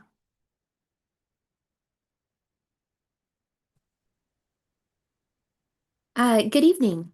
My name is Anna Koski with CTA and United Teachers of Santa Clara. I want to share some of the numbers that tell us it is financially safe to slow down, and this urgency is, in fact, artificial. For 7 straight years, your business office has under-projected revenue by 11.8 million, 82 million, 49 million, 17 million, 48 million, and 27 million. That's a consistent pattern. The governor's January budget proposals include between 9.5 and 21.9 million in new funding for us. Historically, revenues come in higher than projected. You've been told that as of the first interim, the 30 million projected deficit will be even larger. But take a look at books and supplies, which is projected to increase 80% over budget, and services and other operating expenses increasing by 10%. These are not true expenses. Mr. Shield told us that this combined 18 million is actually carryover from last year, and there is no plan to actually spend it. EdCode provides a formula for certificated layoffs when enrollment decreases, and you are proposing to lay off 4 to 5 times as many educators as that. Certificated staff as a percentage of total outgo has actually decreased over time. We used to be 40.69% in 21-22 to 35.71% now. Before COVID, in 18-19, the unrestricted reserve was 20.56%, and that is plenty. The 118 million in unrestricted reserves, potentially 18 million in carryover, that gives us the runway to make a smooth, safe landing that decreases expenses over multiple years. Superintendent Wright stated that the layoffs are his decision, but board members, they're actually yours, and the harm these cuts will cause will be your legacy. Thank you. Thank you for your comment. Our next commenter is Zahra.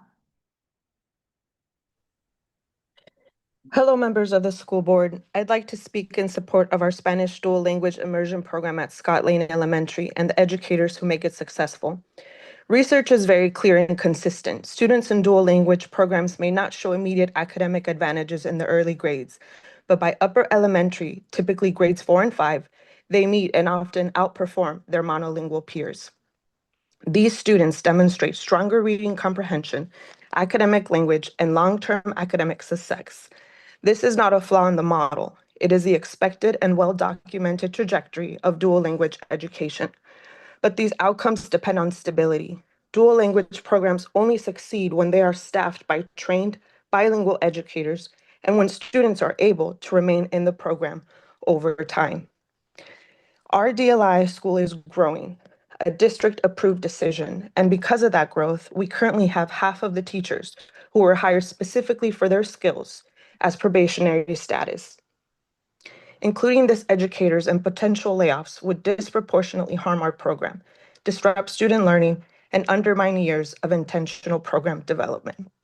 These are not positions that can be easily replaced, and losing these teachers would put the future of this program at risk. The proposal tonight was that the DLI program continue to function, but how can that be true if you eliminate 8 out of the 13 current teachers that make up the DLI program? And if we are eliminating 23 elementary school positions? Why are 8, more than 30%, coming from DLI?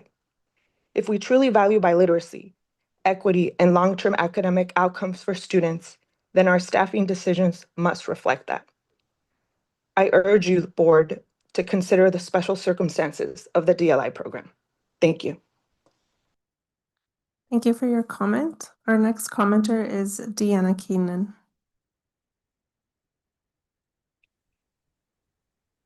Hello, Santa Clara staff, students, parents, and board members. I'm Deanna Keenan, and I'm the lead BCBA for the district.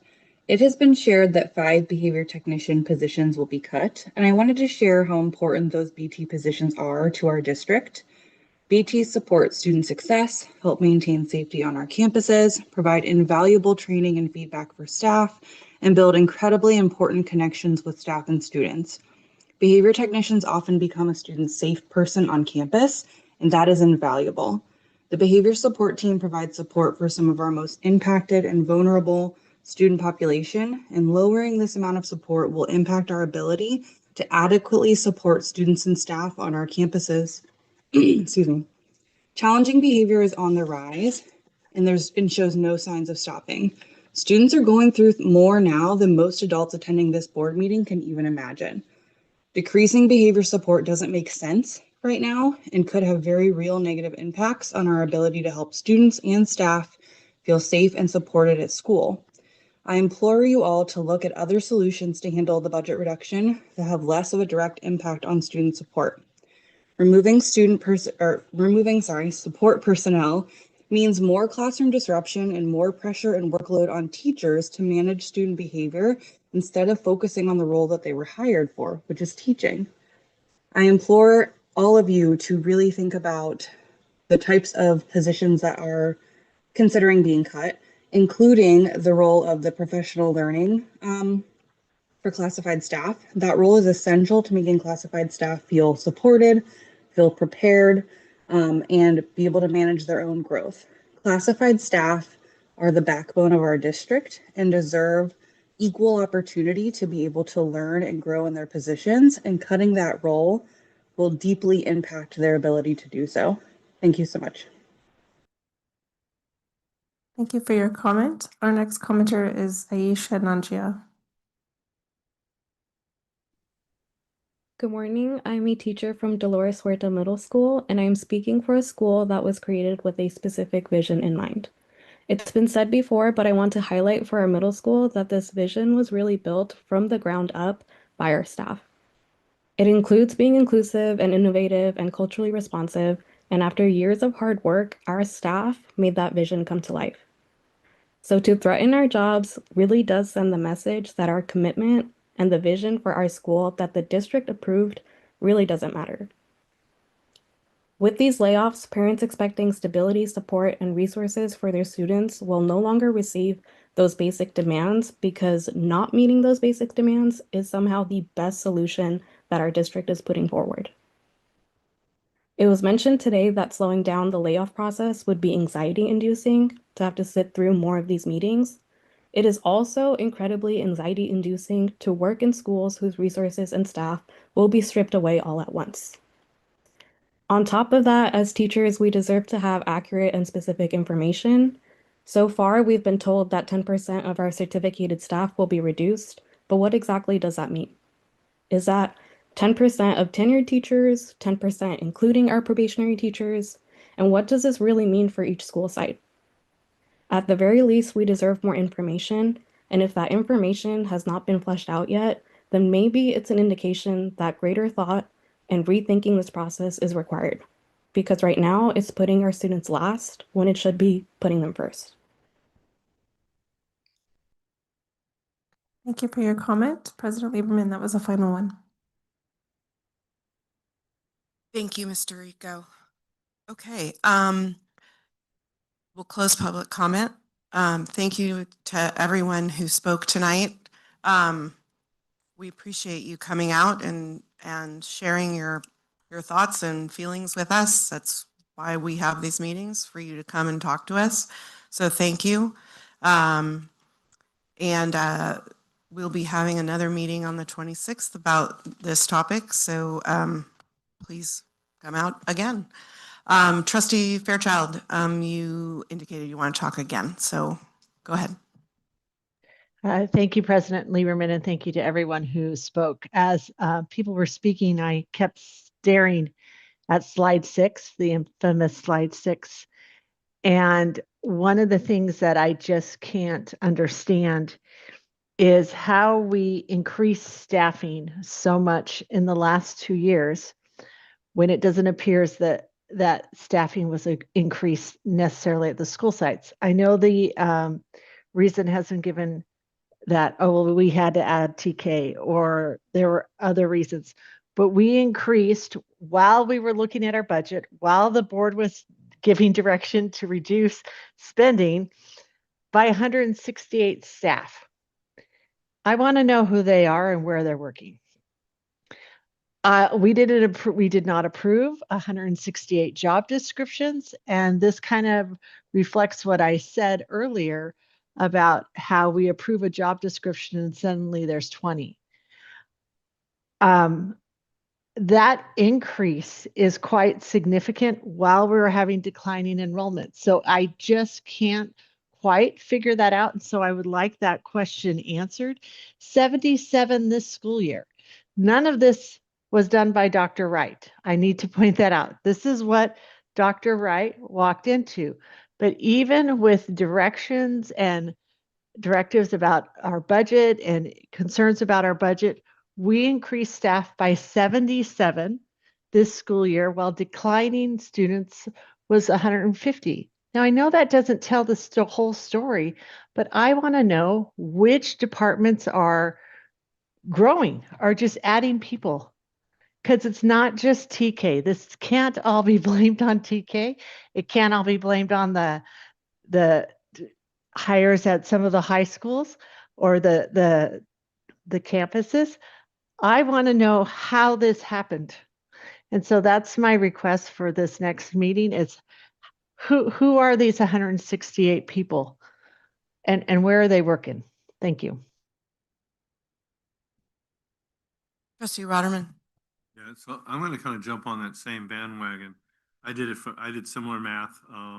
2019 to date, we have 1,000 less students and 327 additional employees supporting 1,000 less students than we had in 2019.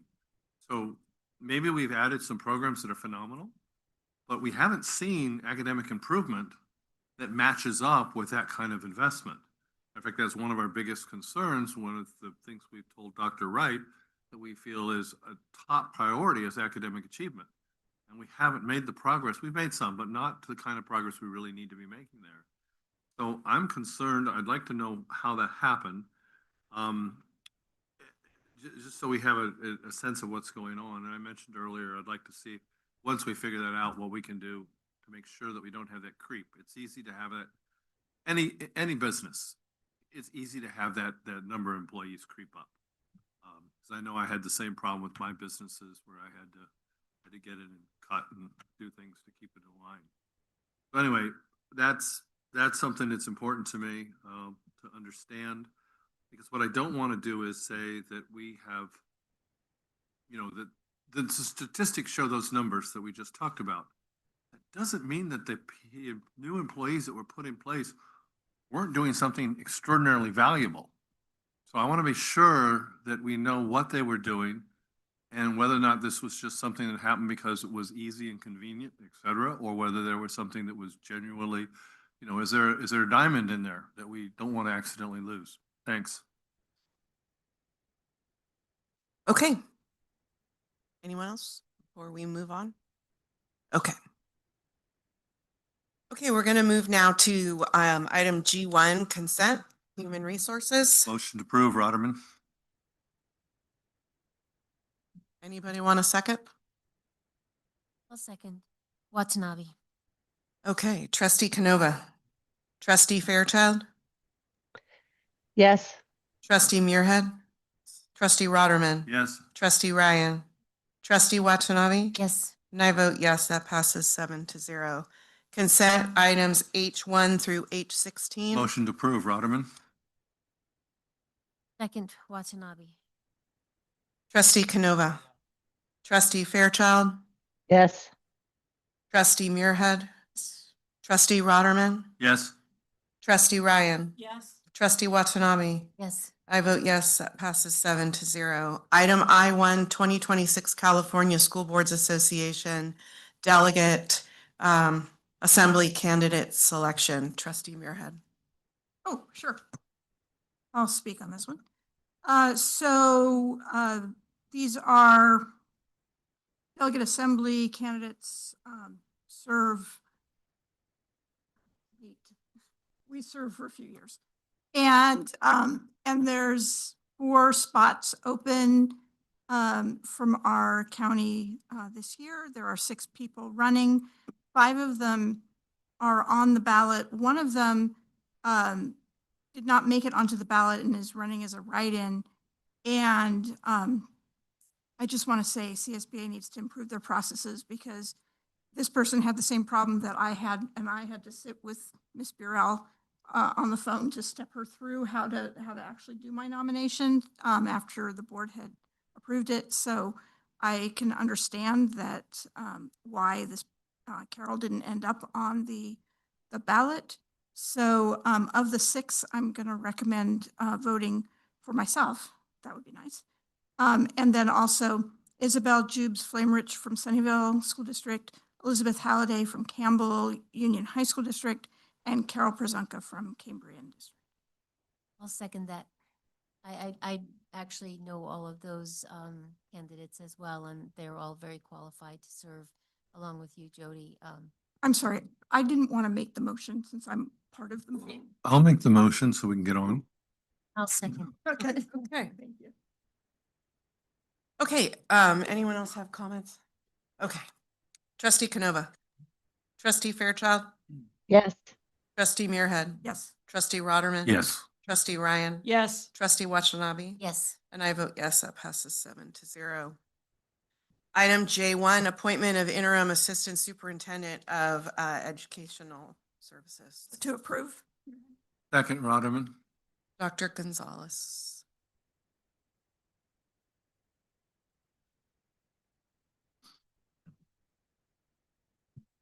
Okay, it is my pleasure to announce Ms. Alyssa Melcher as our interim assistant superintendent of educational services.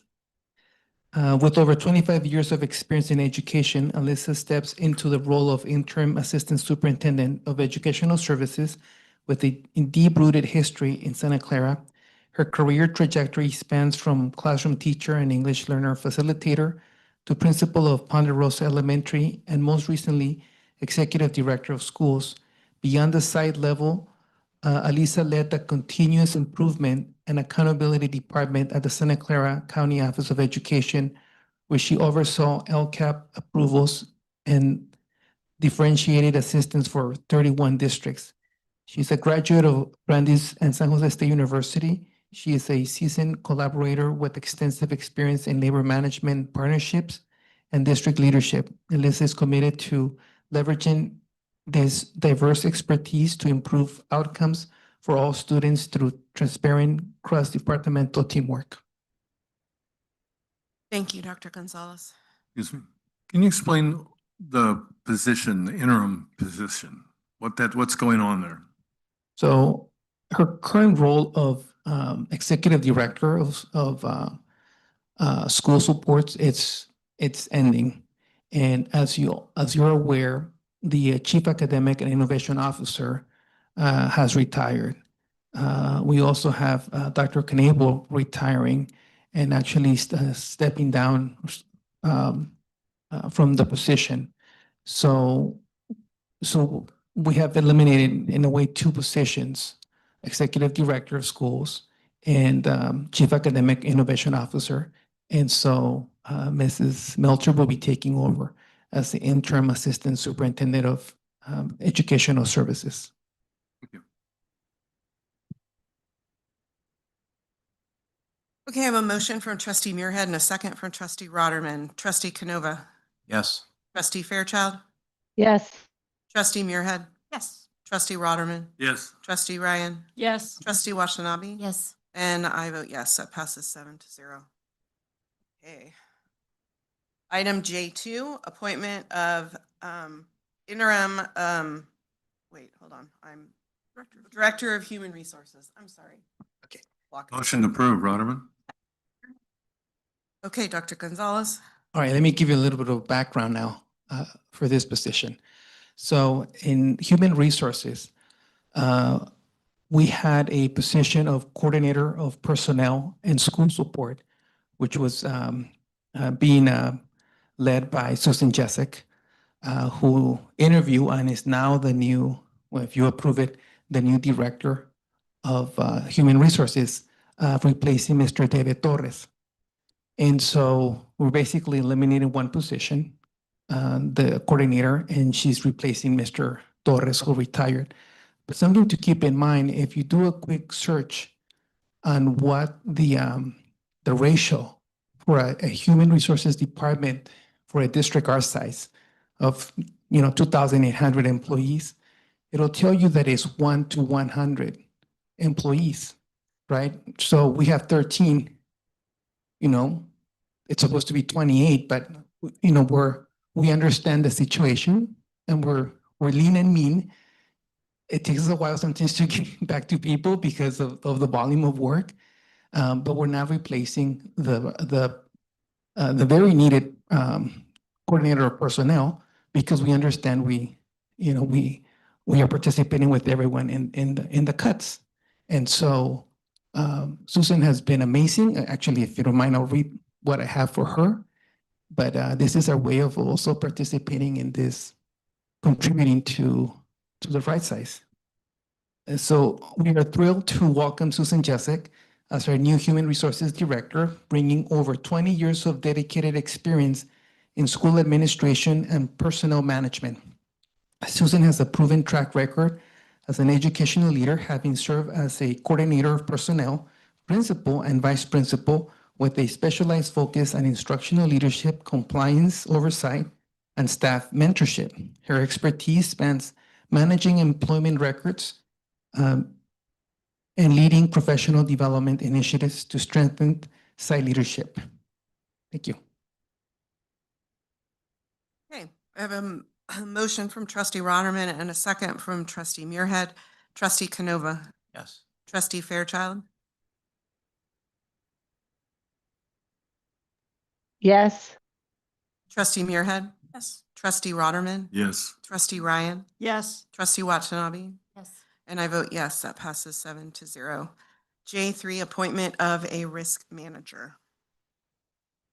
Move to approve. Second, Brian. And again, we understand the issue regarding, in this case, bringing somebody from outside. So we posted this position, internal and external, in order to have a risk manager. This is a position where the individual is sitting and going through medical interactives for our employees and helping us to reduce and to find ways to support our own employees through different situations like workers' situations in the district. So I bring to you Grisela Espinosa. So we are excited to welcome Grisela Espinosa as our new risk manager. She's a collaborative leader who brings over 15 years of experience in compliance, safety operations, and fiscal oversight within California public and nonprofit education. Holding a BA in business economics from Mills College, Grisela is a seasoned expert in managing workers' compensation, employee investigations, and complex leave requirements such as FMLA and ADA. Throughout her career, she has served as a trusted advisor during organizational transitions, and she is driven by a commitment to integrity and service. Grisela is dedicated to fostering a safe, transparent environment that focuses on well-being for both students and employees. Okay, I have a motion from trustee Muirhead and a second from trustee Ryan. Trustee Canova. Yes. Trustee Fairchild. Yes. Trustee Muirhead. Trustee Rotterman. Yes. Trustee Ryan. Yes. Trustee Watanabe. Yes. And I vote yes, that passes 7-0.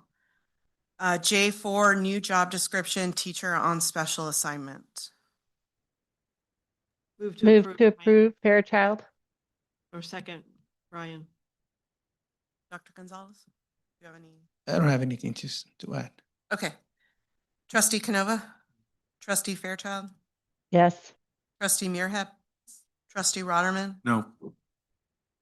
trustee Ryan, Yes. trustee Watanabe. Yes. And I vote yes, that passes 6-1 with trustee Rotterman voting no. Do you mind if I add? This will bring 31 positions. This job description. Okay. Okay, we have dealt with K1. So L1, does anybody have any questions on the bond report? L2, anybody questions on the facilities report? Trustee Muirhead. Mr. Shield, there's some delays to a couple of the projects. I noticed the Brecker, Westwood, Briarwood projects. 2 of them look like they're being delayed 6 months. So what kind of impact is that going to have on the schools and school programs? So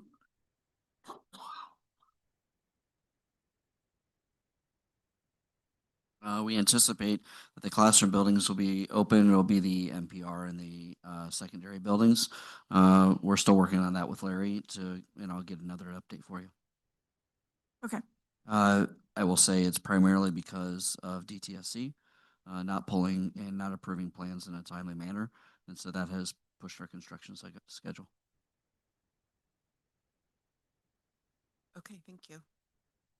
I don't remember what letter we're on. L.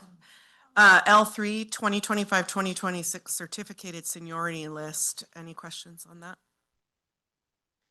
L4, 2025-2026 classified seniority list. Any questions on that?